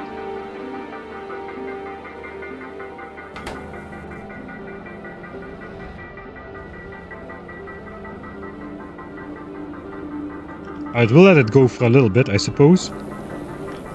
We won't waste this oxidizer. It's gonna slowly go down to 0, then everything in the thrusters is gonna run out, and then we'll have a true maximum speed here. Yeah, I think we're gonna need it, man. Holy moly, I didn't expect this. Not having asteroid productivity might bite me in the behind here, and I cannot get it either because it requires Gleben science. And I had to deactivate Gleba in order to keep the Gleben locals from attacking my farms. They're literally like settled right outside my production area here, as well as over here in the north. There we got one of these big guys. So I would attract those, they would destroy my farm basically. And that would be it anyway, so I had to switch off Gleba. Gleba is now switched off. So that means I cannot research asteroid productivity anymore. So I hope that doesn't bite me in the behind. On the other side, it is very nice to have the extra added challenge of reaching the shattered planet without while going die hard, raw dogging it through the final stretch without any of those weird productivity upgrades which suddenly give you extra resources from the asteroids you're collecting. So we'll see if we make it. We are literally 201,000k from the end here. We're gonna make a save. 99k, 200k left to go. Let me update the overlay. Now we've got we went from 1/3 of a million left to go to 1/4 of a million left to go. Now we're at 1/5 of a million left to go. Those things are going to be succeeding each other faster and faster. I guess the next benchmark is 166,666k left to go. That is going to be 1/6 of a million. What happens when we reach it? I don't know. I have no idea. No idea what happens when we reach it. I don't want to know either. Don't spoil it. If you are here in chat and you know, do not spoil it. Do not do it. Going faster would be worse. A lot worse for resource consumption. I can still show that we went faster for a little bit. Over. It's probably already a while ago. It's not visible in this graph, only very briefly, but it's visible here. We sped up to incredible speeds. We did it in the other save, but rocket consumption spiked immediately to 4,000 per hour. So that means even with full production going, if I go at full speed with 4,000 rocket consumption per hour, we would burn through my entire rocket storage in less than 20 minutes. Less than 20 minutes and all of this is gone. Alright.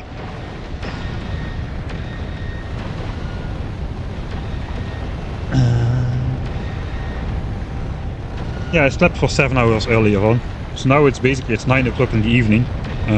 2 hours left to go, 11 o'clock, I should make it. I had kind of a short night, but still pretty acceptable. Nothing survives asteroid hits of these things. These just bounce through your ship at speed. When you are stationary, they don't have infinite piercing. They blow up after a certain distance. But when you go at speed, they just destroy your entire ship without even feeling it's there. They're like neutrinos going through the Earth in that respect, except they very much do interact with the ship while passing through. Unlike the neutrinos, which just leave this thing intact. So that's perhaps not a very good analogy. Alright, we did save. I'm gonna save yet again. Let's override 3802. I need to override because we're going to do crazy stuff. Legendary, yeah, nothing. It's just like railguns, man. Those things have 18,000 damage. They shred through everything. No matter if it has a couple hundred or a couple thousand hit points, it doesn't matter. These huge asteroids seem to be the same, and they are basically unstoppable. At speed, they're unstoppable. Right. So what's the thing which we're doing? Yeah, this might look a little bit weird to you. This is a normal cryogenic plant, and we've been moving stuff to the output slots, because that's now a mechanic. Previously it would just spill on the ground, but they solved that by putting stuff in the output slots very neatly when you change a recipe. We are abusing that fact right now, and we currently have 16,000 Prometheum asteroid chunks stored up in these. So 8,000 chunks are present in each of these, which is basically equivalent.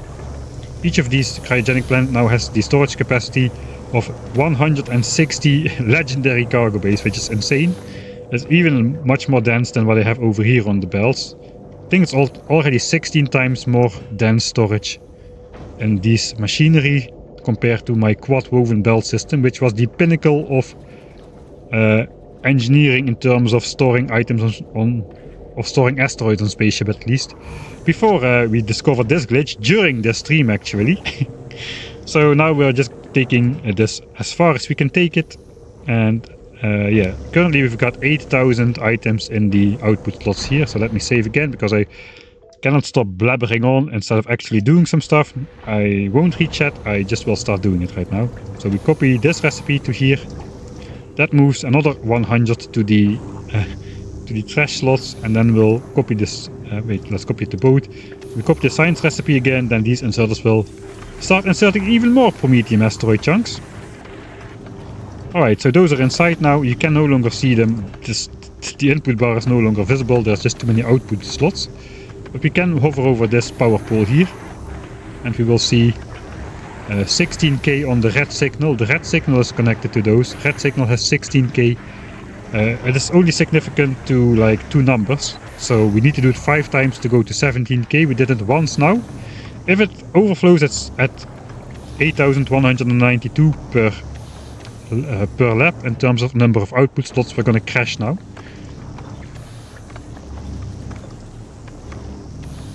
But I suppose we won't. Yeah, we won't. That is 2. There's gonna be 3.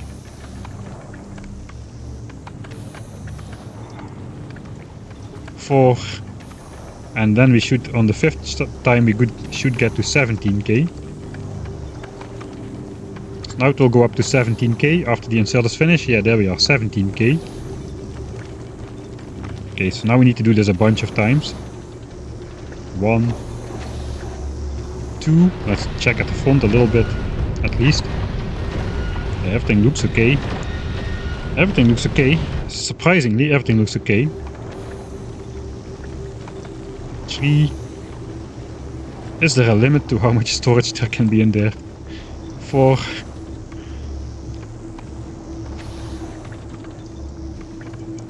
5. Now we're gonna get to 18k. 18k and going. So no, to those of you who just tuned in, you cannot automate this with the circuit network. It kinda appears that you can, because no crafting recipe is actually in progress. But if there's stuff in these output slots, the circuit network refuses to change the recipe. So we have to do this manually, unfortunately. No, not unfortunately. Fortunately, there is no way to automate this, because that would be silly. That would basically, this if this would be automatable, it invalidates my entire tail end of my ship. The entire quad woven Prometheum asteroid chunk belt would be invalid if you can just use 2 of these to store an infinite amount of Prometheum chunks automatically. So I'm glad this cannot be automated, I suppose.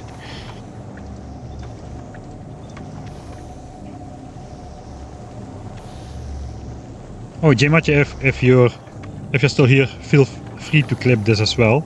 If you want to refer this to a Factorio developer, I'll just make a clippable moment right here then. All right. So basically, what we are doing, we're abusing the fact that everything from the input slots goes to the output slots when you change the recipe. We're not taking it out though, so now we have a lot, really a lot of promethium chunks in here. In fact, we've got almost 10,000 promethium chunks per assembler in here, or per cryogenic plant in here. So we just keep changing the recipe, change it back, the inserters input more chunks, and then we move those to the output slots again, and we input more chunks, etc, etc. And I haven't found yet what the limit is. You probably will know as a Factorio dev, but I don't know.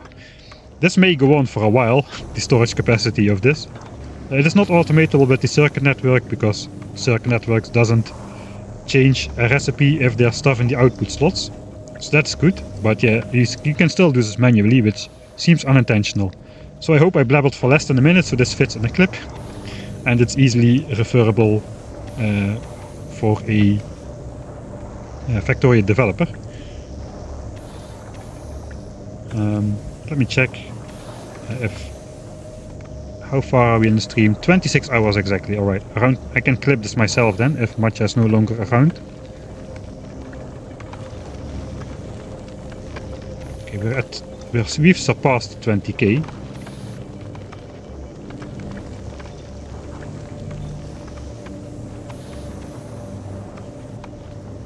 $21k. Okay, we got 10.5k exactly per assembler. Okay, I'll just disconnect this one. I'll just read one. But we have twice as much as the mouse over. We're over 10k now.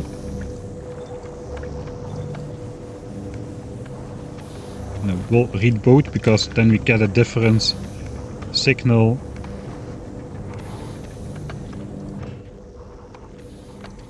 Then we'll get a different signal every 5 editions of this recipe instead of every 10.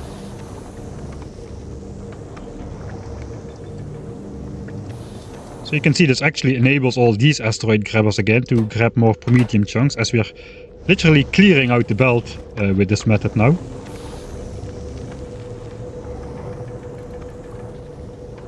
Okay, we're at 22k. Let's get it up to 24k for now, and then we'll call it a day again for a bit.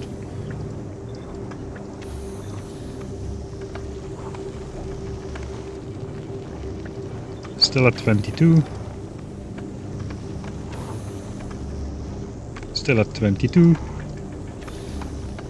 I guess we'll go to 23 right now. What the next one? Next one. So yeah, this is as annoying as 3D printing a rocket out of nothing with that productivity bonus exploit. It is easier to not mess this up though. The Infinity exploit was quite easy to mess up. This is less easy to mess up.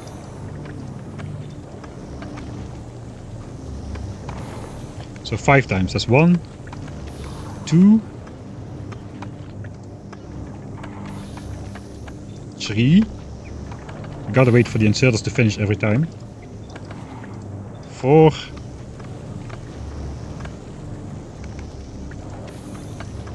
And 5.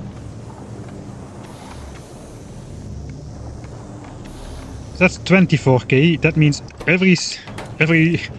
both of these now have 12,000 promethium asteroid chunks in the output slot, and it's still not breaking. How is it not breaking? I don't understand it. How is this not breaking? How can there be so many output slots? I mean, how do you account for this when you...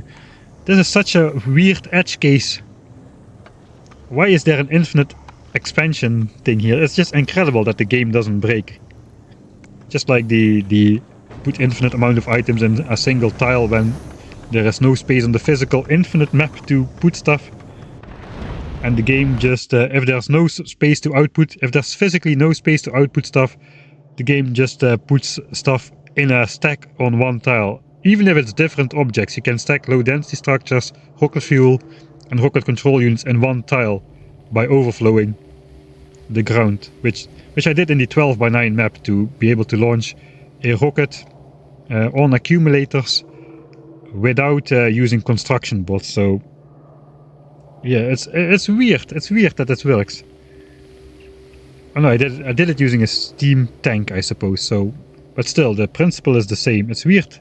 It's weird that those edge cases are just caught by the game, even though there is no reason for any player to ever play like this. There's no reason for. I don't know how they catch all these things, man. I don't know.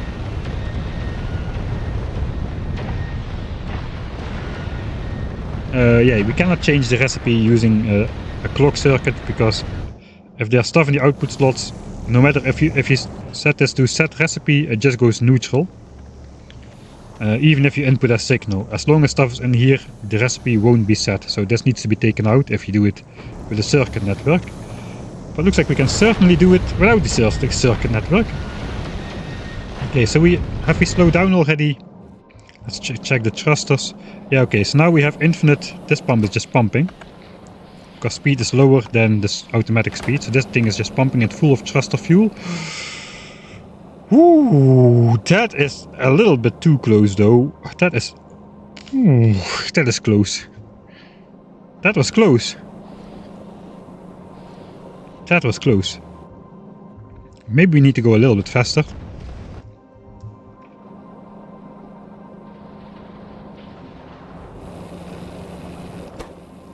Alright, let's set it to 26 then.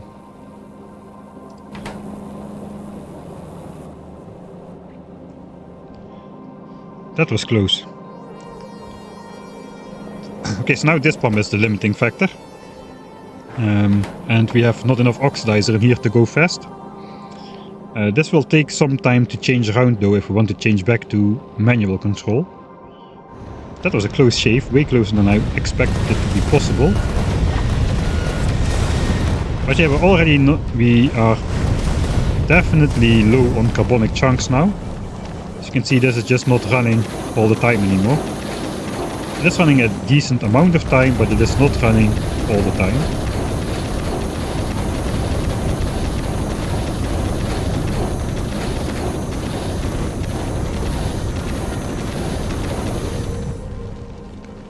It will have some decent periods of not working. And if this is not working all the time, we are not producing rockets all the time. The reason why we're not producing all the time is simply we don't have enough carbonic asteroid chunks. We're picking up every single last piece of carbonic asteroid in front of us. I'm 100% sure of that. We are missing a single one here. All of these collect coal, and most of them collect coal only. There's no way we're missing any. We're not throwing overboard any anymore, because the coal physically cannot go out this side anymore. So we're absolutely using every single last piece. How is production? Production is falling off linearly now. Okay, I'm getting worried now. I'm definitely getting worried. 680 a minute. Spandage 760 a minute, so we're already 100 a minute spandage above. Oh no, we are spending 100 rockets a minute more than we are producing. Oh, this might get tight, because it's gonna fall off even further all the way to the end.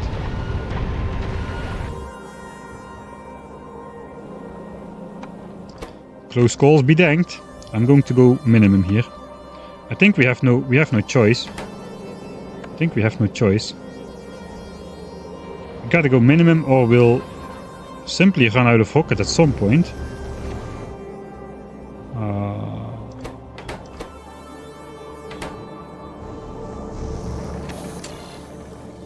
I guess I'll set this guy back to the original value, because our rocket storage are gonna go down. And this will be this will be 23. So this is the original value. We should be going at 61 kilometers a second. But yeah, we definitely need the stored up rockets. Okay, I'm glad I switched to this save, man, because that is going to be an issue. If only I researched. Yeah, if only, yeah. If only I researched some of that asteroid productivity, man. This would be a walk in the park. Just 2 levels would have done it. 2 levels would have done it. Now it's going to be a close call, man. It's going to be a close call. I'm no longer 95% sure we'll make it, if you don't understand the doubt in my voice. We are in for a rough time.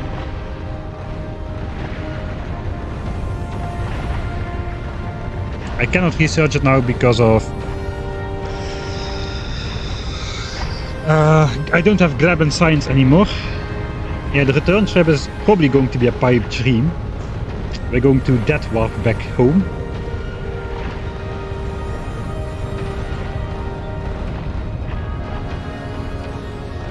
Yeah, I don't know what the bit value is for a machine. I think we surpassed 8-bit, right? 8-bit is something like 256 only, no? So asteroids are already decreasing now, but they will decrease even more during the last 100,000k. Oh man. We might be reloading to the shortened version of the ship after all. But then we don't go on a high-speed rampage. I think the short version, I could still try to go short again, actually. We did it the first time.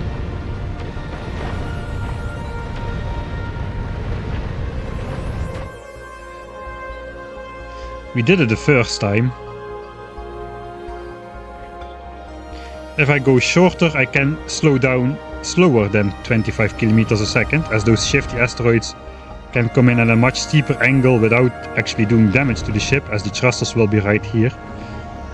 Do I gotta do it all over again? Oh god.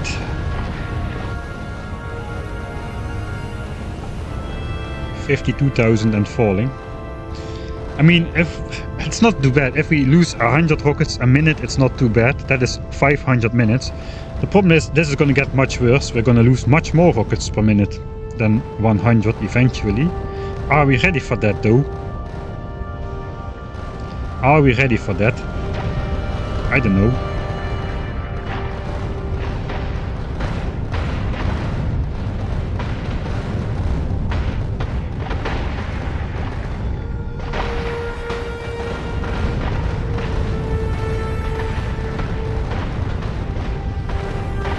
Come on.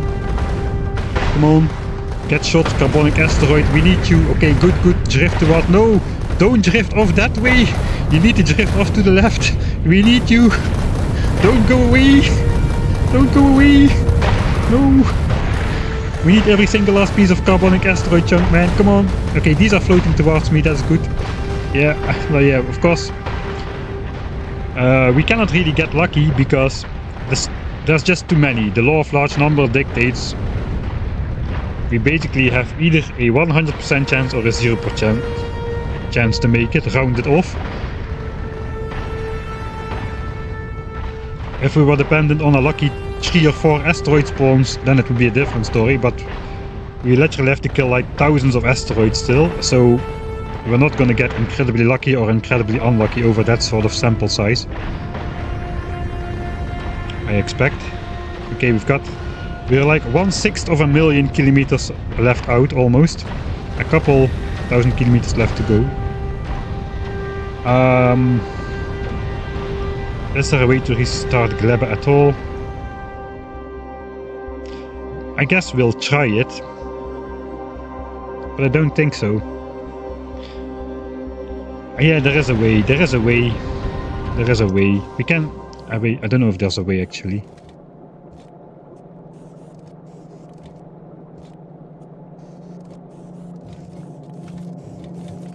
This is basically an infinite seed loop now. Alright, that's fine, I suppose. Is there a way?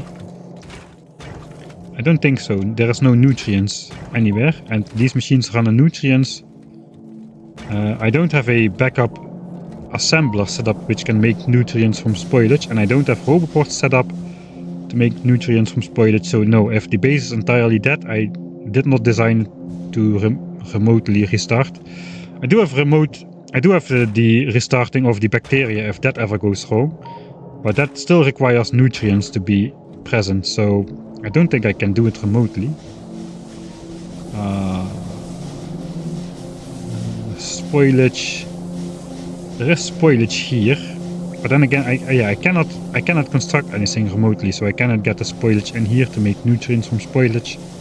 So no, there is no way to do it for the Gleba part.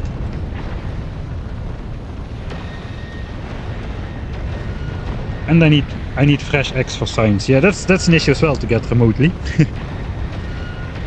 Stronger explosives, no, we won't finish the next technology of stronger explosives before the end anyway.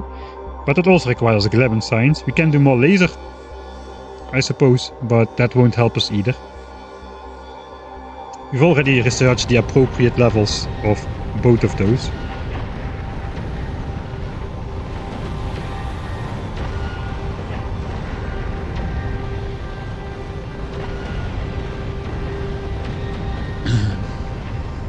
I did not reclaim Norvis, no. We left it after 20 hours in a rush and we never went back.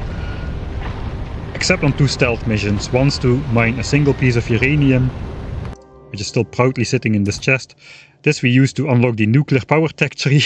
A single piece of uranium is all we mined during the entire game. And the other time we went back to temporarily capture 2 spawners in order to unlock quantum processors of all things. Which is a bit stupid of a prerequisite, but what you gonna do? Okay, they literally have the settling really close by now. This worm can literally shoot my base, I believe. It has how much range? 38? So yeah, it would be able to destroy these belts if it wanted to. Exactly, that's exactly 38 tiles. No, it's 40 tiles away, okay.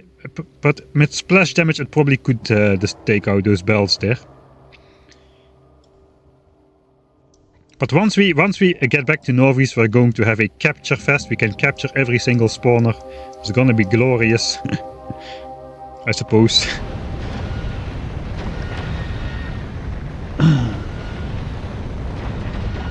I abandoned Norvis forever. Why? Who needs Norvis anyway?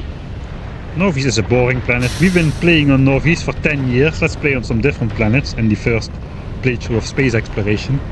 Thanks TVZR for the 9th month. Man, time flies by. Yeah, indeed. I think I missed somebody subscribing earlier on.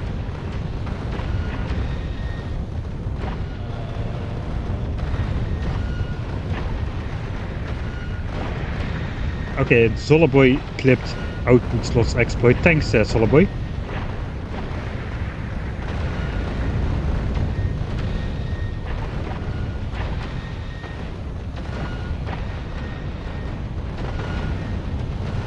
Hey, Zero Jin. Yeah, sorry I missed you earlier. I hope you're still here. Thanks for subscribing on Amazon Prime.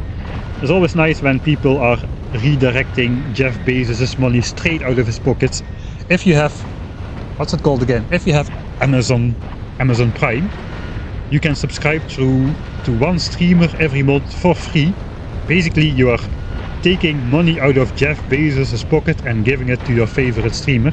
So if you have Amazon Prime, don't let that opportunity go to waste. You don't need to give it to me per se. Give it to your favorite streamer, but don't let it sit in Jeff Bezos' pocket. If he gives you the opportunity to take it out of his pocket, why not do it? That's quite funny. He won't even notice it. Yeah, he won't even notice it.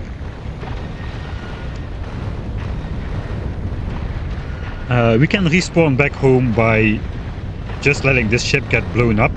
We will dead warp back to Norvis if that happens. We are definitely lost not less than 20 minutes at this speed. So at 30, there's the G. At 30 kilometers a second we travel about 100,000 kilometers per hour. So we're going slower than that now. I think it's still 2 hours to get to the edge at the minimum speed possible for this ship. Thanks Crow987 and Niambrosial for making Jeff Bezos' financial weight just a little bit lighter.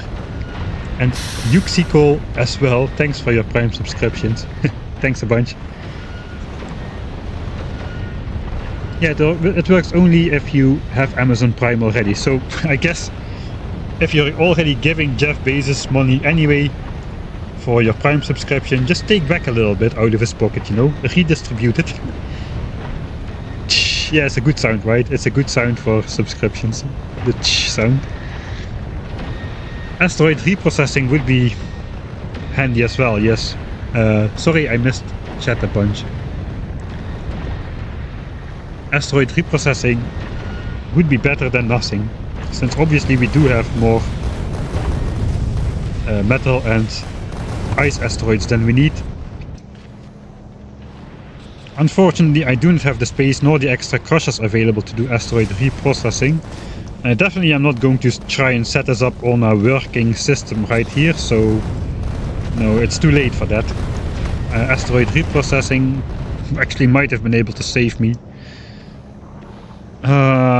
If we get low on rockets, I can still go even slower. I would have to do the trick again where we deconstruct the back half of our ship into nothing. It's possible.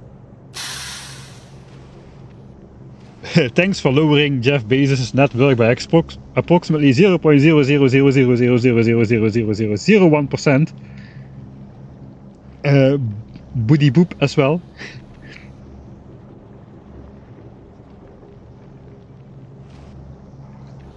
Yeah, let's hope and go all in. We're gonna go all in on this one. It's not that we have much choice anymore. How is it going? 620 to 780. The deficit has grown to 150 rockets a minute. That's a stack and a half of rockets a minute. Oh, a stack and a half of rockets a minute. To how much will it go down, man? That is the question. Yeah, we're in trouble. We are in trouble.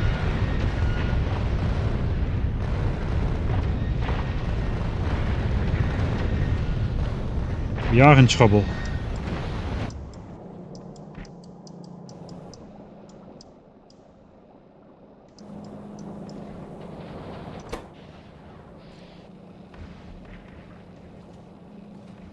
Okay, we're sinking to 23, right? Let's check. If we should be sinking to 23 before we boost again.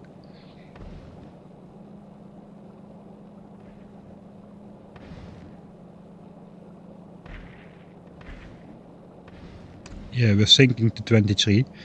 That is good. The average speed should be 25. So we go from 23 to 27, 28 perhaps, and then fall back down. So average speed 25. Okay, we cannot go slower or these things will cut us off. We can go slower if we cut off the back half of the spaceship. I'm strongly considering doing that again. Oh, should I do that again? I don't know. Let's make a save. It's been a while. 3843. Okay, should I cut off back half of ship again?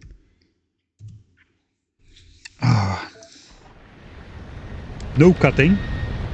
No cutting, are you sure? 5 flip. Thanks as well for the redistributing of Jeff Bezos' money. It's so funny to say it like this. So funny.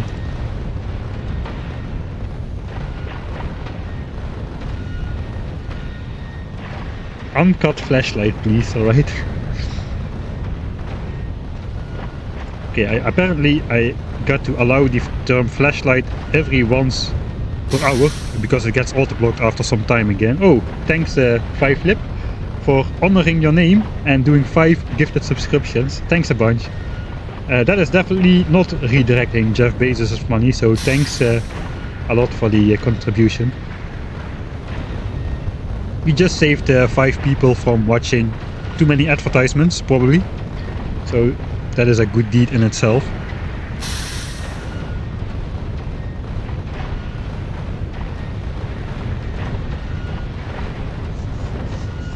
Alright, I'll make a poll on Twitch. I cannot make a poll on YouTube for the stream. So I'll make a poll on Twitch. Do spam comments in YouTube. I will take those into account. Just add them to the poll results. Okay, I have a lot of viewers. Okay, this may not go well. Normally I can keep track of people spamming yes or no in chat or whatever. This might go too fast. Let me make a poll. Let me make a poll.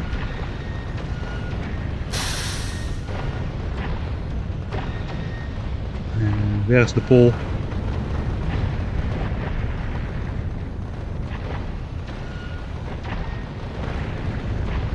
The doe actually might catch up to me. She's going again at 160 kilometers a second somehow. And she's 2.4 million kilometers out, so looks like she fixed her problems with her ship. And now she can reliably take down the asteroids again at that speed.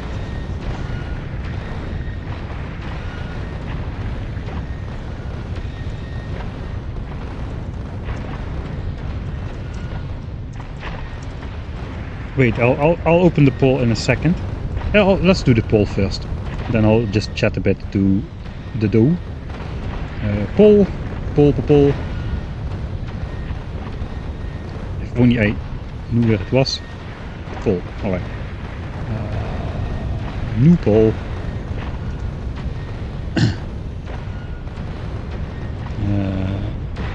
Okay, I'm not going to type something funny because YouTube has to answer yes or no. The question is, cut off the flashy part. Okay, I'm going. I can't resist. Cut off the flashy part of the flashlight. Answers are going to be yes or no. So yes if you want that I cut it off. No if you want that we go all in with our full proud model all the way in until the end. Poll starts now for 2 minutes. So get your answers in. Show results for me. And if you're on YouTube, you can now type yes or no. Yes if you want I cut off the ship. No if you want I don't cut off the ship. And no. 5 no's, 1 yes. 10 no's, 1 10 to 2. Okay, YouTube looks like. Okay, look. YouTube decides. The YouTube site says about 80% no. Okay, sorry, I made the I made the Twitch poll very confusing. I said yes or off, but Twitch also seems to be only 20% yeses. So looks like we're definitely going to be going no. Yes or yes? Yeah, stupid. Okay, looks like a 24-hour stream stuff is getting to me. Yes versus of course. Yes versus not yes. Yeah. Okay, looks like, yeah, okay, we're not cutting it off, If if we fail, we'll just reload and then cut it off. So how much do we have left to go? Let me just quickly take a look. I'll update the counter. 150,000 K left to go. We'll leave the 1/6, 1/7 parts behind. We'll just go in nice round numbers now. We're in trouble though. It looks nice, 150k left to go. It looks nice, but we are definitely in trouble. If we fail, it's chat's fault. Yeah, that's a good argument. 50k rockets and falling. I've never been below 50k rockets for the entire flight. Now we are down to 50,300. Gotta do... Oh god.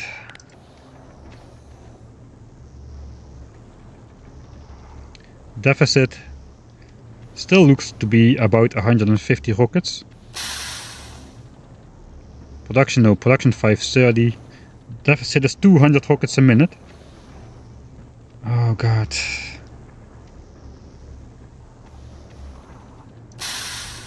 Right. I hear a lot of tsh again. Hey, suicidal sheep. So you see, I knew it. I see you more often here. Thanks for gifting 5 subscriptions as well.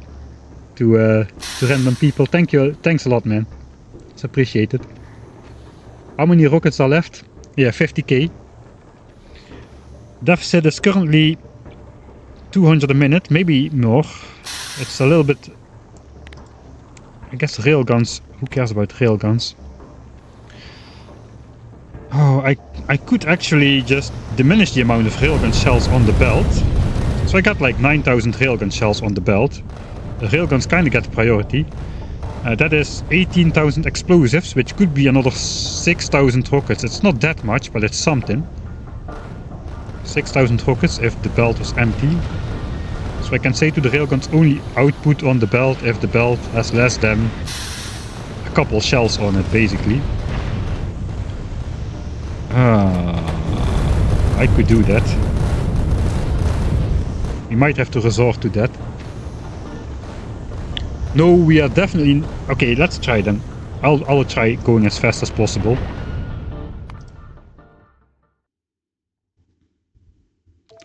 So now we're running at a deficit of 200 rockets. Okay, we cannot really count like that.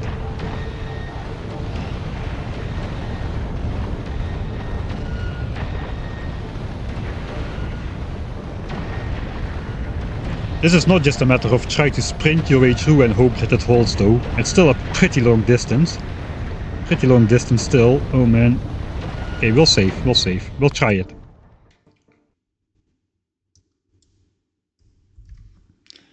Fifth computer says no. And with computer I mean chat says no to cutting off the tail end of the ship. We will make it. I hope so, man. I hope so. I can get 6,000 rockets extra production out of basically stopping railgun shell production by only letting it output once we have like a couple units on the belt.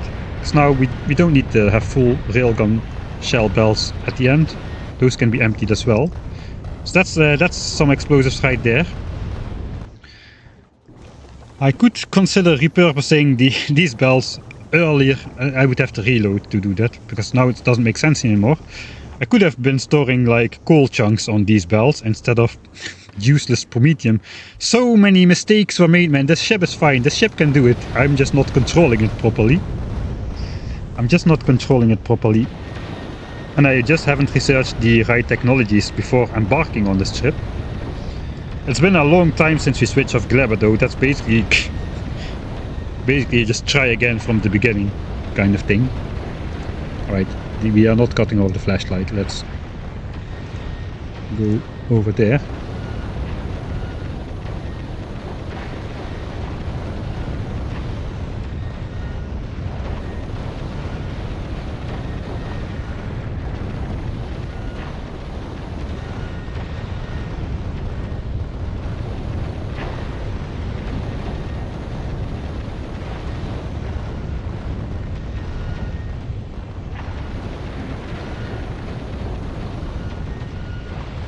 Right. There's not much else I can do, man. There's not much else I can do at the moment.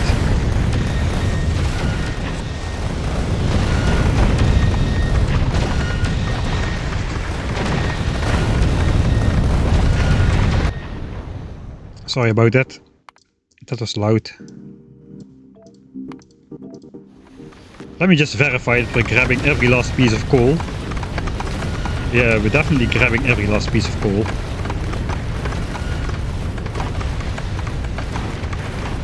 Okay, this we're not grabbing. I could move my epic... I have two epic ones which are situated over here. These don't need to be epic no longer. Let's downgrade those to normal ones.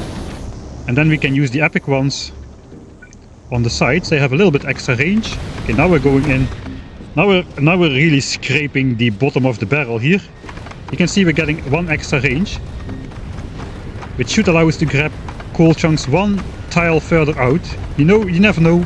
All these tiny tidbits may turn out to make the difference in the end. Okay, now we're grabbing this one, for instance, right? Yeah, we're grabbing it. All right, that's good. So we're going to be grabbing a little bit more coal chunks here.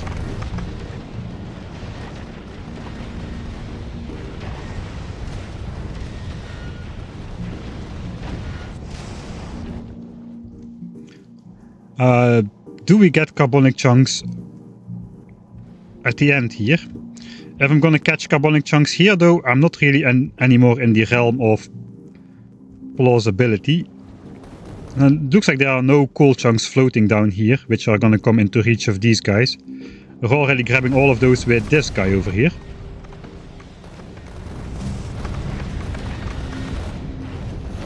So I was thinking about changing these over to coal as well and just stopping the output. But there are literally 0 pieces of coal floating around in range of these things. Again, scarily close asteroids. we are doing everything in our power here to make sure that we can get through. But we are in trouble, man. We are in trouble. Well, I guess it's a stream.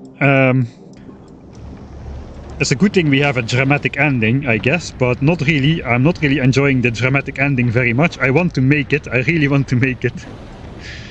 How are we doing? 49.6. Oh. 140k left to go. We're gonna make a save at 140k.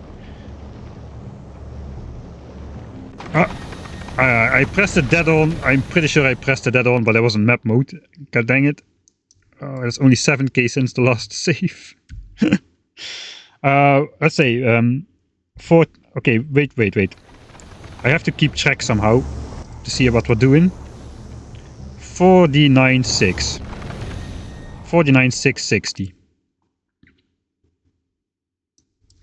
49.660 rockets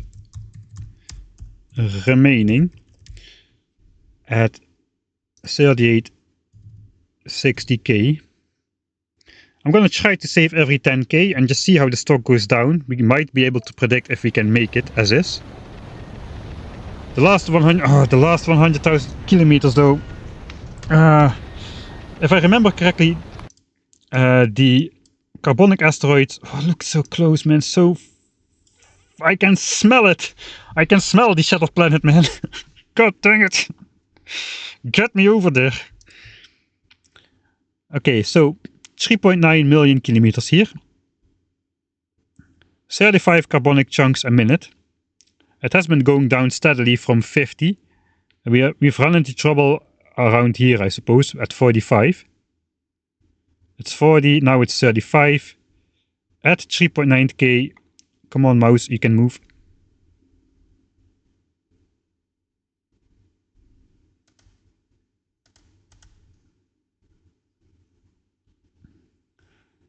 At 3.9k it's going to be 34.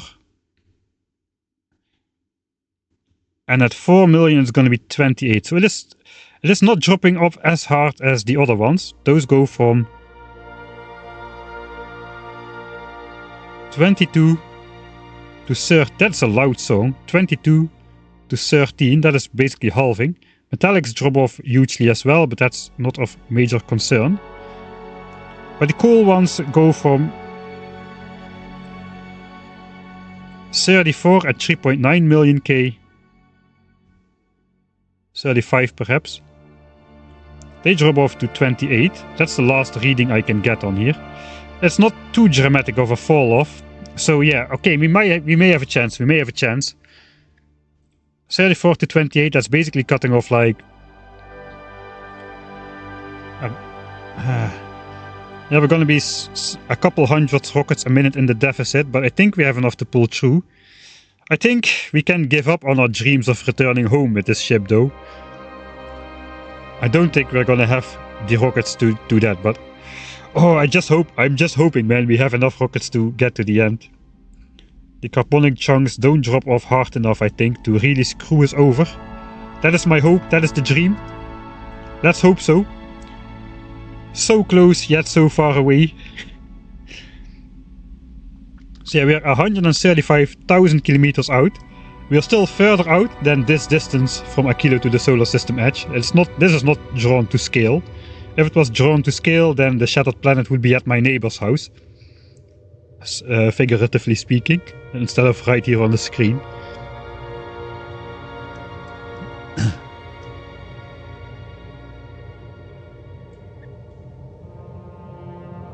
So close.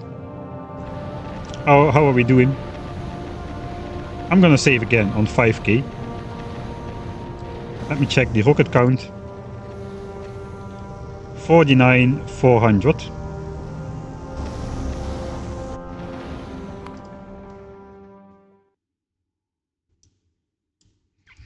Okay. That is good news. We lost only like 300 rockets and 5k. The question is though,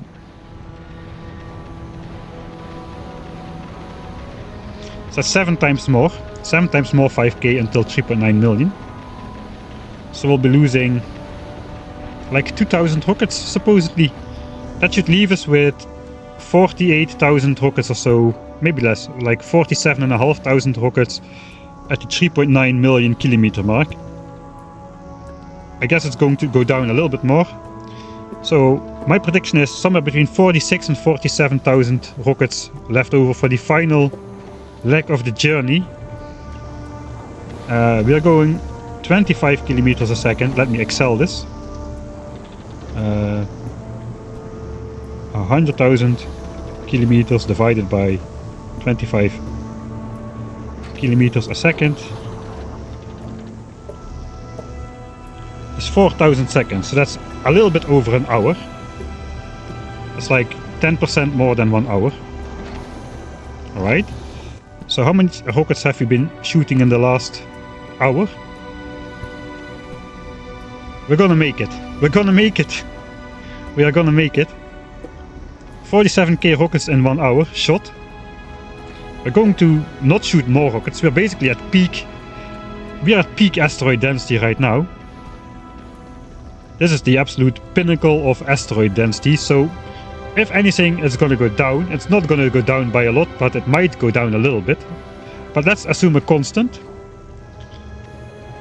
48k rockets in 1 hour at 10% because we go slow. 53,000 rockets. If we're gonna shoot 53,000 rockets and we're gonna have 47,000 in stock, yeah, we're definitely gonna be producing like 5,000 rockets, I would say. We're gonna make it. We're gonna make it. We are gonna make it. Yes. Yes. I'm sure of it. No, I'm not sure of it. But I'm again 95% sure of it. We're gonna make it. 95% sure that we're gonna make it. Oh man. He's not gonna make it, he's gonna make it. Okay, people believing and not believing at the same time. I think we're gonna make it. We're gonna make it. Hodl for life, yes, hodl. Chat has been sure of it for an hour. It's easy for you to be sure. Nothing is on the line for you. For me, everything is on the line. We cannot use productivity modules for rockets. No, they're an end product. We can also not use productivity modules for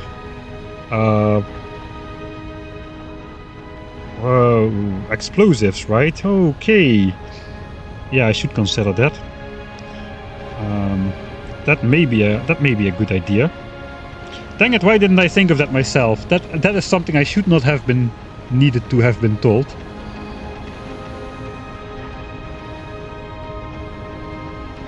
Have you sacrificed flying bots to Little Johnny recently? No, not really. We did honor Little Johnny though. We did honor Little Johnny, so maybe Little Johnny will save us. Where is it? We've got Little Johnny twins this time. They are guarding over our now depleted accumulator field since the beginning of the game. They have been standing watch over it. And they are also seeing the only turret in the game over here. An empty one. Just to keep them, you know, in an upright position. I have a weird fascination with things being in an upright position, apparently. Let's not think about it too much. But yeah, Johnnies have been here since the start of the game. They also have are marked by an artillery turret with a strange barrel in an upward position. I said let's not think about it too much. I don't have a tree in this one. I do have a tree for the public save version. I have a tree right at the rocket silo in the publicly shared version. But in my version, this is a poor man's playthrough. We don't have a tree. We just have the twin Johnnies and a couple of Ben the fishes, which we didn't really mark out, so that doesn't really count. Yeah, I have a good feeling about this now.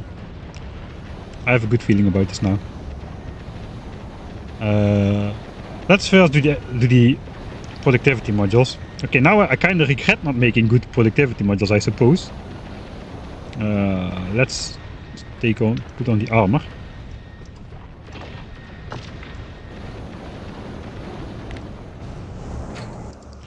Alright, so I should have 16 of those, right? Oh wait, I can take them out of here. Alright. It's actually taking time to open and close this now. If I click it, it takes like a couple tenths of a second for me to open this. So it looks like we are gonna get on some sort of limited in terms of opening and closing this thing. 12,000 different outputs slots. Alright, so what do these do? Plus 6% productivity. That means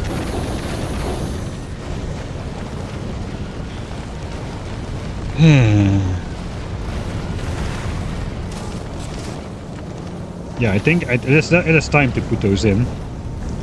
Yeah, we can lose a little bit of speed here. Speed is currently 35.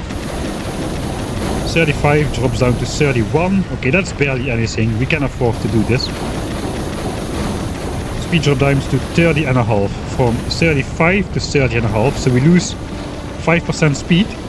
But we're definitely underfeeding these things by more than 5% now. So let's go for those. I got 16 of those though, so I can do that another time. Let's check again. Speed was 35. If we use 4 of them.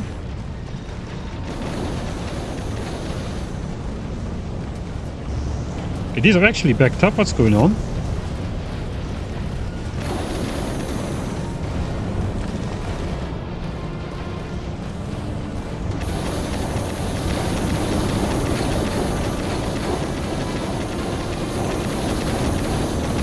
Okay, I guess if these back up, the surplus chunks are just gonna be, yes, that's okay.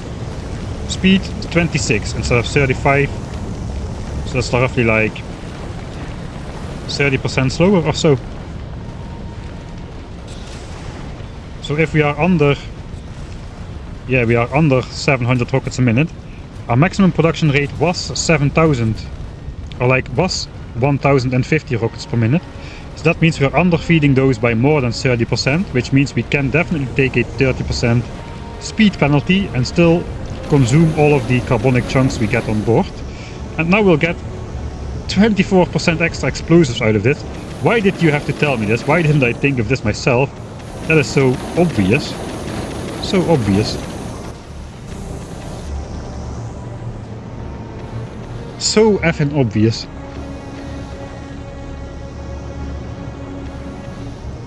It doesn't matter in which. Doesn't matter.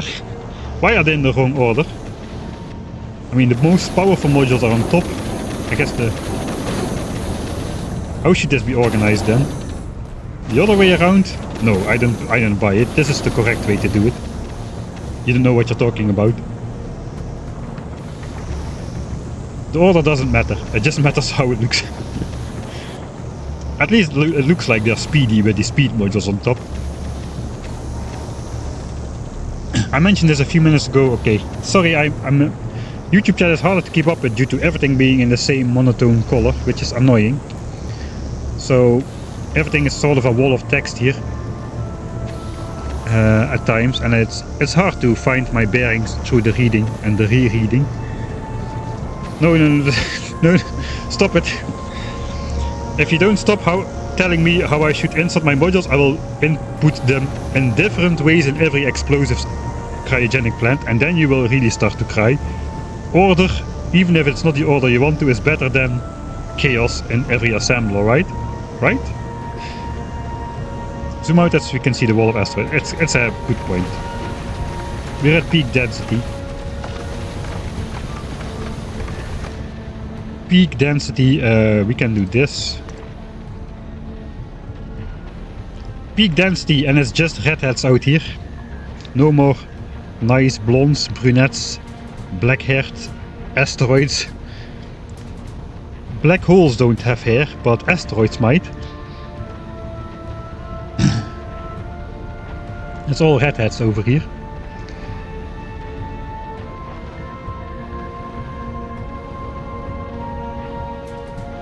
Chaos is superior. Oh no, no, no, no, no. Yes, yes, yes. Okay, we'll do chaos.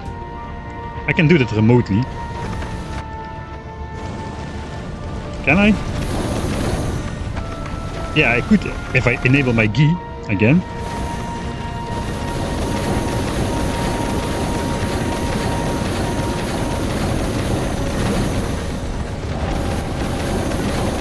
You asked for it. Oh, it looks horrible. You asked for it. I threatened you with it. I didn't want to do it myself, though. Wasn't really planning on you following through with your threats here.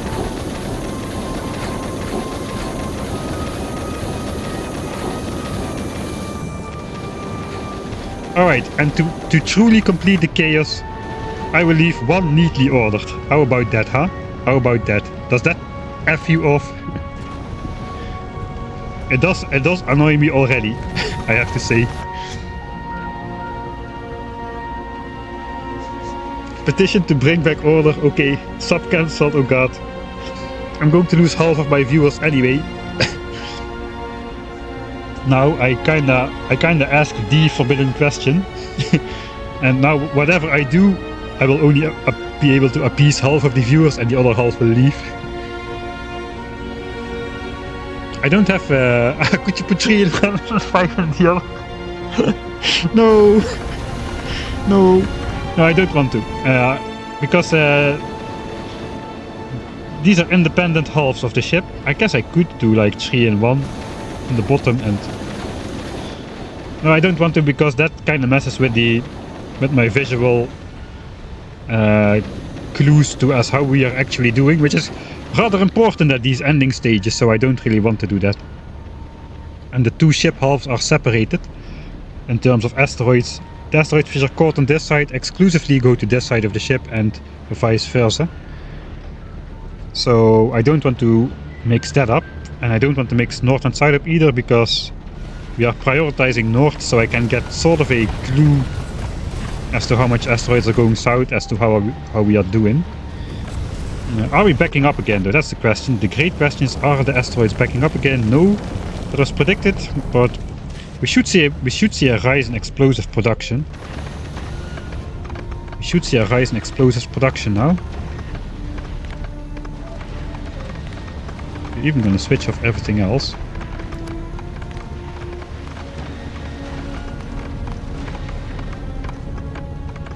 Yeah, I guess it's visible. This is the jump, I suppose. It was like this. Say 2.4k, 3.2, 3.3k again. So that means this also should have had a jump. And it did. It did. Yes, yes, yes. We are back up. Yes, we are back up, baby. For 840 rockets. We are outproducing consumption. We're outproducing consumption. Heck yes.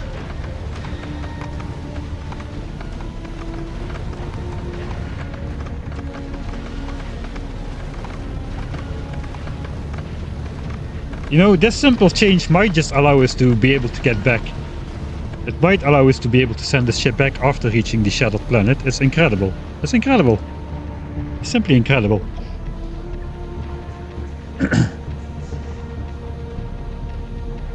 Check kills to see the densities. Okay, I will do that. Speed up? No. No, not will be speeding up now. Too much is on the line, man. But I think we're gonna make it.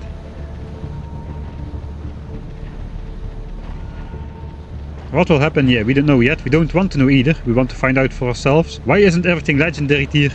Because it's effing hard to make everything a legendary tier, and I didn't want to spend another 40 hours on automating everything to the degree where and rolling, gambling and rolling until I had like legendary railguns and whatnot. Not the greatest overproduction in Factorio history. I always go for slight overproduction. You should know that if you watch me. The 10,000 signs per minute base actually does, or the 1000 signs per minute base I built actually does 1008 signs per minute. If I need 240 robot frames, I will be producing 240.7 or something like that. I always go for slight overproduction. That is my thing. So looks like, yeah, looks like we are following that with the explosive rocket production, which I did not really want to be this close, but now it is. Okay, now it's better. It's already going up, man. Rocket count should be going up again. Holy, this is incredible, incredible, incredible. 49,300. 49,300. 49,4.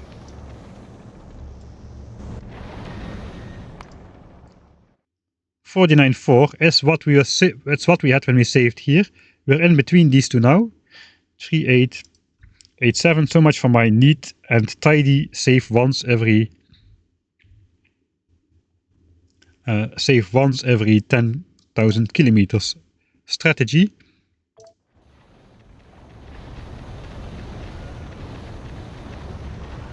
Let's update the text.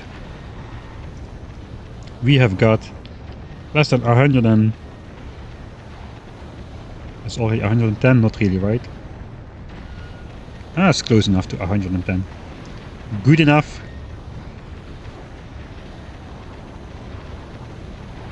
So is the ship going faster? No, I manually set the speed right now to go at the minimum speed.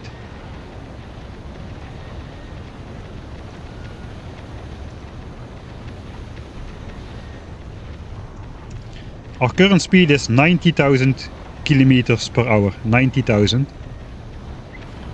So going faster won't really save as much time as you think. Can you stop entirely? Yes, I can stop entirely, but the ship won't survive that.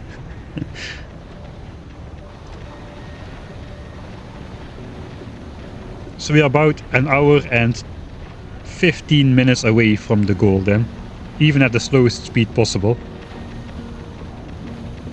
I don't know what I'm going to do after I reach the Shattered Planet.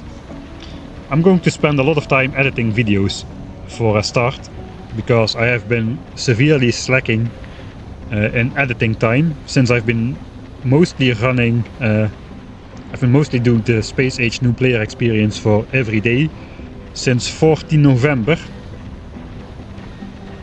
It took me a lot more time than I imagined.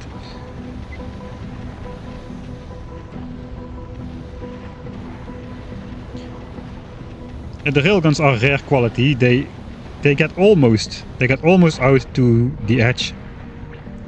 If you see, they target things not so far out as the red boxes indicate, but the railgun shells, they pierce as far as they indicate. So we're almost there. The epic ones, I got a couple epic ones on board.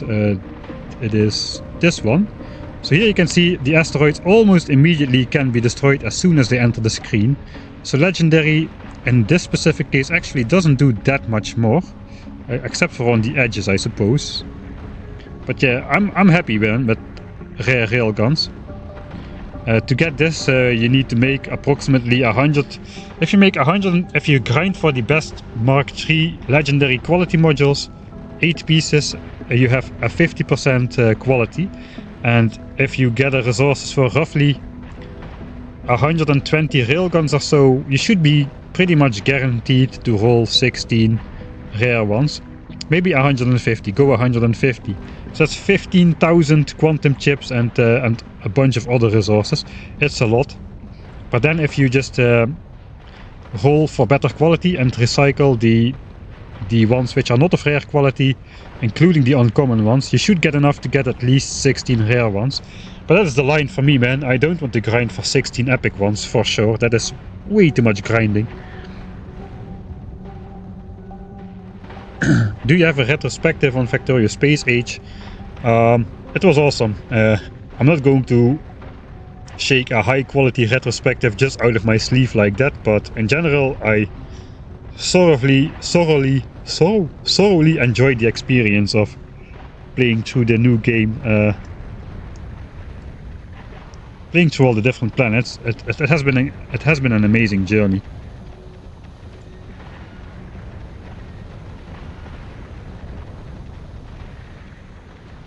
There are ways to get consistent legendary components. Yeah, I know. We did use a little bit of the guaranteed one quality better roll method. We did do that a little bit. I think favorite planet, I might be biased because I reset up my base there after fumbling Novice, but I liked Fulgora the best.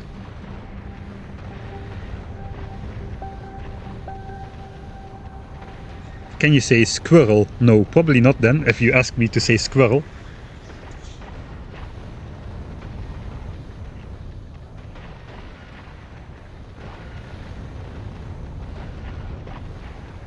It's called the Shattered Planet because by the time you get there, you will feel shattered.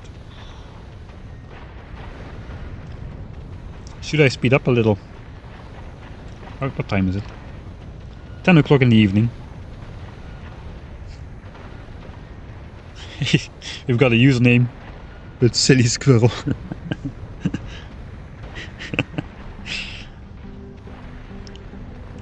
Good timing.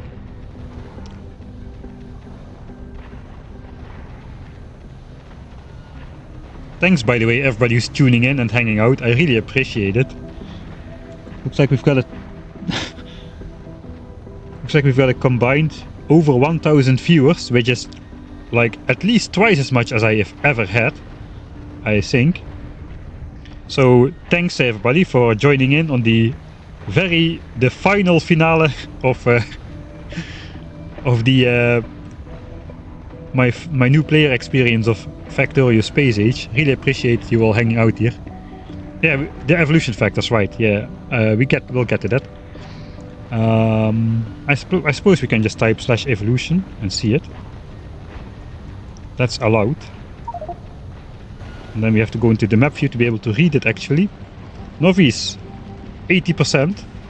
Mostly time, almost no pollution, almost no spawner kills. Like I said, we have not been producing pollution or killing spawners after the 20-hour mark, which is like, was 10% into this playthrough, and then we abandoned Novice. We've got Fulgora at 73%, but there are no enemies there. Vulcanus 70%, but enemies don't evolve there. Gleba, actually, holy moly, 82%. We killed a lot more spawners over there. But still, time and pollution are significant factors there, so it looks like the spawner kills don't matter that much. This does... The higher the evolution is, the more frequent enemy expansions are, though. That is why the method of keeping your pollution cloud clear is great for the first like 60-70% evolution. It's not really sustainable though. At some point you do need to make the world peace. And if you don't make the world peace, you end up with planets looking like that. But if you make world peace and just eliminate the biters in unseen chunks as well, with one of the methods which have appeared in my videos, I suppose, they won't expand back because they don't exist anymore and they have nowhere to expand from and nowhere to expand to. But yeah, if you don't do it, you'll end up with a planet looking like this after the evolution gets high and time passes much enough. And Gleba is gonna look like that as well after some time. Already we've got the biters settled next to the farm. This entire square was cleared plus then some. It was cleared plus a little bit distance around it. So now with the high evolution, we gotta just eliminate the biters or just set up normal defenses like a normal player. But I kinda have been refusing to defend my bases since the Ultimate Death World challenge, I suppose. After the one Palm Jack Flamethrower Ultimate Death World challenge, that was also quite something. Why is the radar map view looking like that? I use like solar panels powered by, like radars powered by one single solar panels and no accumulators. So that just keeps the map explored during the day, and I get updates from the biter settling because the radars reveal the chunks all the time. So that is how I get the view, the remote view from the planets. And a nice change has been radars are no longer classified as military buildings, so even biters who settle nearby or settle on top. Really? Are we there? We're there? Holy moly! Great timing. Even biters who settle on top, radars won't destroy them. That I hate people who don't finish there. Yeah, so 100,000 kilometers left to go. Thanks a lot, Ballas, for the 100,000 Hungarian forint cents, centi forints, to celebrate the occasion. I remember the currency this time, not florins, but forints without the L. Thanks a bunch, man. 100,000k, that calls for a save game. Okay, now the going gets rough though. The going is gonna get rough. 3,901k. Last 100k. Let's check the rocket count. The rocket count is gonna go down drastically from here on out.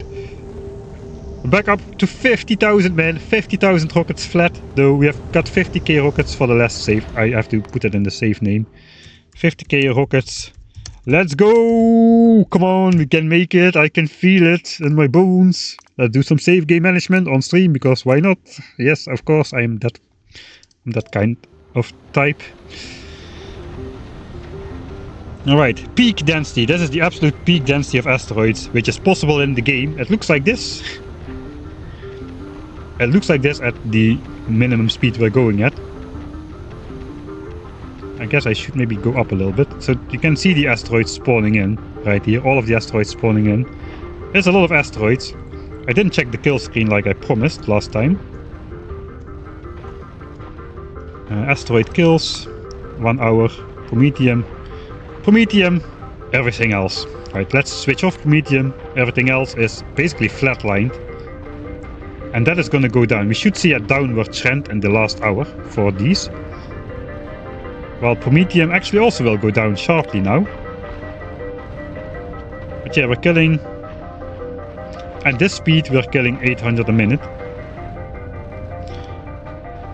Which is actually roughly equivalent to the amount the mouse over says in the view. It says like 700 something. We're killing 850, 800, something like that.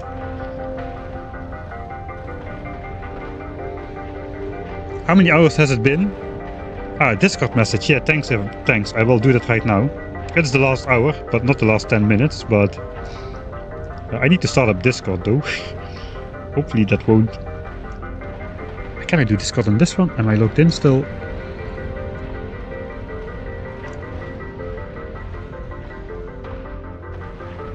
I can do Discord on the second laptop. Let's see the 10 hours graph. Alright, let's see the 10 hours graph for asteroids. It's not really...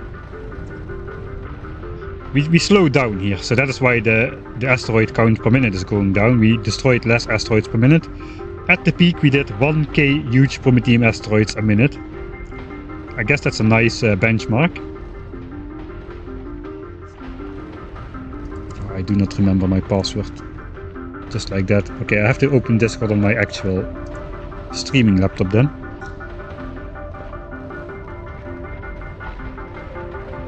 So yeah, let's switch this off then.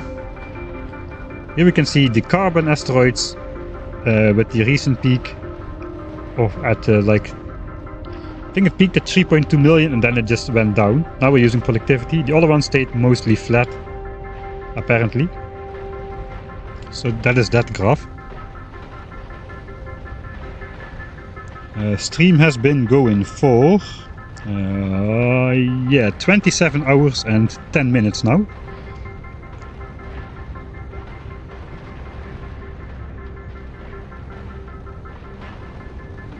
Average is 25 kilometers a second.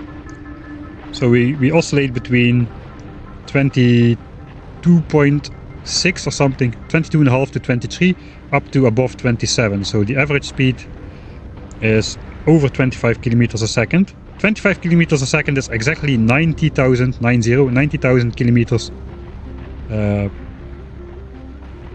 hour. So we are projected to arrive in roughly an hour. 63 minutes. Yeah, that sounds about right.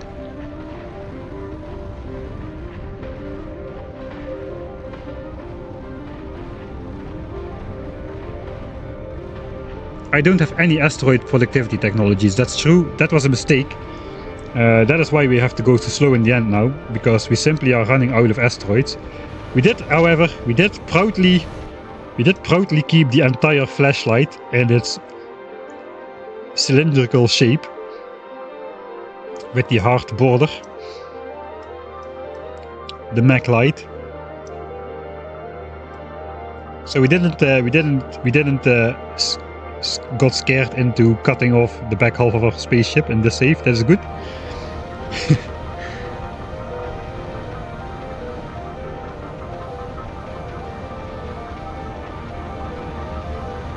Speed up, you will make it. I want to make it back too, if I can.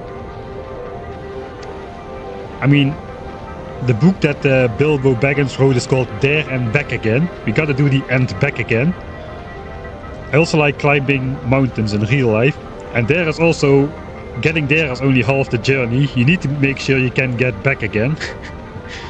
because it's not very successful if you can only get up there.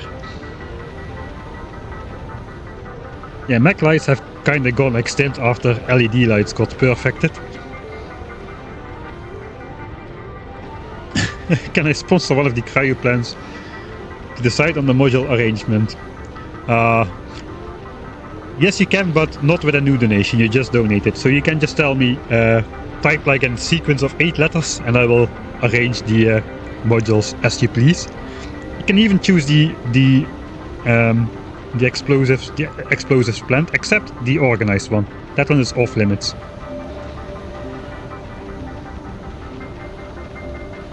We'll meet Smaug at the Shadowed Planet. I gotta open Discord as well, so excuse me a bit while I try to open that on my streaming laptop as well. Hopefully nothing will crash. Save. I just saved, like... Yeah, okay, we save. We have a ton of saves. How many rockets do we have? 10,000 kilometers in? We had 50k to start with, we have 50,176, heck yeah! Right, okay, so I don't normally shout in the microphone. I'm just really happy. I was so worried that we were not gonna make it. Alright. Ballas did not give me an order yet. So I can go post on Discord.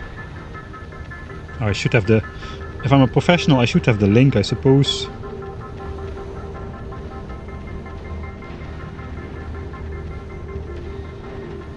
Go, come on, Ballas. Thanks again, I suppose, for the 4,000 Hungarian forints. You cannot tell me how to donate. Okay. Top left, prod speed, speed, alright, you'll get it. Top left. Let's get the key up there. Prod speed, prod speed, prod speed, prod speed, prod speed, prod speed, prod. Like so, right? If it's wrong, then let me know. Let's zoom in. It looks like this. Let me know if you're happy with that.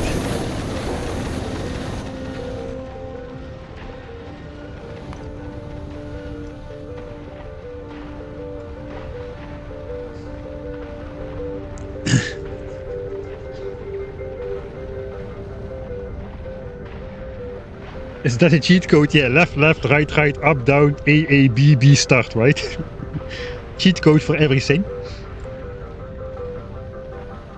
I'm not a satisfied customer. You know what? No, I cannot do that. Stop pressing keys. I just said it right. Map. No, this one, and then this one, and then just go up a little bit. Tick, tick. Alright, that is basically the spawn edge. So this is the best view, I suppose. I'm gonna post in Discord real quick. I'll not do at everyone just yet. I'll just do at streams. I'll do at everyone for the last 10 minutes, if I remember.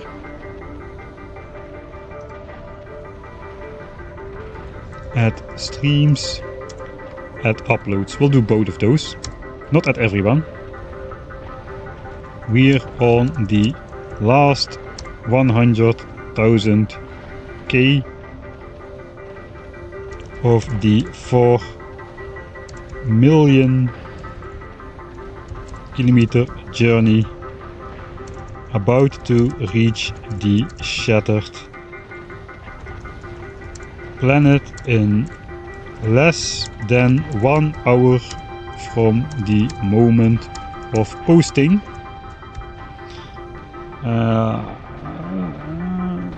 Actually, the link is still up there.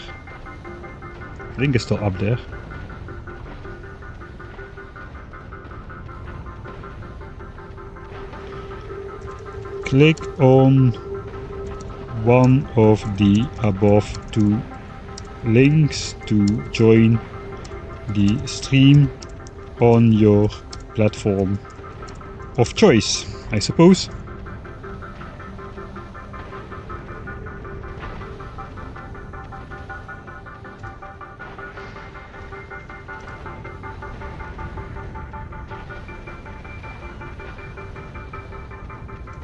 Alright, I do not want to get distracted by Discord though, so I'll just minimize for now.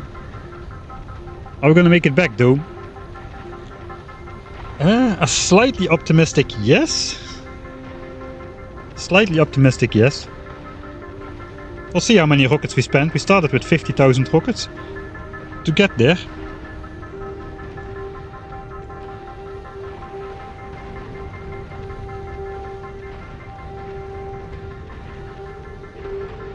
There are 1,200 people watching. What the what the F, man? What the actual F? That's insane.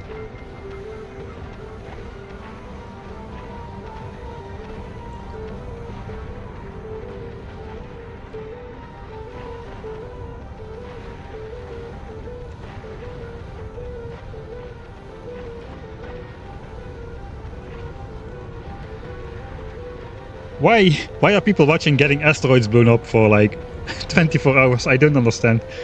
I understand, but also I don't understand. Oh yeah, thanks for joining in, everybody. Really nice to hang out. It's an exciting moment for me as a content creator slash YouTuber slash independent filmmaker, which sounds much better. But it's not really that true, I suppose. I don't have camera equipment or anything, not even for my face. Yeah, this is the culmination of the entire over 200-hour playthrough, so thanks everybody for joining in. Basically, we've gotten through all planets. We can do a planet tour, maybe, perhaps. It is now the it's now the end. So we started off on Novis over here, which we stupidly left before hooking up a coal patch, leading to power running out. As you can see, the base is unpowered. It has been so for the last 180 hours. The biters have slowly taken over the planet again without attacking my factory, because I don't have gun turrets here in the factory at all. And yeah, basically we have given the planet back to the biters. And this is like Fulgora now, except we are the ancient civilization which has been long exterminated, and these guys have taken over. Oh, hey SDB, way to go. Yeah, I'll post again on Discord once it's like 10 minutes out or so, at everyone. I'm not gonna speed up the ship though. I'm not gonna do it. I do want to be able to fly back. I did panic at that sound. SDB. No. Don't do it. You're at a nice round number. You want to be at a nice round number, let's stay there. Not gonna do it. Right. Planet tour. But thanks for the 10 Polish zlotys, Prismac. I'm not going to be bribed into destroying the possibility of a return though. Then we went to Fulgora. Fulgora started out over here, but we landed here without having elevated rails researched. In fact, I just blatantly refused to research it afterwards after we got purple signs, but we didn't have purple signs, so I couldn't get my hands on this, especially not after Norvis died. So I had no way to set up like the transfer of scrap on one of the small scrap islands to a mainland. Except I found this one very far from spawn, where we did it with roboports, and we have been using this planet as our main planet ever since. It's my favorite planet as well. I like this planet the most. The ancient civilization has been exterminated and we took over, just like we are the ancient civilization over here, and the biters took over again. It's kind of fitting. So we got our labs here with all the 12 science packs being able to go in. Gleben science is dead, it has spoiled a long time ago, but all the others are here except Promethium, which you theoretically could make now. So we set up the Norwegian science packs and we recycled everything away into a crisp. Later we did our quality gambling here to get the elements needed for the spaceship. We still have some like high level stuff sitting in chests over here, which we could use to make more eventually, but we won't probably. Then we went to Vulcanus. Vulcanus, probably a very powerful planet in terms of production. With the foundries, the big mining drills, the free lava. Only needing calcite to produce infinite iron and copper. at incredible speeds, being able to melt directly into steel, gears, copper wire. Very powerful. Nice music as well. The demolishers are great. I died to my very first small demolisher battle because I didn't know of its area of... I didn't know about its ranged attack, basically opening the ground under you, making you disappear into a lava pit and instantly killing you. And I kind of underestimated the firepower needed to kill these guys.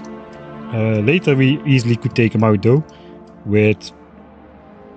I'm not gonna... yeah, I spoiled it a couple times, with poison capsules. You can just use poison capsules and you'll kill them easily. Now we can kill them easily with railguns. This is a big one. And we've got three zoos over here, the medium one is over there. So we took out everything except we kept 3 zoos with self-containing fences, as these just won't leave their territory. We've raided up the perimeter and they're just fine with it. They just care about what's in their territory. Then we went to Gleba. Gleba was Glebish. Frustrating to figure out in the beginning, as everything just spoils in your face all the time. Very frustrating to figure out with the default spoil times. And all the names are foreign. It's really hard to get this properly set up and properly flowing. Probably will be easier with bots, but I'm stubborn like that, so we have an entire belt-based base here.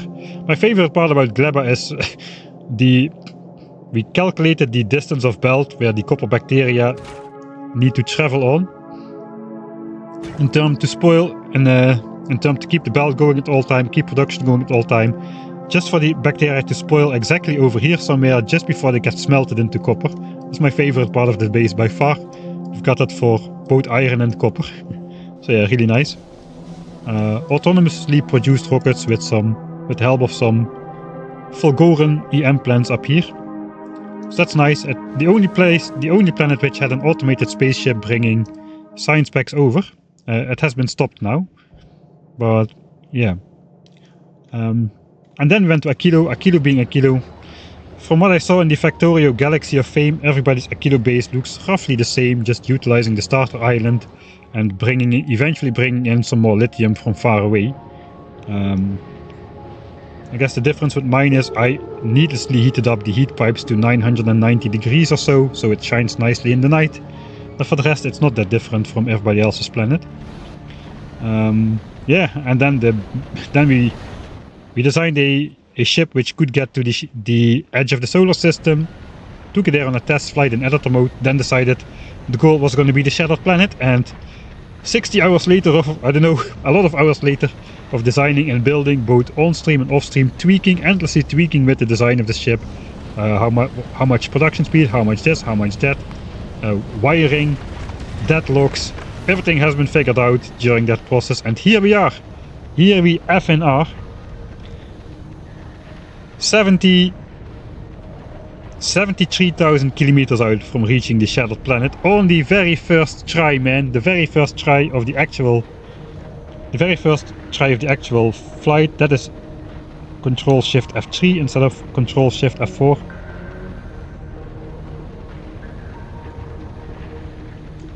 So I couldn't be more happy about this. It's insane. Still 0 damage taken. Yeah, indeed, still 0 damage taken. Let's see if we have 26. If we have 26 of those asteroid collectors on board. Ah, we don't. No, we should have 10 on board. Yeah, the other 16 in this version are still present on the back of the ship. So we still have the stack of 10 on board. We haven't sustained a single point of damage anywhere on the ship. 4 tiles, they are under here. They were not under there. We just put them under there. I guess we could take this a little bit further still. But it's already reacting quite slow. So we have found, for everybody just joining in, we have found an even more compact way to store Prometheum asteroid chunks. This stores, like, if I remember correctly, it stores 32 asteroids per tile. But I think it was like a 5x5 area, which is the size of this plant. It stores 800 asteroids.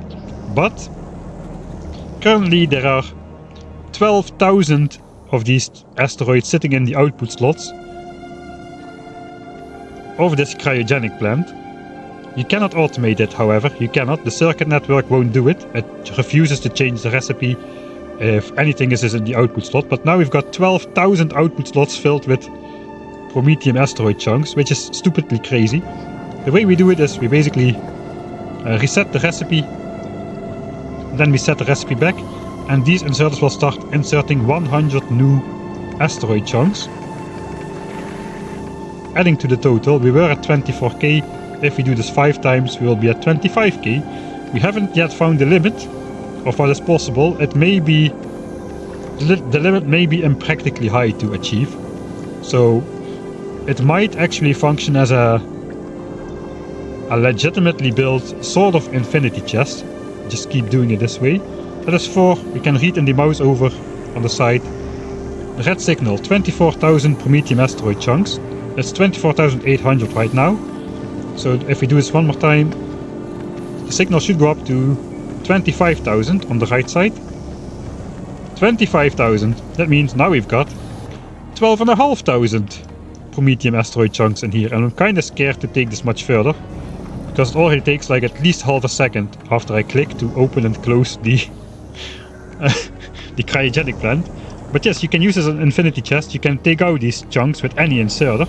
So put an inserter here and we will start inserting it into the cargo hub. Okay, 70,000 kilometers left to go. How's it looking? How's the asteroids looking? Looking good. How is the asteroid belts looking? We are still consuming every single piece of coal. Every carbonic asteroid is being consumed. May actually have to... oh, wait a second. Okay, it's still backed up.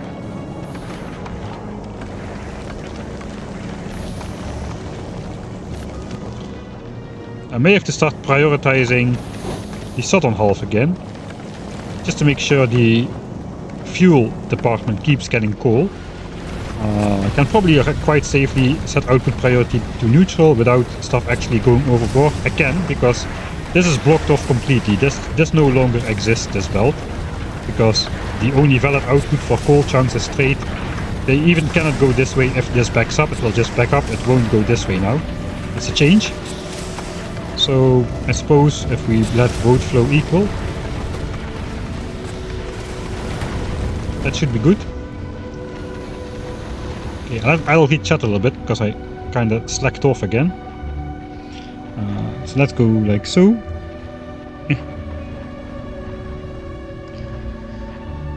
Oh.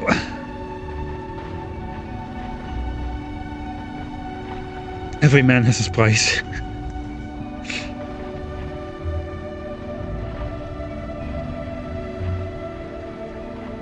Fulgora, I don't know which one is pretty bad for first planet. I think Vulcan is probably the easiest to get off the ground. Although, if you arrive... I mean, I did every planet with nothing. I didn't bring any supplies, just like a stack of personal construction bots to cut down on the chopping trees and chopping rocks time. It does just seem that Vulcanus is the easiest planet to get started on. The problem with Gleba is it's Gleba, and the problem with Fulgora is you cannot produce something on Fulgora. You produce everything at the same time. So you need to get rid of all the byproducts, which you don't want. And it takes quite a while to complete setting up that. It is clear what you need to do, but it's also a lot of work. And Vulcanus is just, you can just pump lava with an offshore pump, which is still funny to me. Just put a water pump, you can pump lava with that from a lava ocean. You can pump heavy oil out of a solid heavy oil ocean. Those things are indestructible, man. Those things are absolutely indestructible. Oh, thanks Kimberly for joining. Good night. Unfortunate that you have to pop out right before we reach the goal, but such is life sometimes. Twitch is 110k to go. No, it's me not updating. Dang it. How far are we? I'm a pro streamer, so that doesn't update automatically. I have to do it by hand. 63,000 kilometers left to go. I'll just update it to 60k because I will forget to do that. Maybe I can just get rid of it now. Since I have the stuff on there, most of it. Let's get rid of it. Pop. Alright. Right. Here we are.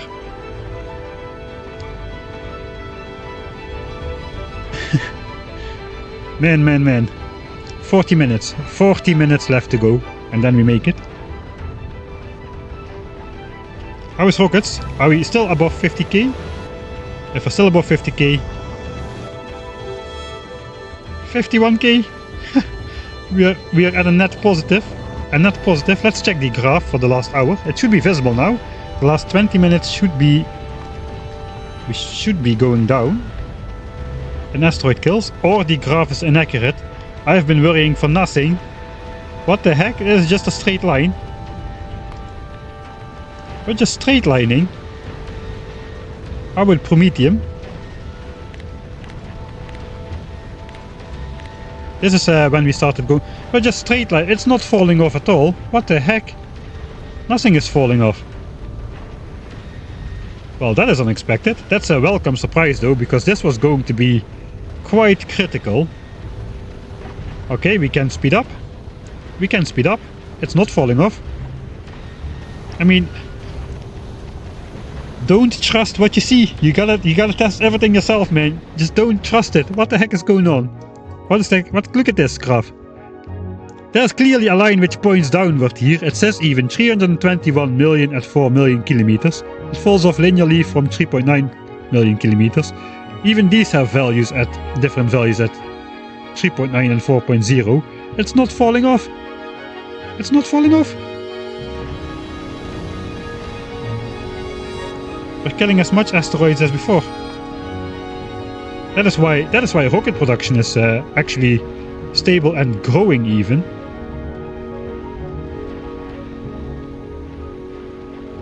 Because the asteroids are not falling off. They are steady. We're going at the same speed all the time. The line is flat. There is no falling off. It's a myth. It's a myth. And the in-game graph tells us it falls off by a factor of 50%. And it doesn't. It simply doesn't. What's going on?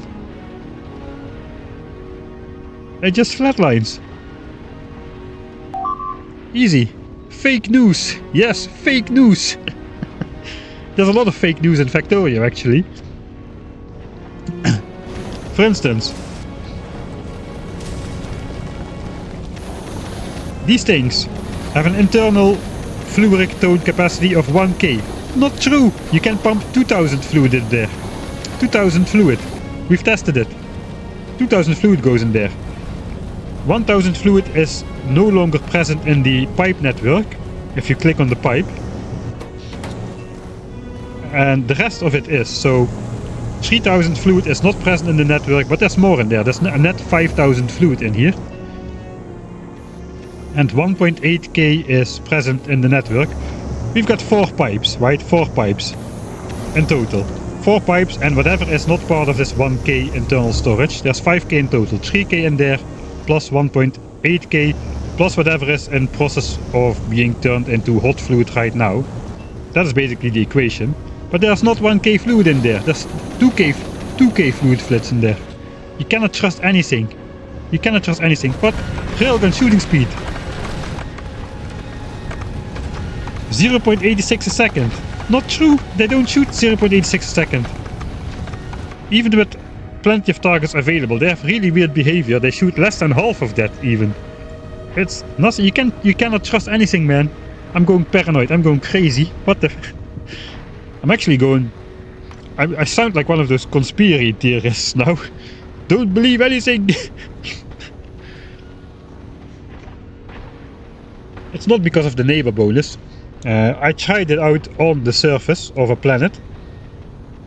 Because I had to calculate how many barrels I would need to take to fill up my things. It said 1000. I tried pumping it in. It all went in.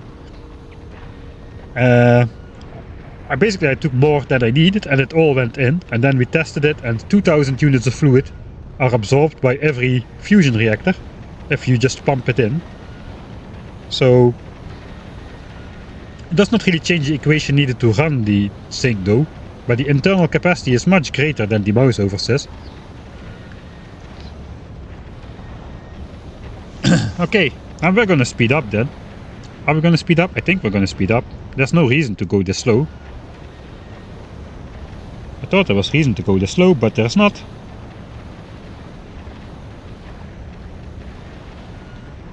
Alright, so you do get your way, Przemyk. We're gonna speed up. How fast are we consuming the rockets?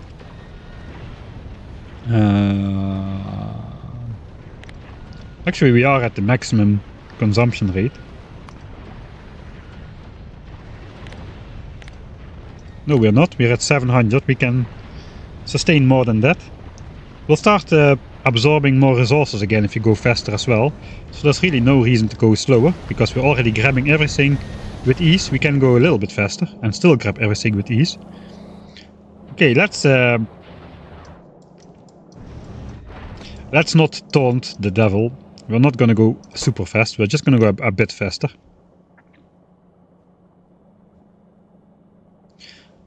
Let's go 35. That's like 40% faster. That probably leads to us not being able to consume all the carbonic asteroid chunks anymore. Maybe it will.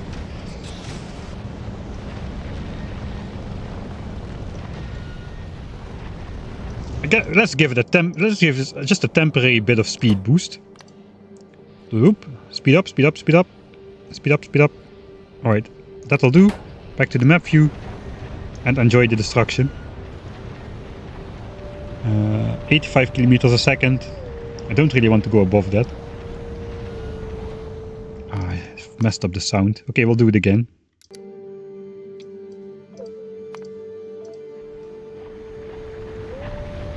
Okay, we're falling again. As soon as we fall, we can do this one more time. We're gonna get a huge bump of rocket spendage though. But now I feel careless, we can afford it. 39.50. I'm gonna save at exactly 39.50. Oh, 1k off, almost on the money. 39.50k. Fake news. Asteroids don't fall off at the end. I was so worried.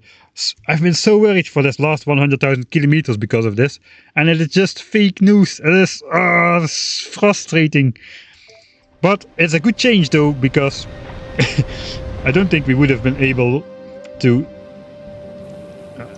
I mean, getting there was kind of questionable for a long time. Okay, let's go. Pump, pump, pump, pump, pump, pump, pump, pump, pump, pump, pump, pump. Okay, we go at maximum speed for just a little. Okay, let's switch it on again.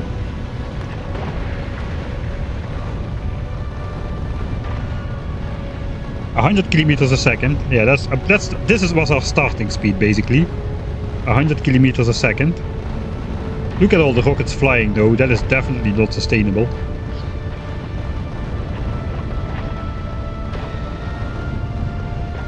Yeah, maybe the fall off is just a couple of Ks before, so that when you enter in orbit, maybe the graph is just the points on the graph are too far apart to represent the true situation. Okay, we went back to 40 kilometers a second, I think. 35, okay. Let's just quickly check the production. Yeah, there we go. Right. 2.4k rockets, that was not too bad actually. How much are in storage now? You know what, I'm gonna let automatic speed control kick in. Automatic speed control says we should be going 55. Okay, I'm gonna say, this may go wrong. I'll let the ship fly it at maximum speed for a bit. But if we sustain damage, I will reload. If we sustain damage, I will reload.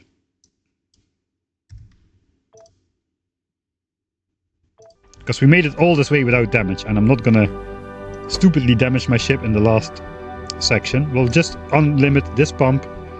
That will keep us going at maximum speed for quite a while until this fluid runs out. But this fluid is pretty full. And the thrusters are full as well, so this is gonna be fast. Enjoy the carnage, guys and girls and whatevers of your choosing. Oh, the curtain is coming closer though. Max Asteroid Density, look at the chunks flying over the screen, man. This is insane. I think we might be blowing up an asteroid collector or two, like this. Okay, speed is going down now. Alright. Normality restored. After infinite improbability drive of making it.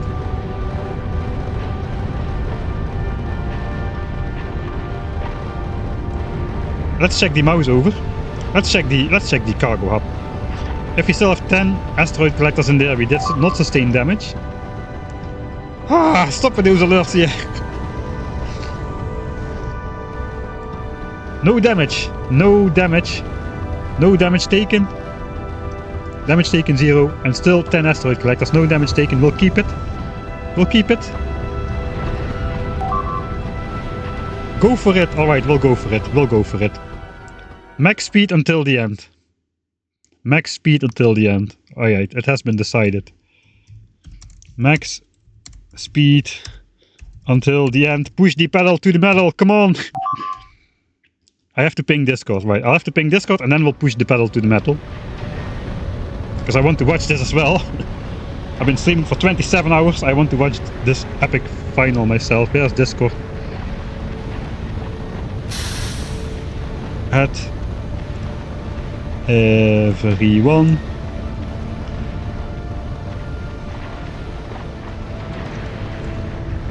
We are on the last minutes.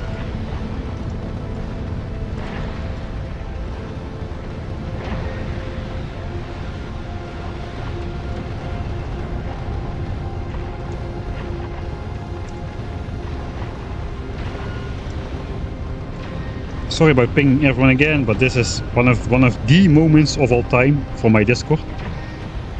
So here we go. Alright. We're almost there, man. Oh, I cannot believe it. Just cannot believe it. Let's go, let's go, let's go. Alright. I was here as well. Good that I was here. Everyone was here. Everyone is here. Okay, here we go. Unlimited speed, unlimited power until the end. Can we survive? I do not know, but we're gonna try. If we die, we'll just reload from this save. No more limits. No limits, let's go! Spaceship, maximum speed. Go in the map view. A little bit up. Alright. 145 kilometers a second is the maximum speed of the ship. I'm going to switch off the interface. No, then we cannot see the distance. We have to keep on the interface. Maximum speed, maximum power. Here we go. Look at that. Look at that carnage. Look at that carnage. It's beautiful. What a beautiful mess of everything. Holy moly. I cannot believe it, man. We have legitimately made it to the shattered planet.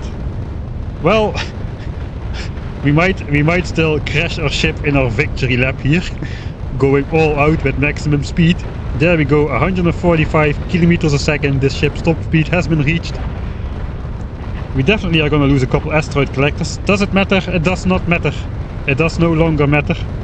We have the rockets on board to cruise through the last couple thousand kilometers. I can do a mouse over. Rockets at 45,000 and falling quickly. We are like spending like 4,000 rockets a minute now for sure. Yeah, 4,000 rockets a minute spending with a maximum of 1k rocket production. So yeah, that is how it is. Okay, let's zoom in a little bit. We'll just go a little bit like so. Look at that blanket of asteroids raining down, man. It's insane. It's insane. Who would have ever thought the asteroids would go so dense, right? When you go to the early solar system in the beginning, I'm just having a couple asteroids spawn. This is complete carnage, man. Holy F, holy. I'm pretty sure we have lost some asteroid collectors by now. Yeah, we have lost one. There's only 9 left in stock. So one of them has gotten destroyed. I don't even care anymore. We may actually lose the epic ones on the sides here. I don't even care. Let's go. 21,000 kilometers left to go. Bitrate is dead. Bitrate is dead. I don't even know how long it's gonna take. It depends on how much the PC slows down, like so. Let's go in map view until that wears off. We have those like random slowdowns every now and then.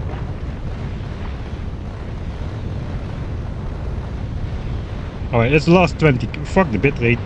I cannot say it on stream. F the bitrate. My accent is so strong it won't be detected by automatic language stuff anyway. Come on. Don't F this up. Back into map view. Up a little bit. Right, that is the view we're gonna go to the end with. The flashlight is gonna make it. We have flashed. We have lit. We have flashed and we have flashed. It sounds the same to me, but apparently one is with an E, one with an A. 14,000 kilometers to the shattered planet. I'm so curious what is gonna happen. I'm actually shaking, man. What a journey this has been, man. 10 out of 10. This expansion, 10 out of 10. Absolutely amazing. I love it. 12,000 kilometers left to go and we're going top speed. Go for it. All carefulness out of the window. The ship can do it. It's just the rocket production cannot do it. The ship can do it. 10k. 10k left to go.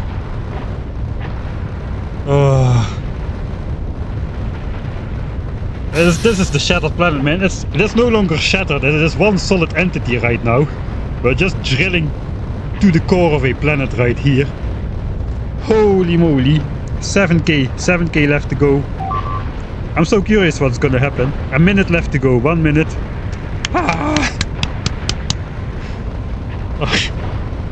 Okay, not now. Not now, everybody. Don't do it. Not the subscriptions right now. Let's just enjoy this moment together. 5k left to go. What will happen? What will happen? I gotta save. Because we probably will slow down. 39, 95k. Final save point.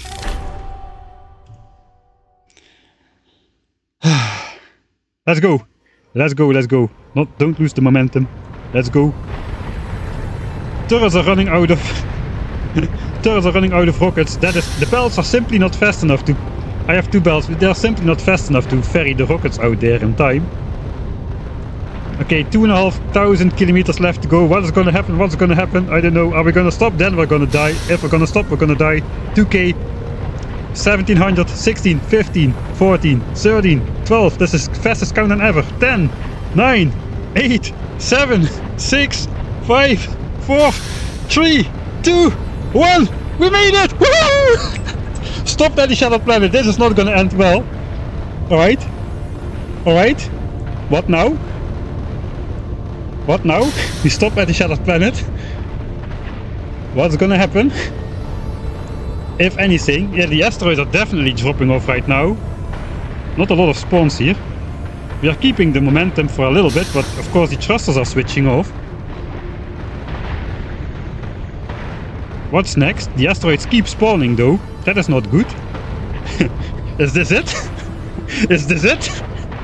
Did we do it for this? Where's the map view? Give me the map view. What's going on?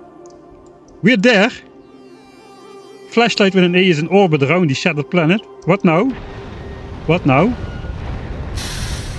Are we gonna get smashed to bits for this? What the heck? This is not gonna end well for us, boys. Oh my god. What now? Nothing. Nothing now.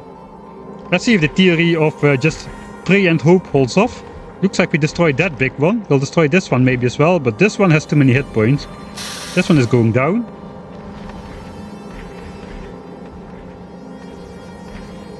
Yeah, that one's going down. But this one is not going down. Nothing is happening. Nothing is happening. Nothing is happening. And there goes our ship. Alright, so we made it, and now what? Nothing! Not even a text on the screen. Not even like an acknowledgement of the game. No. No, instead of that, we're gonna get our ship smashed to bits, because now it's stopping for the first time since we left Norvis. And the asteroids are just gonna swing in from the side and just absolutely obliterate the ship. Thank you for stopping by. It was very nice. Do not come back here. LOL. There you go. This is for your effort. That is your price for reaching the shattered planet. Oh my effing. Why did I come out here, man? Why did I come out here? What the heck? Alright, sorry about it. I have no chance of keeping up with chat right now. The terrible truth, nothing happens. This is the finale. Well, that is... I know, it's both fitting and anticlimactic at the same time. Shattered Planet TripAdvisor review, 0 of 10, would not recommend. Overhyped. Overhyped, for sure. Nice views, but the locals are not very friendly. They tend to get involved into your business. They don't give you your personal space, you know. They just tend to invade your personal aura. If you're allergic to that kind of things, you should definitely stay away. We're getting eaten up from all directions at once now. Oh well, such is life, I suppose. We have reached the shattered planet and we're going to die. As soon as this building goes, it's all over. And it's gonna go. Everything is aimed at this thing. Alright.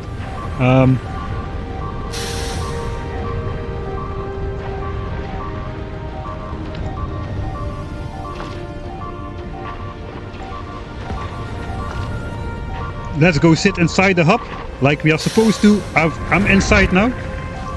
I'm inside, like I'm supposed to be. We are inside and we're gonna die right now. It's over. It's over. That's it. That's it. Welcome to the Shattered Planet. You have been defeated. Time played 210 hours. Laughing my effing behind off, says this biter. And then we respawn. On Norvis. Such is life. 27 hours on the way. All for that. All for that.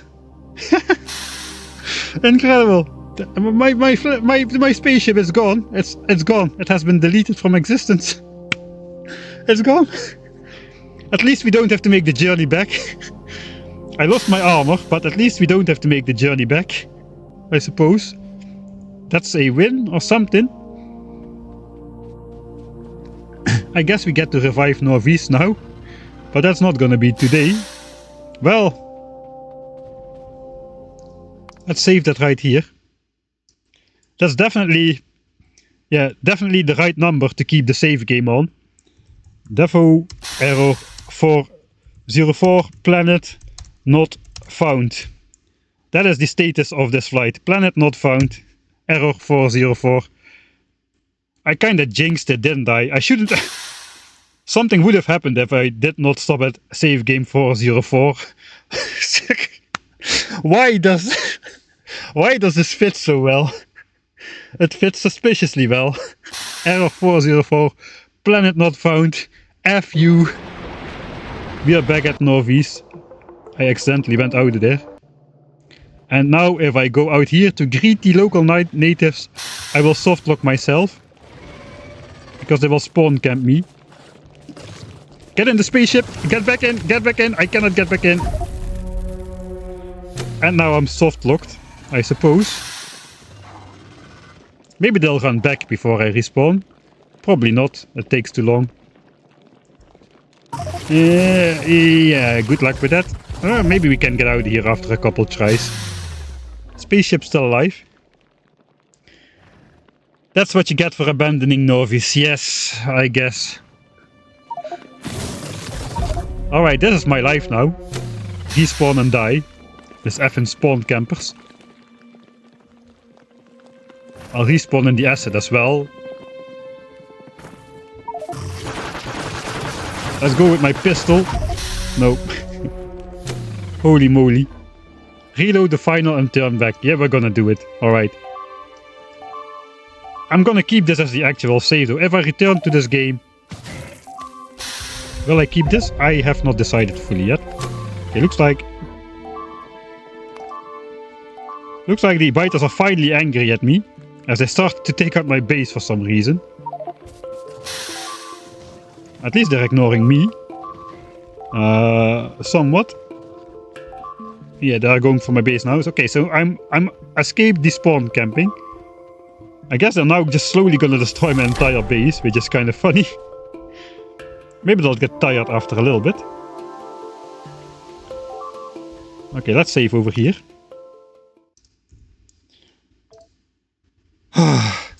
Well...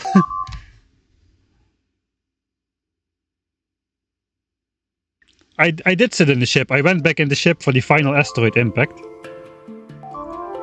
Just to find out what would happen. Alright, so we reload the final save. Can we take a look at your tech levels? Yeah. Let's do that real quick, because now we're not in a pickle just yet. Explosive damage 12. Kind of a key technology in terms of explosive damage for rockets. You one-shot medium asteroids with just the explosive blast area of attack of the explosive rocket. And you two-shot big asteroids with that. So that saves a lot of rocket shooting. And as you saw, rocket shooting was kind of the limiting factor of the speed we could go. We also have laser damage. Laser damage 11, which is less critical, but it one-shots the small asteroids. So not really needed though. 3 levels of railgun damage makes sure you can one-shot huge Prometheum asteroids. And that's basically all you need to know. 4 levels of shooting speed on railguns maxes out railguns for the time being, and that's basically it. Alright, let's reload the last save. I guess we'll see if we can get out of there.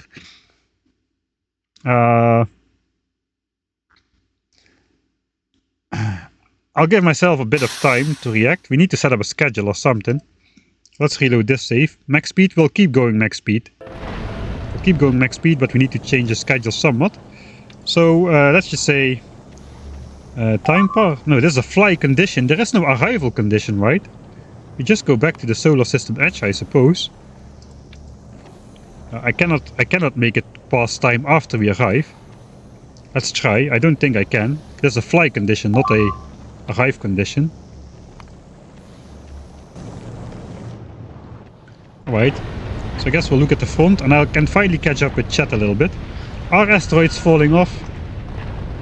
I cannot see it anymore because we go max speed. So yeah, this is now just crazy speed. Wait, I'm turning back already. Wait, what? Stop it. Okay, right. That is not good. How do I prevent this?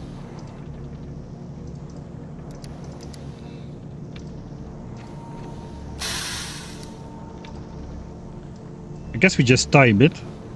145 kilometers a second. Roughly 300 seconds? 5 minutes?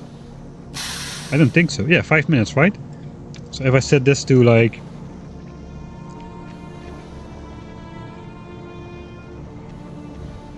...300 seconds or so. Okay, it just does keep counting up, so I have to increase it a bit more. I'm not yet at all-out speed. I'm not at all-out speed yet. Okay, I'm not at all-out speed, so we can check the asteroid kills. I did do like 2 bursts of all-out speed though. So I guess we have to look at it. No, we are going faster. We went minimum speed all this time. So we cannot see it. We went to minimum speed, now we go faster. Let's go all-out again. Let's not go all-out. I'm gonna keep the save then and we will have no damage at all. No damage at all.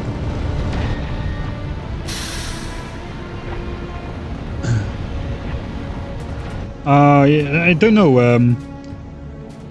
I don't know what to do about this. At fly condition, right? Passenger present? I don't know. Passenger not present. Passenger present. It cannot both be true. So passenger is not present because I'm physically walking around on the ship, so the ship thinks I'm not present, I suppose. I'm not in the hub, so I'm not present at the ship. So basically, once the ship stops, we basically have to run over there and get in there, and then we fly out again. Alright, thanks everybody a lot for the subscriptions and stuff. Sorry I missed all of it. I kinda wanted to celebrate the last moment. Drop to planet. Alright, drop to planet. That's a great idea. Sorry about it. I just... there was drop to planet. Alright, that's drop to planet. Okay. Wait. Drop to planet. Drop to planet. Drop to planet. We can drop to planet. Okay, we need to get in the ship then. Let's get in the ship. I totally missed that. Thanks everybody. So now passenger present is going to be true, I suppose, if I get in here. And the ship will turn around again. So let's delete that. We'll just go. We'll just go to the shattered planet. Try dropping to a planet. Dang it, man, how could I miss that? Let's reload the save like 5,000 kilometers out then. Kinda makes more sense. 39.95. Okay, we need to hurry up then. Because I can only drop to planet once I'm inside. This is brutal.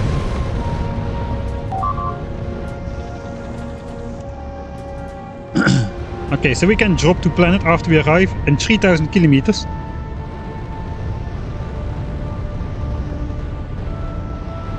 Yeah, it's shattered planet, not shadow planet.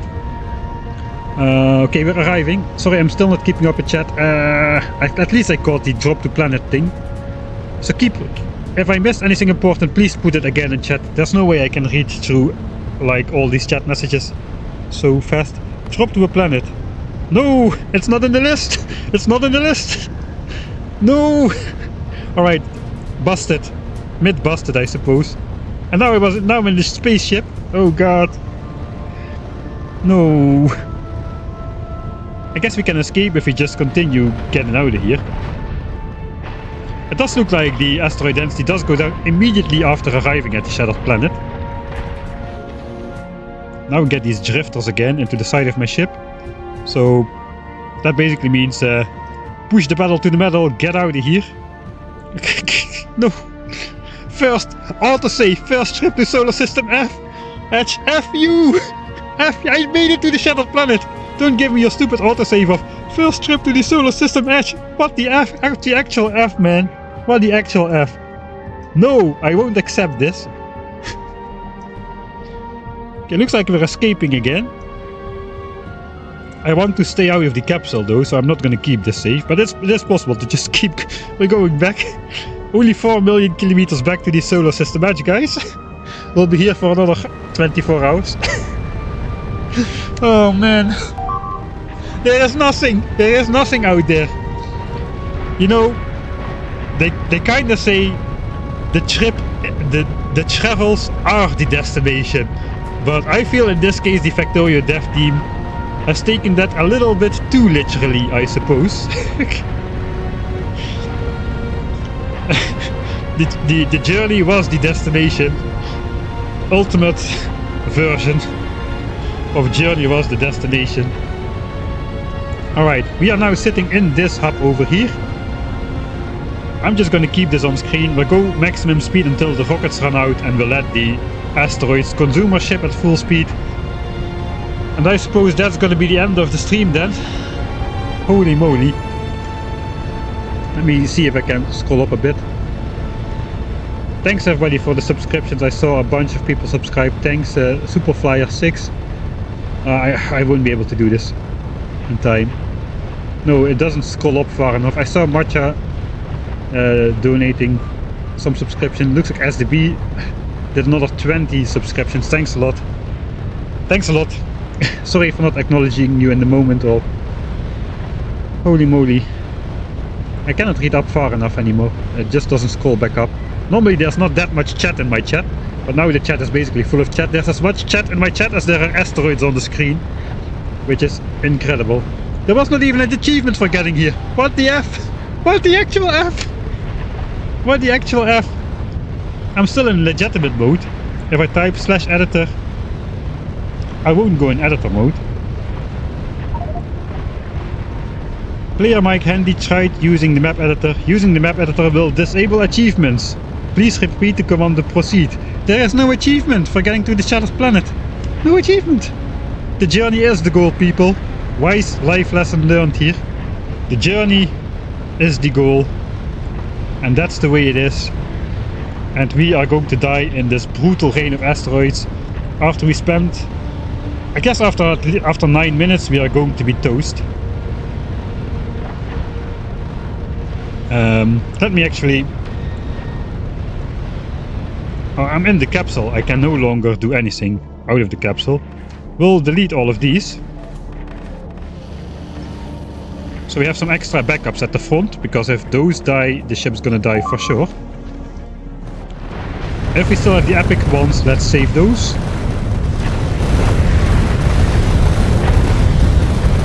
Okay, sorry for your eardrums, but zoom in at full volume, at full velocity. Okay. So now we have 20 remaining backups. That means already 6 of them got destroyed, I suppose. Yeah, let's go to the viewpoint. Switch off the gi. We're gonna die pretty soon. Like, less than... Just look at this.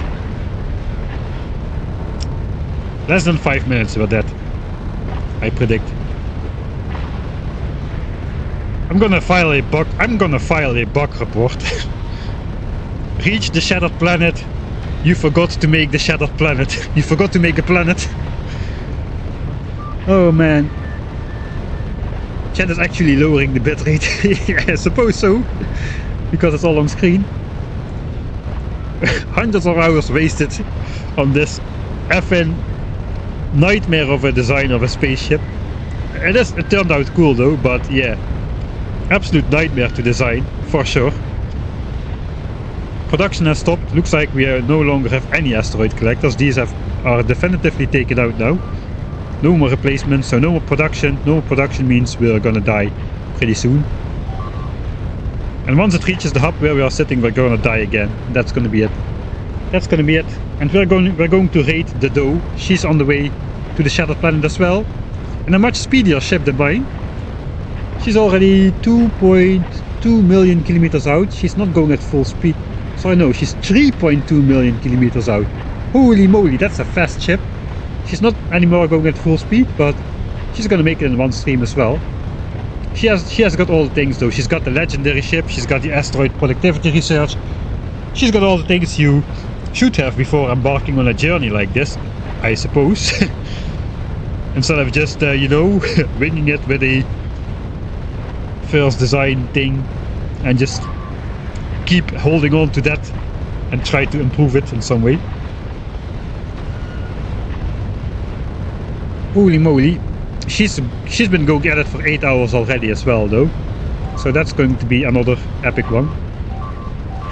The Doe has productivity modules in the explosive plants. What is the sound? Is that me?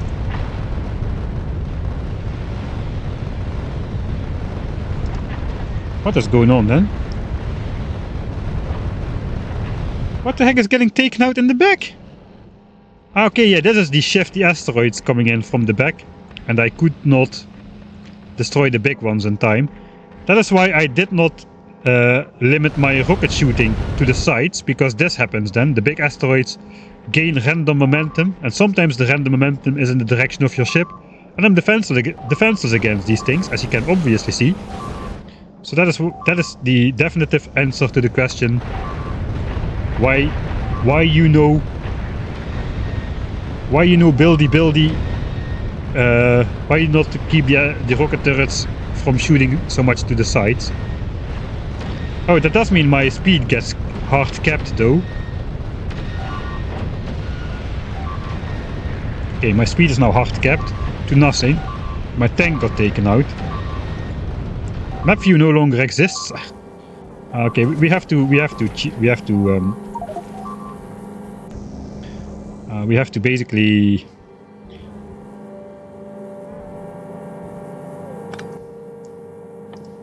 put some infinite fuel in there now. Now we have cheated for the first time. That's okay, we have made it. So that's fine with me. I guess we'll put it down here. This is going to be the thruster fuel. Infinite amount. This is too close to the edge. We'll put it here. Right, now these things will ignite again.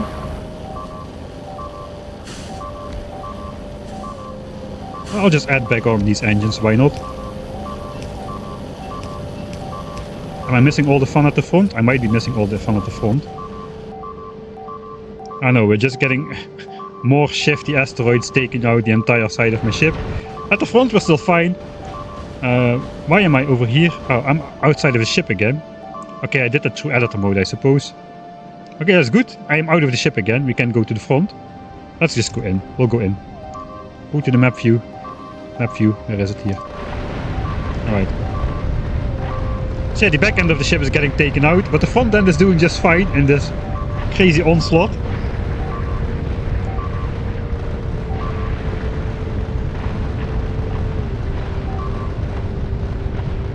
Ah, holy moly.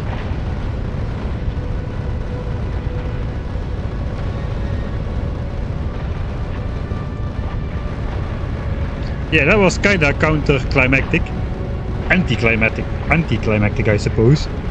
But somehow fitting still. Somehow very fitting that there is just nothing out there. The wiki says it already. Players are not supposed to reach the Shattered Planet. So they didn't even bother making anything out there. It is good they didn't... Oh, it is good they didn't make it an achievement to get there.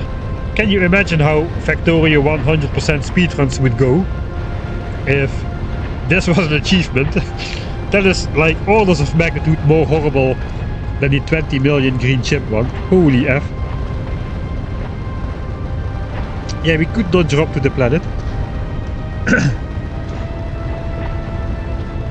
Well, Kovarex says impossible. Basically first try, first attempt at it. Of course we designed the ship in editor mode and we did a bit of test flying, but that's a whole different beast than actually taking the ship from point A all the way to point B in a legitimate way. Whereas I just kept updating the design. I was short on the rockets, I just insert rockets, that kind of thing. This is basically just the first actual attempt of flying out there legitimately with a legitimately built ship with legitimately filled ammo, etc, etc. We've done the whole validation thing a bit earlier in the stream. Now I did enter editor mode though. I'm not going to save anymore after this. Yeah, I guess there's nothing there. Nothing left for us left to do but to fly back. Incredible. How many rockets do we still have? I think this keeps going. Thought we would die in an instant. There's the I can't even see my mouse cursor. Okay, 3,000 rockets left in store. 2009, 2008, 2007, 2600. Okay, we're going to be out of rockets in a minute or two. Once the belts are empty as well, and then it's going to go fast. Then it's going to go very, very, very fast.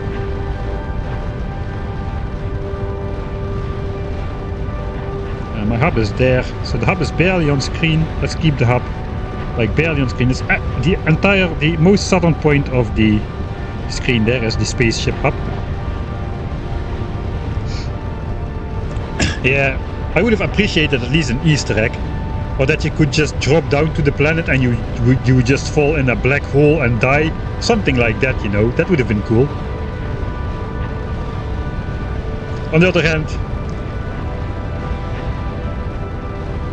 what is the most metal gift you can give somebody? A big box.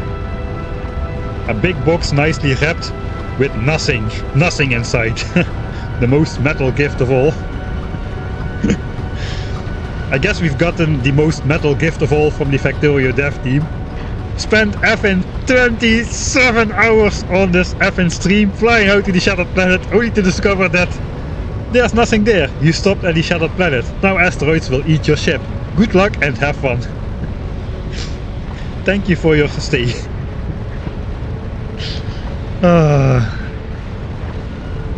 We're going back now. Yeah, we have achieved it. This is the return journey. It's not a return journey. This is just me going maximum speed towards my own death. We're out of rockets. And you can see the rocket turrets. They're going. Just gonna zoom in a little bit for the ultimate wave of destruction, which is gonna come in right now. Holy moly.